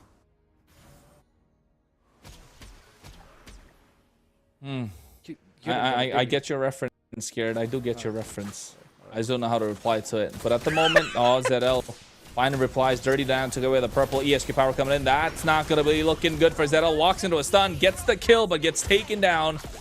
And now whatever bounty he's had for a long time is gone. He was 5-1 and something, now 6-4 and 4. Yeah, that's tough for him. Getting picked off a couple of times. Once was with defit, and then he's been trying to catch up and maybe take him down, but none of that has been happening. Right now, Ball Force seem to be in the commanding lead, full control of the game. Oh yeah, absolutely. They've got the solid scaling as well. You've got the Harith, which is pretty good for the mid to late game. You know he's going to hit like a truck. You've got two beefy front lines of ESQ Power and DA. And whenever DA gets low, he can just simply grab on top of you, right? Use the ult, sit on top. What are you going to do to him? ESQ power rolling his way, trying to take it, seal away the purple. ZL gets it in his hands. Lord on the top side for Ball Force. D-Fit has been an absolute beast on this Harith right now. Oh no, ZL trying to take away that Horned Lizard. Scouting out these bushes, and now it begs the question, does he have the damage, right? It's gonna be super hard, super difficult for him to do anything. Nah. Baby Nikki hasn't showed up, and neither has Gyumi. Onoki barely got a couple of kills. Yes, a one shutdown, but at what cost? And you can see right now, he's in good position. The Lord is being chunked down to the top side. Black Dragon coming in to get on top of Dirty Diana. Petrify able to get the kill. RWM dropped down, but too little, too late. Defit drops out of Zaman Force. He's trying to dash around. Flash that flash combo comes through from Stonix as well. Onoki surviving barely. He's not going to go back to base. Playing with fire a little bit, regens his HP back up, but they get the two inhibitors on the top and as well as the mid lane. Now here's the main dissection which Vision need to see. First of all, ZL can only take down one target, and oh, hold on. Whoa, that's too much. Now you can see the grab right on top of him. I think ZL will be able to survive, but Sonic's coming through. Flash that flash combo. ESQ power looking to make his way as well. Slam could come through at any point, but now they stun him up. He's not going to be able to escape. They find him, and he is on a killing spree. That is tough right now if you're Vision. You have the idea, but it seems like, again, ZL can make these moves because he's on a fanny. But the rest of the team need time to catch up. Even if you're the Sandman riding on that sand, like Aladdin on the carpet, but it still is not going to be enough with the movement speed. Kind of need rapid boots to do that. And rapid boots has been a trend, right? Rapid boots has been a trend throughout the roamers. Oh my god, Nikki's barely able to survive. He even has to use the regen, goes back into the fountain right now. Stonix, with the help of the Revitalize, tanking through so much. Onoki goes in, I don't know what he's trying to do. He gets a three-man knockup, but look at the Blazing Dude in the back line. And Defit's still able to survive. He takes down ZL. Stonix falls. Zyka able to get that after the overextension. Finally, Onoki able to do something, but oh my goodness, Dirty Diana, a beautiful position for the RWM, and now Gyumi takes down DA, but will fall as Defit is still left standing and helping Ball Force get game number 1 after a 7,500 goal lead. That knockup was massive, but Chronos, the question that you asked was answered in the very last fight, that the damage was not enough. And yes, as much as we saw ZL flying around on the fanny, being the Mikasa Ackerman that the Skinny was using, it still was not enough to take down the Beast Titan, man. It just was a straight up onslaught by Ball Force. The positioning of Dirty Diana, as much as he was being targeted by ZL, was still so good that the amount of utility that he was providing with the RWM was enough for Defit to be free from any kind of approach from the fanny, while at the same time the frontliners were being supported by the bombardments from up top. I know the MVP is going to be DA for this game, but that was such a nice game from everyone. Yeah, I agree. I think the key word to me is Ball Force were not phased, right? They were never phased by what ZL was putting out on this Fanny. You can see he had the most kills, did the most damage. Yes, because it's a Fanny flying around the map, and he's clean with it. He is very clean with his Fanny, right? You can't take anything away from that. DA taking the most damage, getting the most assists as well, because he was a roamer on the glue. But the main thing being, the rest of Ball Force were not phased. Like you said, Dirty Diana taking so much damage. And he got taken out so many times. Same thing with Defit in the early game, but they didn't get phased. They knew their time would come. Fanny is super strong in the early game. The rest of the members were already neutered during the mid game phase. So now they knew there is not going to be any backup for ZL when he dives in with his Fanny. He was 5-1 at something at a certain point of the game, right, Scared? Look at what he's ended up with, 7, 6, and 5. That just shows how aggressive he had to play, and the rest just couldn't pull through. It felt like a one-man show a little bit for the side of Vision, but Ball Force, on the other hand, 5 members strong together, able to show that it's a 5v5 and pulling through with this game. Even though I kind of like the draft of Vision, yes, but at the end of the day, it was Ball Force closing it out because they played to their win conditions. And it came down to the same thing which you mentioned, right? They are so tanky. ESQ power and DA are so annoying, always on the faces. Combined, they tanked probably what, 300,000 damage in total. That shows you the amount of frontlining they were able to do. And they were not falling that much. You clearly saw how far away Zedel went in with the entire team, but that still was not enough. And again, Ball Force, just easily clearing it out was what we really needed. We've We've got an really audience did this, question. didn't you? Unknown. I know for a fact that this is one of the audience who's sitting with us right now from the production crew, but alright, Kronos, this is for you. You know what? I'll do it. Can you repeat this? Alright, chat, we'll repeat this. The shells she sells are surely seashells. So if she sells shells on the seashore, I'm sure she sells seashore shells. Repeat it, Scared. I didn't make a single mistake. Go for it. You did one. You did one. No, I did not. I made no mistake. No. The shells she sells are surely seashells. So if she sells shells on the seashore, I'm sure she sells seashore shells. There you go. You go for it. That was nice. All right, you did it, man. That one of us had to do it. We work as a team. So No. You go for it. Come on. Wait, no. Come on. The shells, seashells. She sells. Yeah, there you go. The shell, she sells. All right. The shells she sells are surely seashells. So if she sells shells on the seashore, I'm sure she sells seashore shells. It was a bit slower than you, but I still made it. All right. We both repeated it. Thank you so much. What do you mean by no? It was correct. Read it again. I did it twice. You got to do it twice too. Oh, it's done. It's done. You made a mistake in the first time. That's why. I did it twice as well. I stopped at the first line. On the other side, though, I really hope Vision do not stop in the first game itself, right? Because, yes, it is Ball Force winning it out, but I still think that they have got what it takes. We have seen the depth of Zedel in terms of the hero pool, and the same goes for the rest of the boys too. It just kind of felt like they were disconnected the entire game. And it's what you mentioned. It was looking like a Zedel show.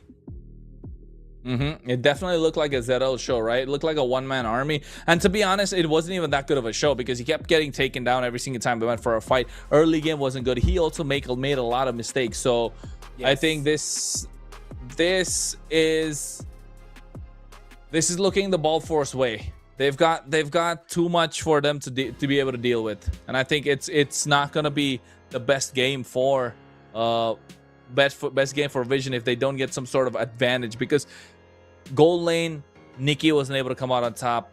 EXP lane Onoki is having a difficult time. They're not able in terms of what they can put out as a team. There's no team synergy showing through as well. I know it's been looking really tough, man. I think so they kind of need to brush off that heat that's been going all around, right? With the Super, Nino and everything. I think so it's time for them to maybe hit the gym and maybe get some of the workout done in the body to clear out their mind. And at the same time, they can also participate in the challenge that's been going on in the Surge Fit Club, ladies and gentlemen. And you can get the chance to win the summer skins in the game. So there's a lot of things going around. Make sure you download the Surge Fit Club app and do the challenges. And I'm pretty sure Kronos has not uploaded his. Bro, I've been trying, bro. I'm trying. Been trying. But the map is going to be broken walls for this one, folks. It's Johnson driving into the Ixia. Yeah. Vision get blue side this time. It's not going to be red. Ball Force, they switch it up a little bit, so that's good. I like it. At least Vision will have a chance to control the draft and not answer back. And look at that. 2 of the picks of the previous game instantly denied. They're like, yeah, nope. Not allowed.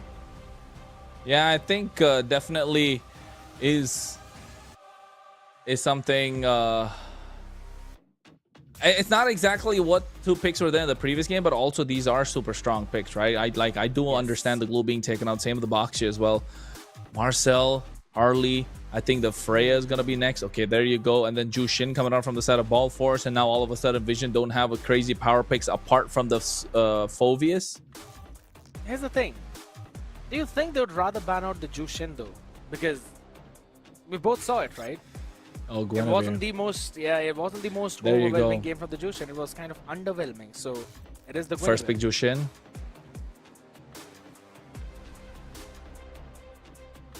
I don't know, maybe Phoveus. Or even the Suyu works. Yeah. No, I think it's Jushin. I think it's Jushin. It's straightforward Jushin. It will be for the denial though, because Gyumi wasn't super comfortable with the Jushin. The good thing is this time you don't have the Basha or the glue to deal with, so it might be a little bit better. But apart from that, yeah, wasn't that tough. Hey, it's the Eve, not the Jushin. Oh, Jushin Phobius. This should go for it, ball force. Jushin Phobius. No, I don't think you need it. You don't even need the Jushin Phobius. Just go Phobius plus Harith. Yeah, you don't need to pick up the Jushin right now. Or you can even go for Harith plus Leomord at this point. Or actually not, Phobius and Leomord. And then you prevent the Harith being picked up on the other side too. They still go Claude. Or rather denying the Claude. I was thinking along that tangent too. But since it's an Eve opening on the other side, you might want to go with a Claude.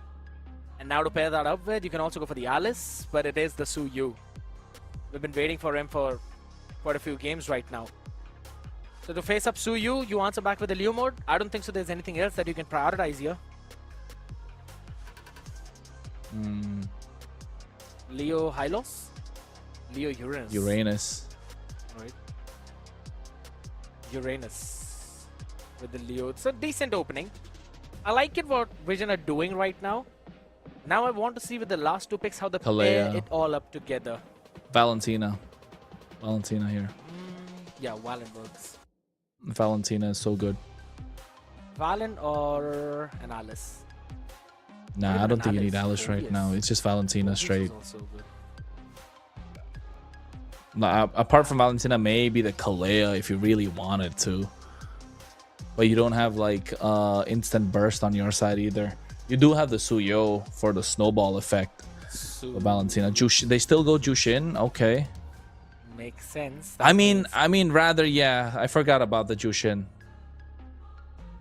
The Kalea is off the charts now. What do you ban here? Yeah. Something that can pair up. You might as well want to ban a Kalea yourself because Vision might actually pick it up. The ban of the Harith. Nikki there. I mean, yeah, they're not targeting Nikki necessarily, but also, you know, give advantage to Claude, right? To defit in this in the laning phase. So Harith's gone. Moskov's got to be next, I think. Yeah, there's the Hylos being taken off. Carry makes sense still. But I think Moscow would have been preferred because they have so much space and they need some sort of crowd control. So Moscow or Granger is going to be in the hands of Nikki. Got Totkacha taken out, so they want to play the Granger. They want to be able to burst somebody down. They don't want to go for some shred. Here, EXP Terizla. Alice it is. Alice. I mean, it's let through, so why not? Yeah, so why not? It's going to be the Alice locked in. Looks like a pretty solid draft if DA locks in the Khalida as well at the very last. On the other side now, for the goal, it's Granger. Nikki likes it. Also for that roam, I think so they can go for the Kalea themselves, but there's only an Eve, so you don't have the proper burst to take anyone down.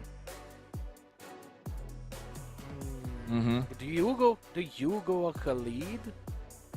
No, you go Hilda plus something here. Oh, Cho plus Clint. And a Belleric to answer back. Ball force. Doing the same thing they did against Extremely Slay in that second game.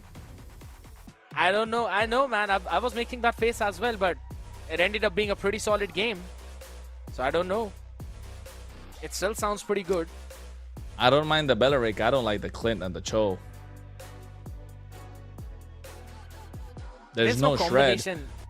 There's no shred on the side of Vision. There's no mobility. D-Fit's gonna have a crazy game. He just needs one Purify. There's nothing stopping him. True. And yeah, Gyumi is gonna have such a hard time here. There's Stonix in front of him. D-Fit is gonna hop on top of him. So Gyumi's positioning is going to be crucial. That's why that flicker becomes even more important. With the Purifier running for D-Fit, ESQ Power is gonna be having the time of his life in this game too. It seems like a 2-0. I don't know, Scared. I don't know. This could be the final game of the night, folks. It is match point on the hands of Bald Force, but Vision want to take at least a game away in this best of 3. Go down fighting, go down swinging. We're going to find out how it's going to go. It is the second game of this series. Vision versus Bald Force. Presented by Surge Europe and powered by Runestone. Take it away, Scared. Maybe they can bring us all towards that third game too, with how aggressive Zyka is trying to play. Oh, he can get picked up. It's fine, he's fine. Had the Shrimp ready at the right time just so Lantern Flare stacks could not be completed. Onoki has to make space for the team. That is going to be the main playmaking idea for Vision. He has to be always on the face of Dirty Diana as well as D-Fit. And that can only happen if he snowballs in the early game. Which kind of means that Vision will have to prioritize that bottom lane more than the top. Yep. They have to try as much as they can, but you can see already Nicky's out. This is what I'm talking about. Yes, he got that quick draw, but it's still gonna be difficult, you know. DA forced to flicker out. Dirty Diana is able to get those butterfly stacks going, making it difficult for Zyka to make any sort of rotations. Lack of playmaking potential from Vision. Only the way of the dragon they have. Yes, they've got the Steed, but it's all re-engage tools. The RWM, it's another, yes, it's a good tool, but it's another re-engage tool. And even here, ZL not opting to go for the Marksman emblem. Did I see that right? Did he go for a Marksman emblem? I don't think so. He went for Assassin. Yeah, it probably was the Assassin. I was actually focused on Baby Nicky's emblem as well. Wanted to see how Defit was winning that early game. And it's because of the Master Assassin that Defit has got. Oh. Steve. Oh, fight starts out. First blood in the hands of ZL. Power able to go down. Now they find another good position. Yumi finds the other. So Vision gets some control. The turtle should be in their pocket, but you can see Stonix right there to provide some disruption. Broken walls. You know for a fact the turtles can be pulled on the other side. ESQ Power comes in, looking to take his purple buff, but Onoki being a massive problem now. Throne of Ruin coming in, but able to get out of harm's way. Catches Yumi. ZL gets the turtle. They go for a disengage. Good thing ESQ Power was able to secure his own purple buff as well. I did see a slight bit of hesitation by Vision. They wanted to go for the engage at the purple buff, then decided not to, but they still fight. Oh yeah, they are. Already popping in the Steed, but they're able to get out. No worries. For now, it's totally cool. And all right, finally now, Nicky will have the better time in the lane. Defit had the Master Assassin, so that's why before pre-level 4, he was kind of in the advantage, as it was Weapon Master for Baby Nicky. But I think so he's probably completed the Fury Hammer already now. So he can take control, be a little bit more aggressive, and the mobility around the river will be provided to him by Zyka controlling that space. And he can do that too, considering there's DA on the Belleric on the other side. So the river should be in the hands of Vision. It definitely should be.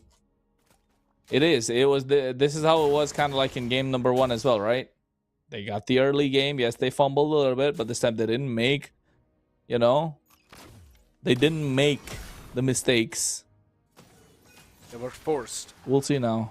Yeah, they were. No, this time they didn't make the mistake. Last time it was a mistake. They didn't make a mistake this time in the early game. I'm just saying, though, it's still going the way that it did in the early game. But I mean, the previous game, Ball Force lost out in the early game, and then they made a comeback in the mid game. So Vision, even though they're able to get this aggressive early game in their favor, ESQ Power, I want to take a look at his items. Does he have the Sky Piercer? That will be the turning point, and you know that's when they'll start pushing Vision back.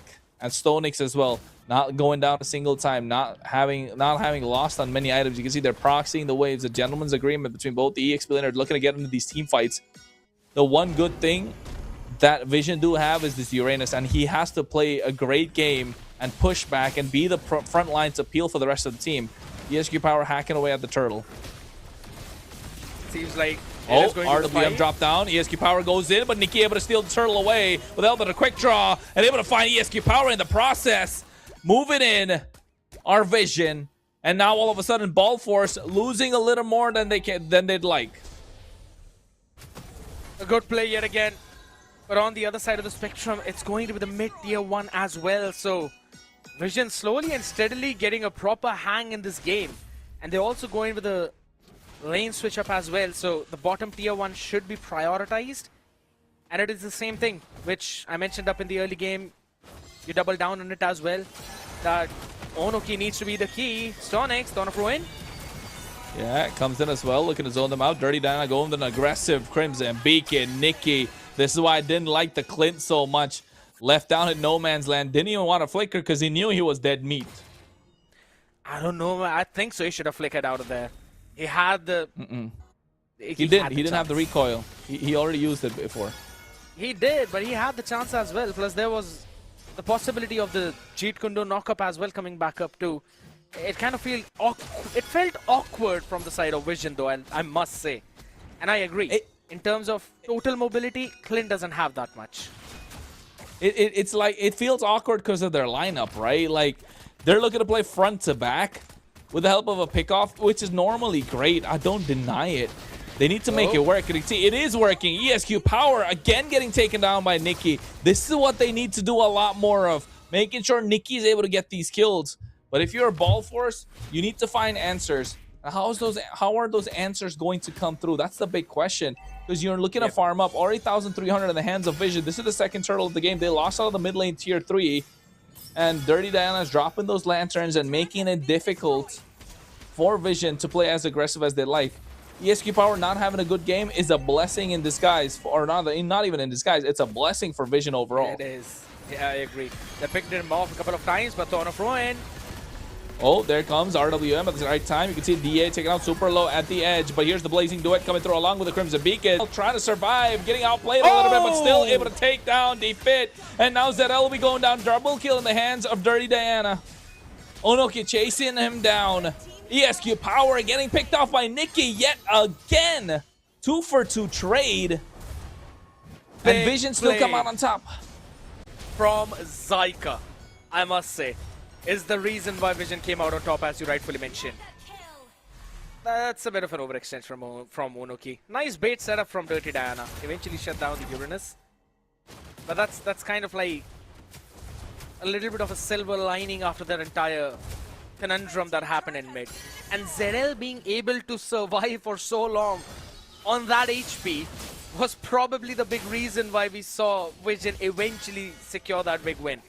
He got defed thanks to the momentum, then still kind of moved around for half a second more, which left up enough time for Baby Nikki to secure that Malefic gun, and with the help of Zyka, they were able to take down ESQ Power again. They're lucky that the kill of ZL also did not fall into the hands of Suyu, because you asked for the Sky Piercer, he has that, along with the Fury Hammer, and now I kind of need to see maybe the BOD come to the fruition here. You kind of need both of them, BOD and the Endless Battle. Well, after game number 1, Vision did some, did some recuperating. They regrouped, found a new way to come back, and that's what they're doing. And take a look at the audience prediction. Oh, this is still a little dicey for Vision. 60-40 in the favor of Ball Force, and of course the audience prediction powered by Runestone, folks.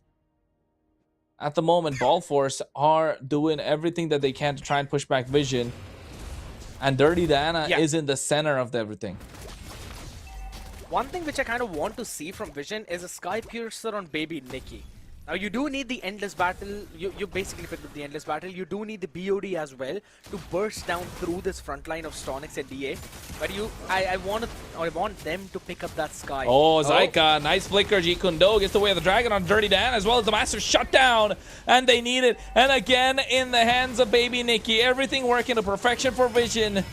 No backup coming through, but there is the big Throne of Ruin catching them in place along with that Wrath of the Dryad. Stonix able to pick him off. Another shutdown played back. ZL with the help of the Steed looking to take down ESQ Power. He goes in with the help of the Blade Surge. Zyka coming in with the help of the knockup as well. Jeet Kundo, and ZL is able to secure the Lord along with a kill. ESQ Power not having a good game. Defit with the Blazing Duet for a disengaged. DA going back as well. Ball Force. Oh, they're being pushed to the limit here. And this has been the blessing of Zyka on the show, man.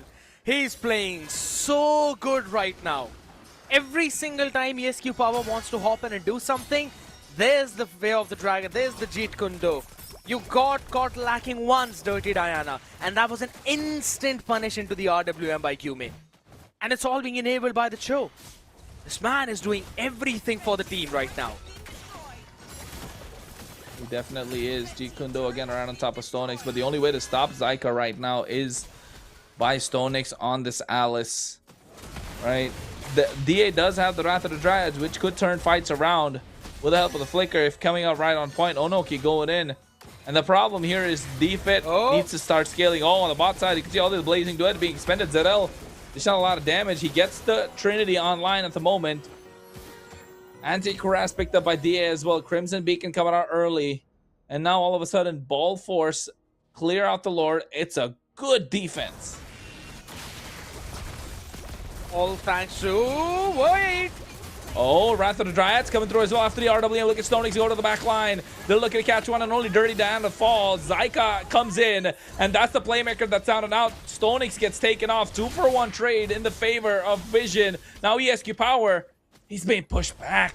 This Suyo's not having a great game at all. And I want to take a look at the items, but you can see nice taunt coming in onto Onoki as well. Forced to flicker out of harm's way, taking too much damage, but that's Uranus we're talking about. Still able to survive. Tier 2 is going to fall.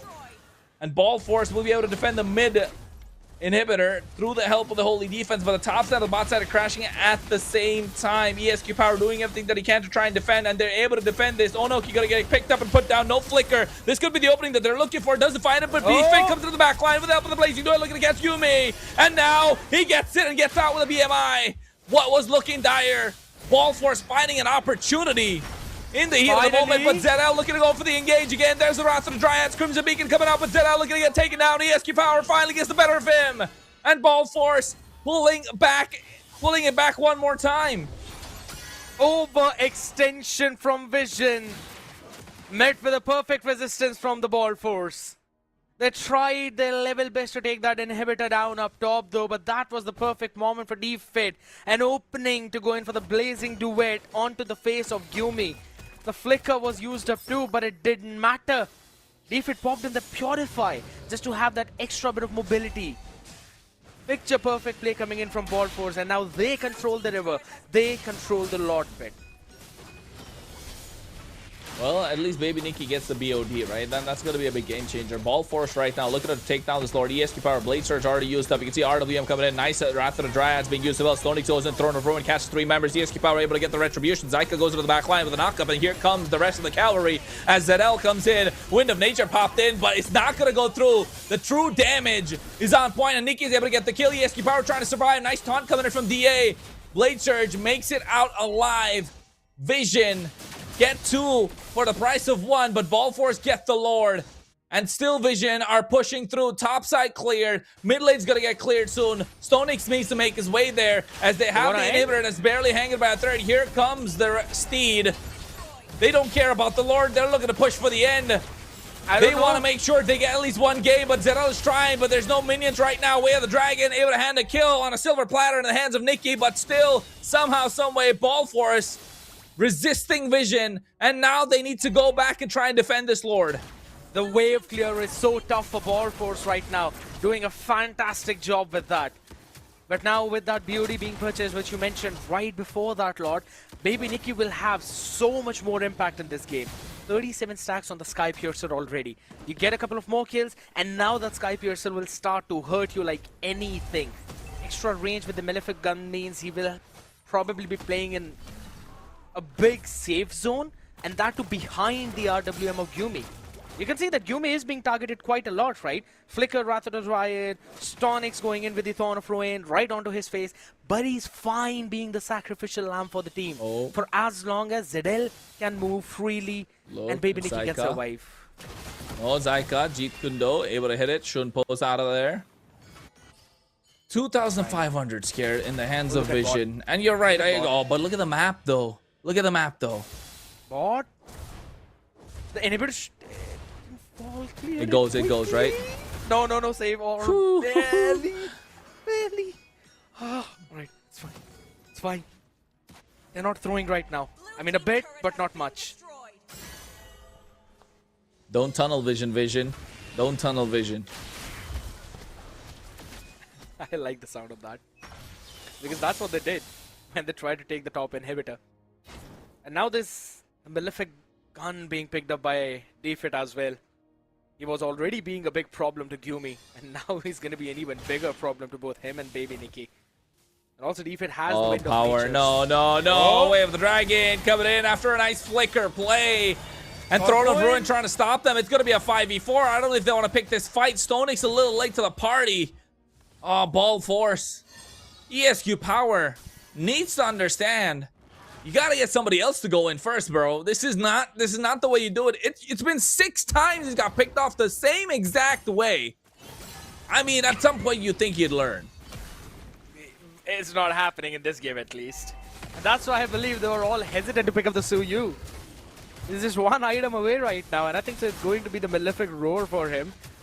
But apart from that, yeah, he is in the bush. Nah, he's not gonna get it. He's not gonna get it whatsoever. Alright. You never know, right? Hopped in, Flicker, Wrath of Dryad into the taunt, and maybe just an enhanced basic attack to the Lord to steal it away. At least in one of the universe. But this is the big thing. Zyka does not have the Flicker for the next 60 seconds. Lord will be up in what, around 11, rather 10 more? It will be marching down from the top lane though, so that will give enough time for Zyka's Flicker to be off of cooldown, or at least be on, what, 7 to 10 seconds more. Ball Force will need to keep this thing in mind, because every time Vision has won, it has been on the back of a Zyka's Flicker Way of the Dragon play. So they would need to keep that thing in mind and be careful about this next Lord fight. And you know what? I want to take a look at the stacks of Clint pretty quick before we get into this base defense, because he's, what, 60, I think, at this point? 47.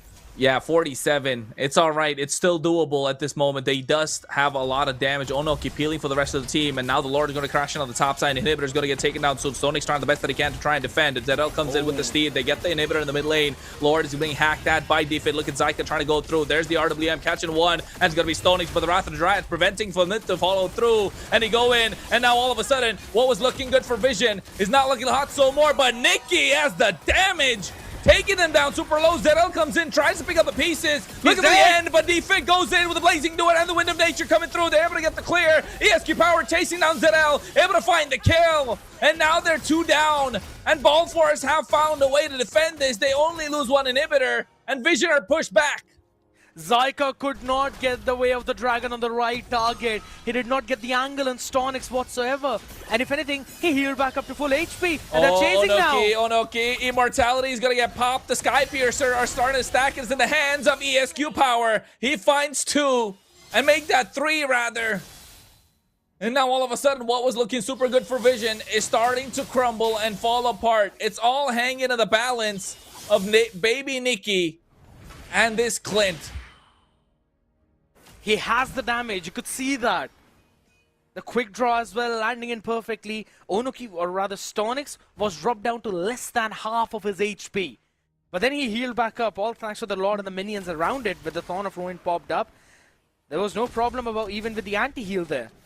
But there was no one to follow up, because the Way of the Dragon went in a wrong direction by Zyka. So Stonix was able to survive without any problem. And that extra few seconds of frontlining gave Defit the opportunity to first burst down Zyka, and then Zedel kind of overextended, wanting to go into the fight and maybe punish Dirty Diana for a bit of an aggressive play there. But now look at the position. Stonix trying to buy some time, goes into the Flowing Blood. Onoki healing. Zedel comes in. Wrath of the Dryad's being used up as well. Nikki able to get another stack of the Sky Piercers. Zedel looking to follow through. Knockup coming from the Jeet Kune Do, but there's the Purify along the Blazing Duet. Nikki looking to get another kill. Yes, he finds a double. Zedel, Immortality's gonna get popped. ESQ Power finds an Immortality of his own, and now Nikki looking to snipe there from the side. Whoa! Finds a triple, looking for a Maniac. He gets it indeed. Or rather, taken away. Dirty Diana kiting with the help of the Crimson Beacon, and now Vision have a way to push through. Nikki buys the Immortality, only 39 to defend, and no Crimson Beacon available. Vision say that they're not going to get taken down and push Ball Force to the limit in game number 2 to pick up the victory. Less than 20 minutes in. And oh my god, it was back and forth.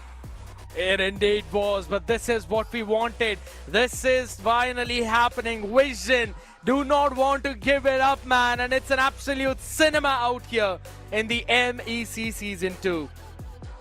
Imagine the final team which moves towards the playoffs will be delivered to us after the game number 3 in a best of 3 of the final game of the regular season. I don't think so it could get any better, and I believe it is enough time for all the people, all the fans who are watching, to quickly share the stream with as many people as possible to get most of the crowd back to witness what's gonna happen right now, because only one team can continue their dreams of moving towards the MSC wildcard, and for now it's both Vision and Ball Force alive. Well, who thought it could go in 2-0? Not us for sure, only Ellis. But here you can see MVP, baby Nikki, able to get this 11, 2, and 3. The clit worked out. I wasn't liking the clit so much, but then it worked, you know. They weren't super aggressive on the other side. Stonix wasn't able to have a good game, mainly ESQ Power. My God, a terrible game for a Suyo. I will give all credits to Zyka for that. He was the creator. The artist kind of thing happening there. ESQ Power's worst nightmare will turn out to be the show of Zyka. We don't really see him anywhere here on this screen, but it's totally fine. I would rather give him the playmaker at this point, but Gyumi just constantly doing a ton of damage. What is that number? 124,383. That is a ton of more damage than you'd normally expect from an Eve. Yeah, definitely a lot more damage at this point. And you can see 18-12 is the score in the hands of Vision. Oh, but Ball Force 3-7-4 on a Suyo. Never thought I'd see that. I mean, there's one more thing which I kind of noticed as well, and that is no anti-cuirass. When you've got 3 people on the other side who deal damage on the skills. That's Baby Nikki, ZL, and so Zyka. Considering he went with a thrill on the emblem. Kind of wanted to see. That was the reason why we were seeing Stonix melted down so quickly. DA also facing the burst of the quick draw. I did like everything else though, but maybe instead of the early chastise, you could have gone in for that anti-cuirass, or at least the dreadnought armor to help your team out and lower down that physical attack on the other side. But Ronoki doing a solid job in this game, Kronos, unlike the previous one where he was struggling on the Yuzhong. You give him something that can sandbag, and he shows up tanking around 44% of the team damage. That was pretty solid. Definitely was, and I think the reason for why we're going to see game number 3 as well, right? And now at this moment, moving on, game number 3 for all the marbles. What map is it going to be, Scared? What map is it going to be? Flying Clouds. Flying Clouds or Broken Walls, one of the two. You know what? I don't care what map it's going to be. Nikki's got to play like that every single game if they need Vision to try and get through. I'm not going to lie. Like, Nikki needs to... Honestly, game number 1 was not what I expected from Nikki, right? True. Nikki needs to get to the next level after a certain point. So yes, that definitely made it difficult for him. And now for game number 3, if he's able to pull off a performance like this, yes, you know for a fact they could come out on top. Not just Nikki, the team as a whole. But on the other side, Ball Force, I think they're looking to shake this off and move on to the next game. But of course, folks, we've got some good news for you. Lucky box that was happening on Facebook, Kronos, the one that I was mentioning, that an exclamation mark lucky box. It has been won by Isora Shiena. Congratulations for winning that. And also do tell us in the comment section what rewards did you get, right? Because I know Zakota wanted that. He was trying his level best, but we made sure that he was Zakota wasn't. He was lying. There. Exactly. Zakota was a liar. I was the one who was trying for it. He just wanted to say it just for the vibes, just to get the attention. Right. But anyways, you did not win. Congratulations, Isora Shiena. You win the lucky box winner. Make sure you check us out on Instagram as well as YouTube if you haven't yet. We're also available on Twitch and TikTok. Yes. But yes, for those who haven't followed our Facebook, this is your moment to do so. Absolutely, because there's a lot of giveaways happening all across the board, people. And if there are some people who say that we don't really have time, we've got to work out, just download the Search Flex Club. because you can, guess what, complete the challenges and also win the in-game rewards by participating in those challenges. There are quite a few already there, and I'm pretty sure Kronos will be updating his soon too. So don't miss out on that action. There's also the challenge going on where you've got to burn 5,000 calories every day, and you've got to upload the proof. It is pretty simple to participate in. You simply open any of the tracking app which you normally use for the calorie count and the workout count or anything. You simply upload the screenshot of the number of calories burned for that particular day.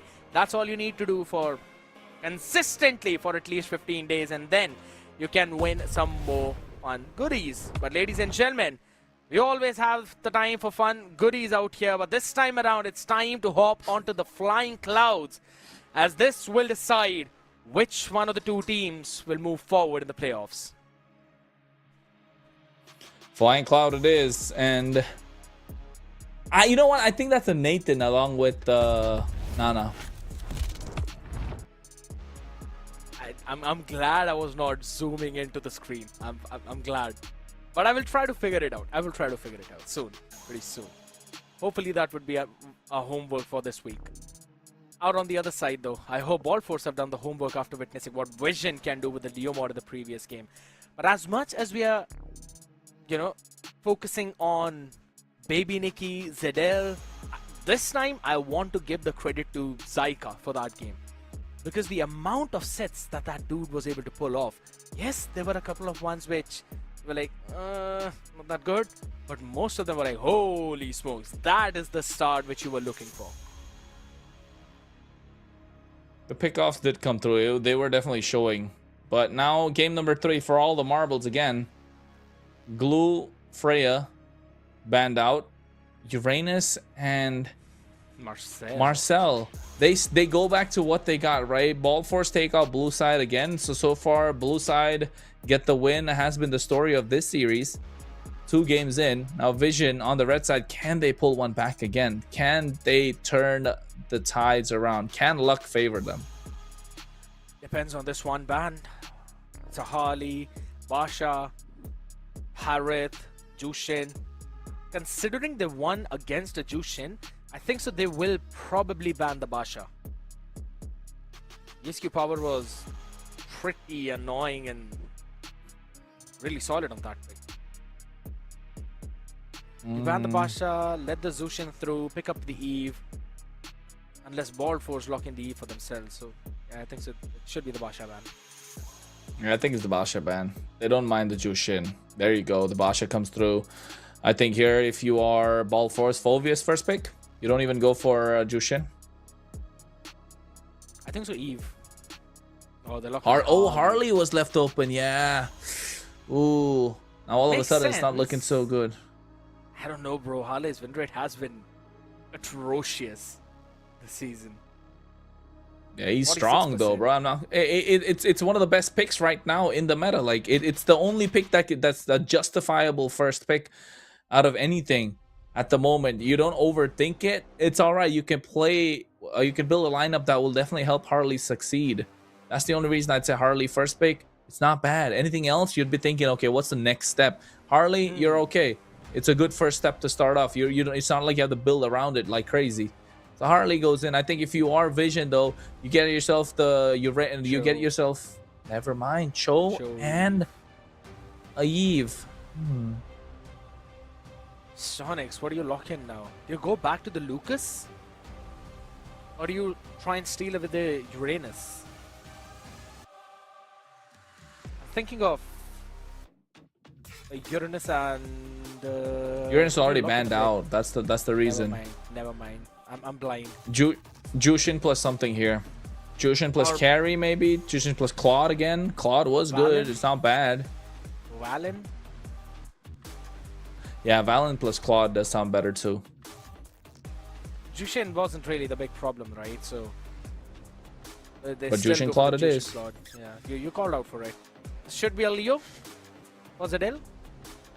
Yeah, it's a straightforward Leo mod. Yeah, ain't broken, don't fix it. Lock in the Leo. Yeah, I think Leo mod. It's the same lineup pretty much as the previous. There you go, Leo mod.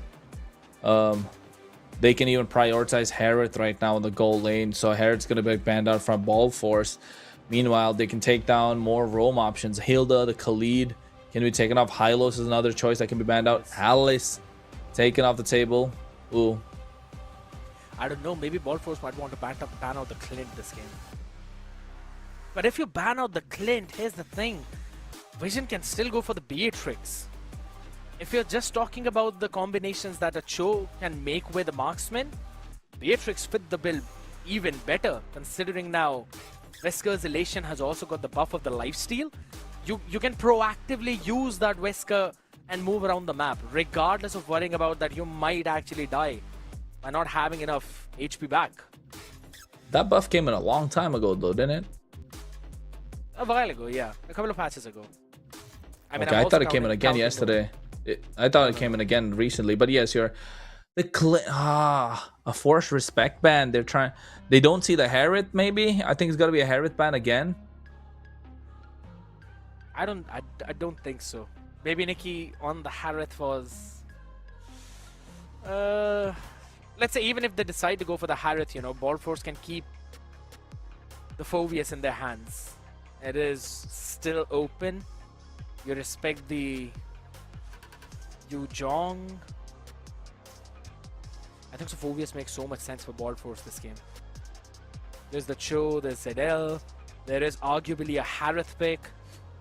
So if you're Vision, lock in your EXP and keep the gold away for the last pick. Since Harith has it's gotta be called for it. Yeah, it's gotta be a Phobius here. No shot, nothing else. Phobius or Lapu Lapu, but I think Phobius is just so much better. Sora, okay. Okay, still good. Phobius? I don't know. Who is the Sora gonna catch though? No, it's fine. Yeah, they're pretty mobile, but it's one of the primary initiators for Vision. It's not bad, but I see the point you're trying to make too. It's gonna be difficult because they're already gonna get 2 Purifies on the other side, 4 Claude as well as Jushin. And here adding more firepower with the Phobius as a front line, and then instead of the Belleric, maybe something more AoE style. Maybe the Hylos could be a great option. Gato could work as well. Oh, if anything, you can lock in the Kalea this game. It's a Lucas Belleric. They still stick with the same thing. 100% win rate of Lucas, but that's Stonix who's been picking it up. He showed it today itself. Last pick. It's gotta be the Beatrix. I don't see anything else right here.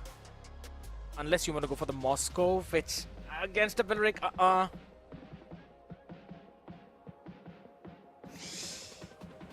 Beatrix. Show me the Beatrix, baby Nikki. Carry. Knowing him, I know it's either going to be a Granger or a Moscow, but I so badly want It's got to be Beatrix. carry here. It's a carry here. I don't like a carry. I don't like a carry this game. I don't see anything else apart from the carry. What would you go for? As I said, Beatrix would fit the bill so well, but Moscow. it is going to be the Moscow. I told you, knowing Baby Nikki, he will go for either a Granger or a Moscow, but Beatrix would have fit the bill so well. But alright, you know what? Line up set Kronos. What's your call? I don't know. I don't like the Moscow. I would have preferred a carry. I see the point they're trying to make with the Beatrix with the help of it does do well, but I think carry just would have melted everybody down. It's okay. True. You're able to play it with the Cho. You don't need that much of, and the moment you have the E for protection. Even the Beatrix could have worked with the Wombo combos. I don't like the Moscow, so it's not so good, but at the same time, I think Ball Force definitely have a slight better draft because of the help of this Lucas. The range from Moscow in this case is too short, but he does have the protection of the RWM.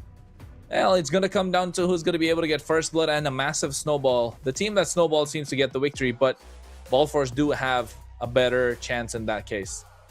It does seem to be that scenario, as ladies and gentlemen, it will be one final shot to keep the hopes alive and to end the ones on the other side as we move into the land of dawn for one final time this evening at the MLBB European Championship Season 2 Road to MSC EWC Wildcard.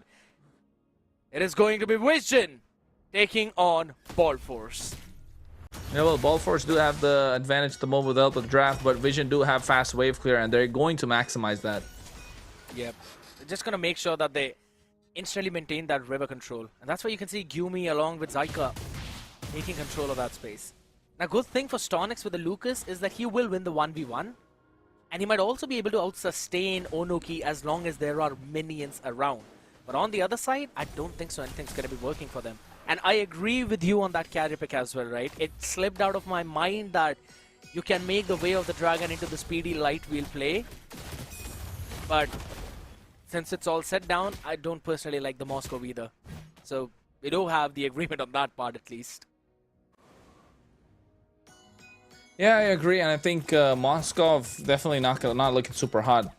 It does have the power to split push, bro. That's the only thing I'd give the Nikki at this point.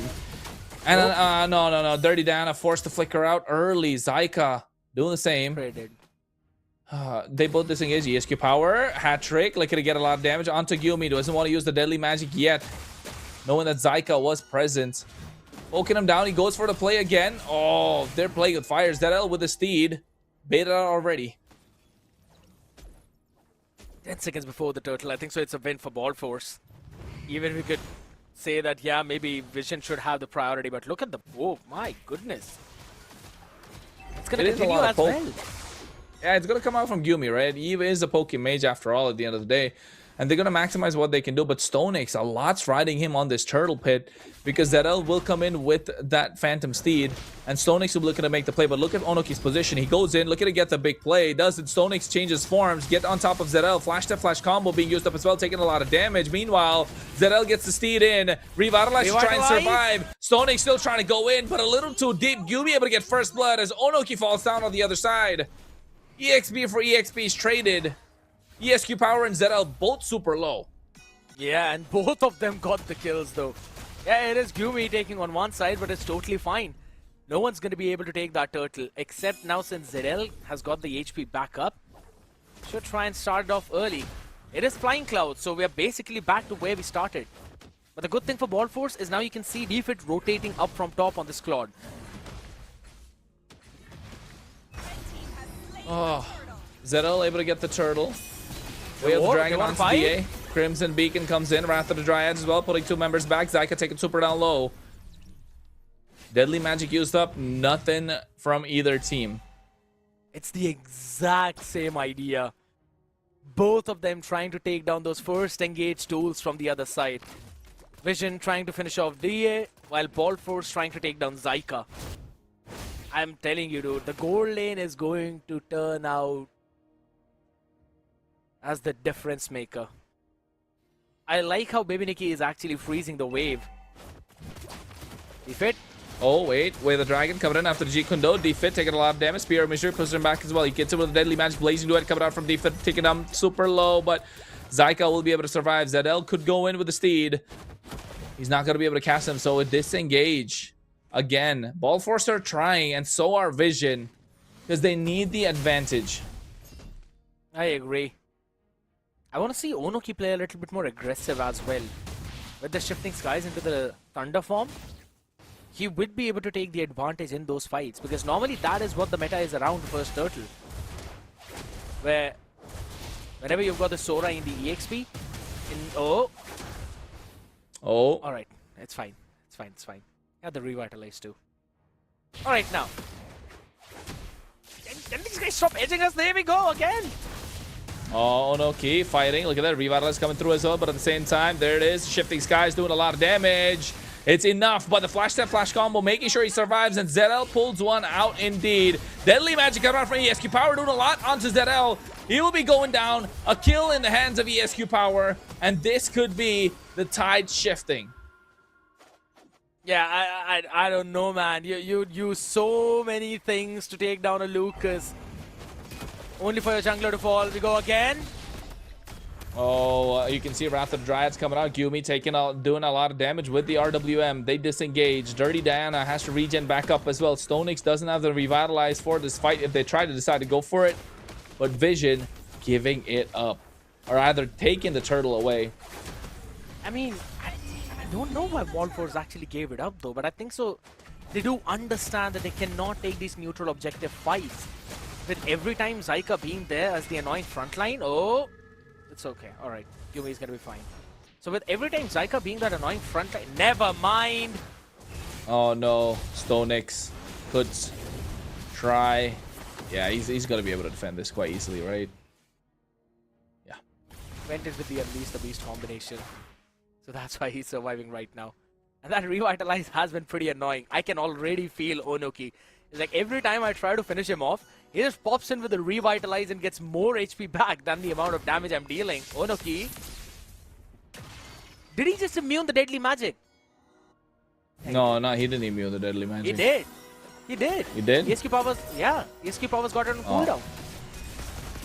Well, RWM comes in. That's a nice interaction for us to know. Nice Wrath of the Dryads. Pull them back as well. DA and Diana super low, but here you can see the flash-to-flash combo coming in. But meanwhile, on top getting the 1v1.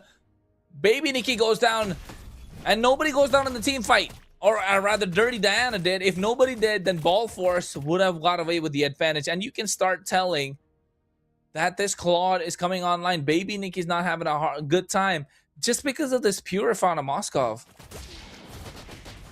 Oh, Zyka goes in again. And they instantly burst down defense. Nah. Oh, there it is. Onoki looking to survive, but oh, that could have been so dangerous. He even flickered. He knew he was going to go down. He told the ESQ Power, I'm trying to take you down with me. Super close. Steed coming out on the top side. DA, Wrath of the Dryads trying to go for disengage. SOD connecting as well. Looks like DA is going to go through now. Jeet Kundo knock up. And you know what's scared? In the midst of all these fights with everything that's going on, Ball Force have tried and tried and tried. Vision have done a lot as well. Well, the one mistake that Ball Force have made is not look to lock down Gyumi. He's been free hitting the entire time. I agree. And that's just because of the range and the type of composition that Ball Force are running with. It has to be Stonix and Defit working together to take down Gyumi because there is no one else who can actually move forward. There was Alice in the previous game which was causing a problem, and you could see that in the KD of Gyumi. But in this game, there was nothing. Hat trick already used up. Steed coming out, trying to secure the turtle. Flash step, flash combo, RWM. Now catching them in place. Look at the shifting skies. Catching two members, pushing them back at the same time. Dedel taking a lot of damage from the deadly magic. Defit able to get that one kill. And now Onoki's going to fall down, and Defit finds a double.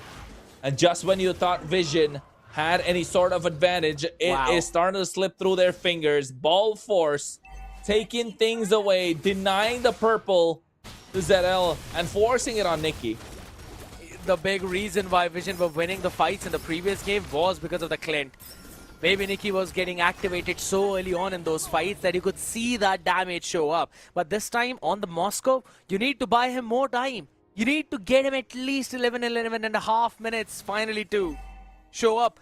It's 8.5, and he's got the second item right now of the Trinity. He's been losing the 1v1s against Defit too. He cannot split push because there's a Harley on the other side. So whatever value you would probably want to have with a Moscow in the far lane, all of it is being neutralized. No, exactly. And this is why I said, like, I'm not finding the draft of Vision super good. Only because of this certain picks. The Cho again being picked. Yes, it worked in game number 2. Zyka's playing it well, but there's a reason it's not so high up in the meta, right? You got the Kalea, which is slightly better. You've got the Kaja, which could work wonders. And the Moskov traded for a carry would have made so much better. Even if you're behind, you have the option of making it back. Now look at the Lord. They're working on it. They don't even want the passive to pop because they're waiting for the wave to come into the bot side so they can have an easier time to try and defend this. And there's a shifting skies from Onoki. Wrath of the Dryads coming out at the same time. DA survives thanks to that. Oh, Blazing Duet and the Deadly Magic on top of that, and a killing spree for Defit. And all of a sudden, the hopes and dreams of Vision and their fans are starting to crumble. You need to get more time for this Moscow to get activated, and I don't think so they have time. This goal lead is of 4,000 right now, and probably in a minute and a half it is going to turn to 6k, 7k maybe. The tier 2 is not going to be safe whatsoever. And Nikki, I know that you stole away the blue buff last time, but the same thing is not going to happen every time. Ball Force, 5,000 gold lead. This is when you know the tides have shifted. Map in their favor. Map is looking a lot more blue than red. Oh, Vision, what have you done to yourself? Tunnel visioning in the game when it matters the most. But Pressure, pressure, pressure. Pressure creates diamonds. And Vision right now, they're a diamond in the rough. They need to start shining. Zeddel's doing a great job. Gyumi's doing fantastic as well. Onoki trying the best at it to make these plays. Zyka getting these pickoffs. But together, the cogs are not fitting. The machine is not moving. And Vision need to find a way to work this out and make themselves a well-oiled machine. Because you need the one piece that can rotate well with the rest of the machine. And that is a hero that can capitalize on the way of the dragon. You had the Clint in the previous game. The carry would have been insanely good in this game. Beatrix would have made sense too. But a Moskov just does not fit the bill. Because guess what? In the previous one, for the front to back as well, which you mentioned, Kronos, you had the Uranus to do the front lining. You cannot do the same thing with the Sora. And that is looking tough. It is not Onoki's fault, if anything. It is just how the draft is not... It's not synergizing well with each other. Oh, defend. He likes playing with fire. Zyka forced to go back, right? Forced to go back at this point. Forced. And yeah, the Lord is going to come down the mid lane. Well, I guess it's kind of decent for Vision. They're going to be able to defend a little bit better. But at this point, Nikke pushing the wave down to the bot side. Oh, that means there's going to be a delayed bot lane. And they have 2 lanes to protect.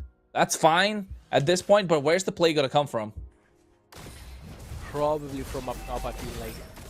Oh, Laura crashing in the mid lane, already taking that inhibitor down. You can see Zyka trying the best that he can. Beast form unlocked, deadly magic used, the blast coming out as well. Zeddel gets picked up and down, and they're trying to chain CC him to death, and they get that as well. Defit able to find a mega kill. Gyumi RWM popped in early. Stonix goes in. The blazing duet can come out, but there it is, the shifting skies along with the beacon. And now ESQ power goes to the back line. Defit will take down another. And now the hopes and dreams of Vision are looking like they're not going to come through. And they get another as they're looking for the wipe, and they find the wipe indeed. Ball Force wipe out Vision, and along with that, their hopes of going into the playoffs of the MEC.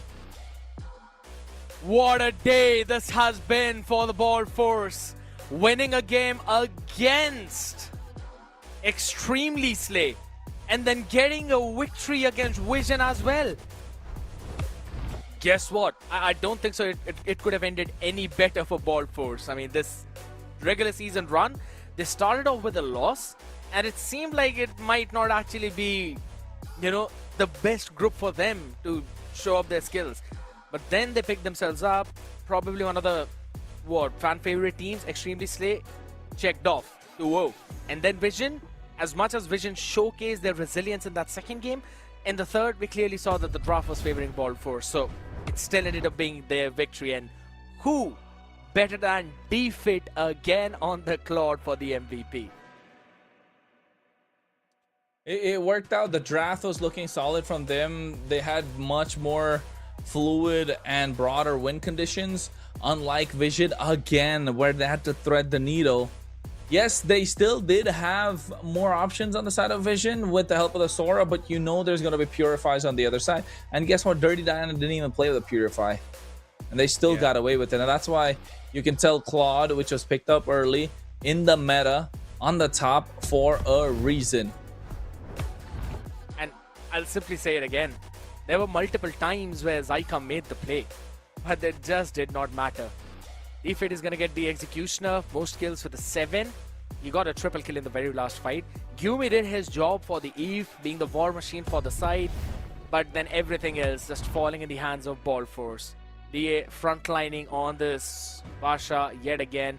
And this is the itemization, I love it. Again, you have the anti-Cuirass to make sure Zedel and Zyka don't do anything to you, including Onoki, and you add in the Dominance Eyes as well as the Chastise Pauldron. Now that lowers down that physical attack of the enemy for your entire team to work with. And that is the good thing about these item builds. And the emblems were looking picture perfect too. Rest of the stats, they say the same story.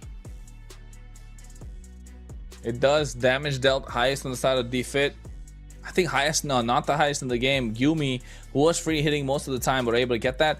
And again, this Moskov, just pushing Vision to what a late game, which we didn't really like. But then, not taking anything away from Bald Force with the way that they played. DA taking a lot of damage as he would with this Beleric slowly creeping up, finding its way into the meta, but I think it's not there yet. And at this moment, Scared, I think 13 minutes 7 seconds game, you can tell Bald Force we're coming out with victory. Absolutely. And guess what? Who better than Stonix to hop in with the interview with us, my man? Congratulations for making it to the playoffs. Finally seem happy about it. Are you not? Thank you. Thank you. All right. So how was this entire series looking like? It was a roller coaster for you guys. You won the first, lost the second, and then came back in the third. So what were the vibes in the team in that third game when it was a do or die? It was very hard. We struggled so much before the games because we had some issues inside of our team, and we started to play more unfocused, like the first games against Light Cavalry. But I'm happy we stayed focused and made it to the finals, to the playoffs. Yeah. Perfect. All right, Kronos, over to you. Congratulations, Stonix. A great performance in this series. Of course, like you mentioned again, Light Cavalry, you guys lost your focus, able to find your footing, beating Extremely Slate 2-0 today, and then now able to get this one in the bag as well. But what happened in game number 2? What looked a little bit difficult? Because I think for me, you guys still had the draft, and Vision needed to play a little bit more streamlined. They had tighter win conditions, but they were still able to come out on top. What happened? What were you guys lacking in game number 2? We got a few mistakes from our jungle, which is okay, but at the end it was my throw. I went to push bot lane, and I missed my first kill. I did it like not in the right way, so they just killed me, and my team just threw away, trying to save me. So I guess we threw start of the game because a few mistakes of the jungle, but at the end we lost because of my mistake. Man, okay, you're owning up to it, bro. That's like, I made the mistake, folks, but guess what? You made the plays in game number 3, so I guess you made it back up, right? Yeah. So next, is there any other pick like the Lucas Revitalize that you have? Because now that's not a pocket pick anymore. It has become your main priority pick. So are there some other picks in that EX fill-in that you can surprise us with in the playoffs? I'm sorry, you're lagging. I didn't hear the question. All right, so I was asking, do you have some other picks like the Lucas? Like, because now it has become your primary pick. So are there some more heroes that you can surprise us with in the playoffs? Yeah, maybe I have, but I will not tell it. Because I will keep it to the secrets. Yeah, exactly. You gotta keep it a secret. You know what? This is one question I think everybody wants to know. Why the name Bald Force, bro? Why the name Bald Force? Y'all have long hair, okay? I've seen the pictures. Y'all should do some shampoo ads. Just saying. Why the name Bald Force? You gotta answer this with the with the precision that we want. We want to know, why is your team name Bald Force? It starts with the local meme. We just having fun with AI, and we just paid everyone's pictures like going bald, and it looks so funny. So when it comes to make the team name, we just thought like, why it's not gonna be Bold Force, and this is how we came up with this name. Well, one thing is for sure, even with Bald Force, you guys are a force to be reckoned with. And now in the playoffs, is there anyone you're looking to target, right? Because is there anyone you're looking to seek a revenge against to get to that point at least? I don't think we seeking for the revenge. We just will try to make our best, and that's all, I guess. We just have a few teams that we are maybe will struggle to play against, but revenge, no. All right. So okay. Yeah, our main revenge was against Zedel because we lost against them in the first qualifiers, and we found our revenge. So perfect. There is no teams. All right. So now there's a slight surprise for you. You'll be facing against Boars Gaming in the playoffs. All right. So how is it gonna look like? Any message for them? Some expectations for your team? How are you looking at that one matchup? Because it is one of the toughest teams in the region. Message, maybe good luck. I don't know what to tell to them. Expectations, I don't know if we gonna perform like we performed in today games, like in qualifiers. Maybe we will win even worse gaming. But we have some issue that we can't stay focused all the time. So if we're gonna fix it, I think we're gonna win boss game. Yeah. Is the issue because you got hair on your face all the time? You need to go bald and then live up to your team name, you know? My God. Yeah. This guy, man. This guy. It's alright. No, So no, you well- can ignore him. But just kidding. Alright, Kronos. Anything else that you want to have for the No, match? I mean, I was gonna ask the same thing. What plan against Boars Gaming? So you guys say you're not able to focus quite a lot. Hopefully, in that best of 5, you come in all guns blazing, because they definitely are a top team to beat, right? And if you beat them, you'll be moving on to face Extremely Slay in the next BO5. You've already beat them 2-0, so I think you know how to play against them, against that kind of a lineup. So, hey, just saying, if you beat them, you can go to you know, the upper bracket finals. So why not give that a try? That's all I'm saying. And also, it's gonna be a direct knockout if you lose against Boris Gaming, so you got to bring the heat. Hopefully you guys, you know, stay focused. Yeah. Thank you. Thank you. Yeah. Alright, Sonics. It was pretty fun. Thank you so much for hopping here, and I wish you all the very best for your future games. Yeah. Thank you, guys. Alright. You know what? I agree. These people can actually pose for those shampoos ads as well. And to be honest, with the kind of hair that you are going with, you can do the same thing too. Even the hair routine that you have. I know you're following one. I know you're following one for a fact. You gotta tell the audience about that too. Not right now, later on.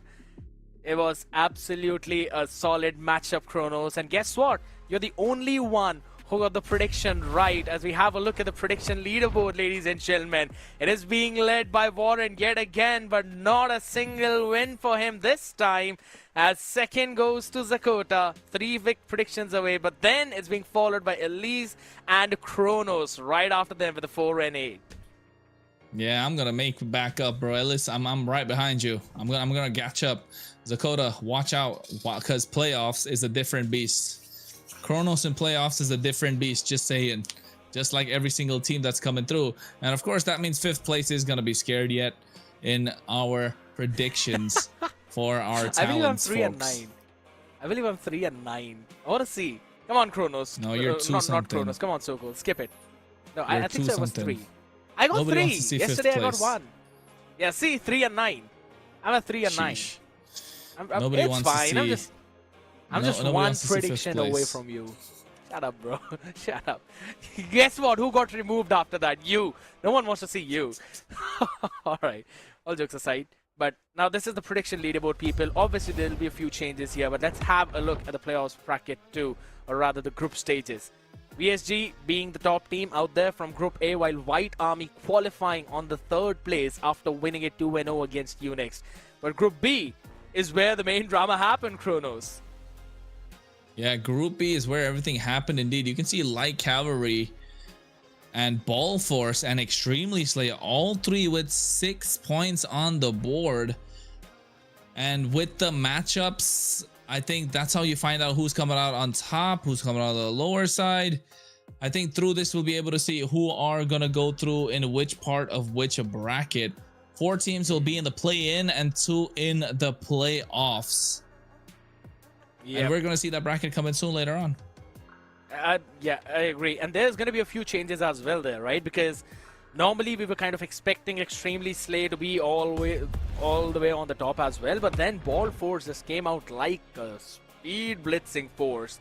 You did not expect how they can eventually play a game like that. And it's kind of like that trifecta happening right now, right? Extremely Slay won against Light Cavalry won against Ball Force won against Extremely Slay. So that's what happened. But there's one thing which is happening up in front of us. What is the most surprising thing to you to happen in MEC so far? Rapido Speedo 472. Ball Force winning against Extremely Slay. Yeah, I think that definitely was surprising because I know the brackets are not up yet and we're looking at another brackets, but I don't think the bracket is right, Scared, because Light Cavalry are the ones that are leading the group B. So Light Cavalry move on, and Extremely Slay will be facing White Army if I'm not wrong. But again, we'll be fixing that and we'll be seeing. It's going to be shown up pretty soon. And also, ladies and gentlemen, since we're fixing things up, just to let you guys know, I know you were not attentive at all. Everyone was thinking, all right, 5,000 calories a day. It's pretty simple. No, it is not 5,000 calories a day. It is 5,000 calories in total. That's where you got to pay attention. You need to listen, and then you need to utilize your own brain power to finally come to a solution. And this is also one of the reasons I know, Kronos, that you have not downloaded the Search Fit Club app. Or at least you haven't looked at this specific challenge. I know you can make the face all you want. But that's what you're doing. You making the mistake, and you're throwing us saying that we made a mistake and saying 5,000 calories per day is easy. Come on, Scared. Come on. I'm about to say, I would have let you through if you didn't start pointing fingers at me, my guy. But folks, anyways, make sure you join the Search Fit Club. You'll be able to get quite a lot of diamonds just for doing some daily routines. And on that note, folks, it was an absolutely stellar day. We were able to say goodbye to 2 teams tonight, and unfortunate that they won't be able to move on into the playoffs or the play-ins. And of course, that's going to be Vision as well as Scared. Who's the other team? You next. There you go. About to check if your mind is present. And yes, we do have our playoffs bracket and the play-ins bracket that will be soon up on our socials. So make sure you follow us for that as well. And congratulations for Ball Force as well as White Army to move on into the play-ins. And that has been a stellar day, and it's day 4, of course, in the MLBB European Championship Season 2, presented by Surge Europe and powered by Runestone. It is the road to EWC indeed. It is the road to the MSC Wildcard 2026. Scared, it was a stellar day. Any last words? That's about it, my man. I had a fun time out here, ladies and gentlemen, and I hope you guys did too. Again, this is me, Scared Yet. Alongside me, we had Kronos. We also had Zakota with the panel, and we'll be catching you guys in the playoffs. Make sure you follow all of our socials. That's going to be it from our side. You were watching the MLBB European Championship Season 2, brought to you by Surge Europe and powered by Runestone. We'll catch you guys in the playoff. Bye-bye. See ya.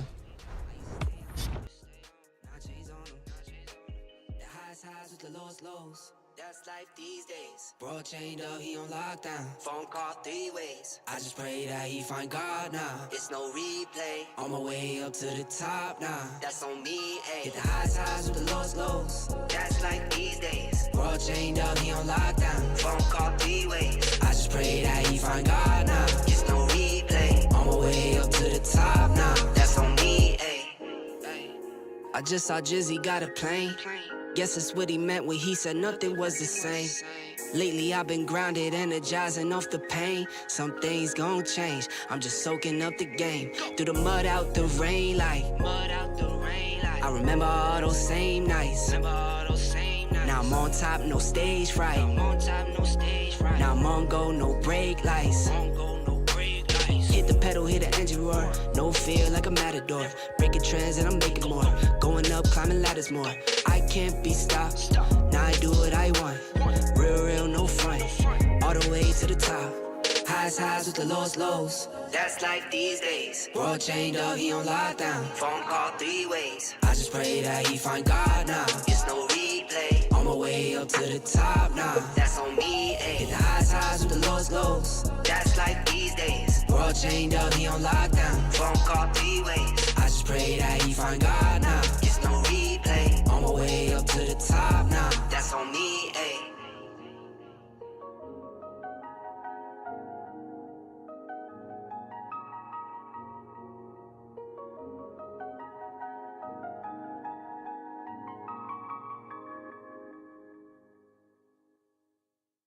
Call my phone, hit my line. Only ones who down for real, down for line. Keep it super thorough my way on this side. Keep it super thorough my way on this side.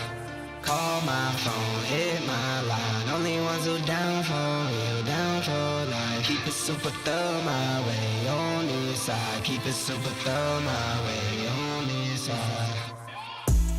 mobbing with my brothers, there's no question, keep it real. Whether we East Coast or we in the Haven Hills. In the poppin' straps of blue faces, not the pills.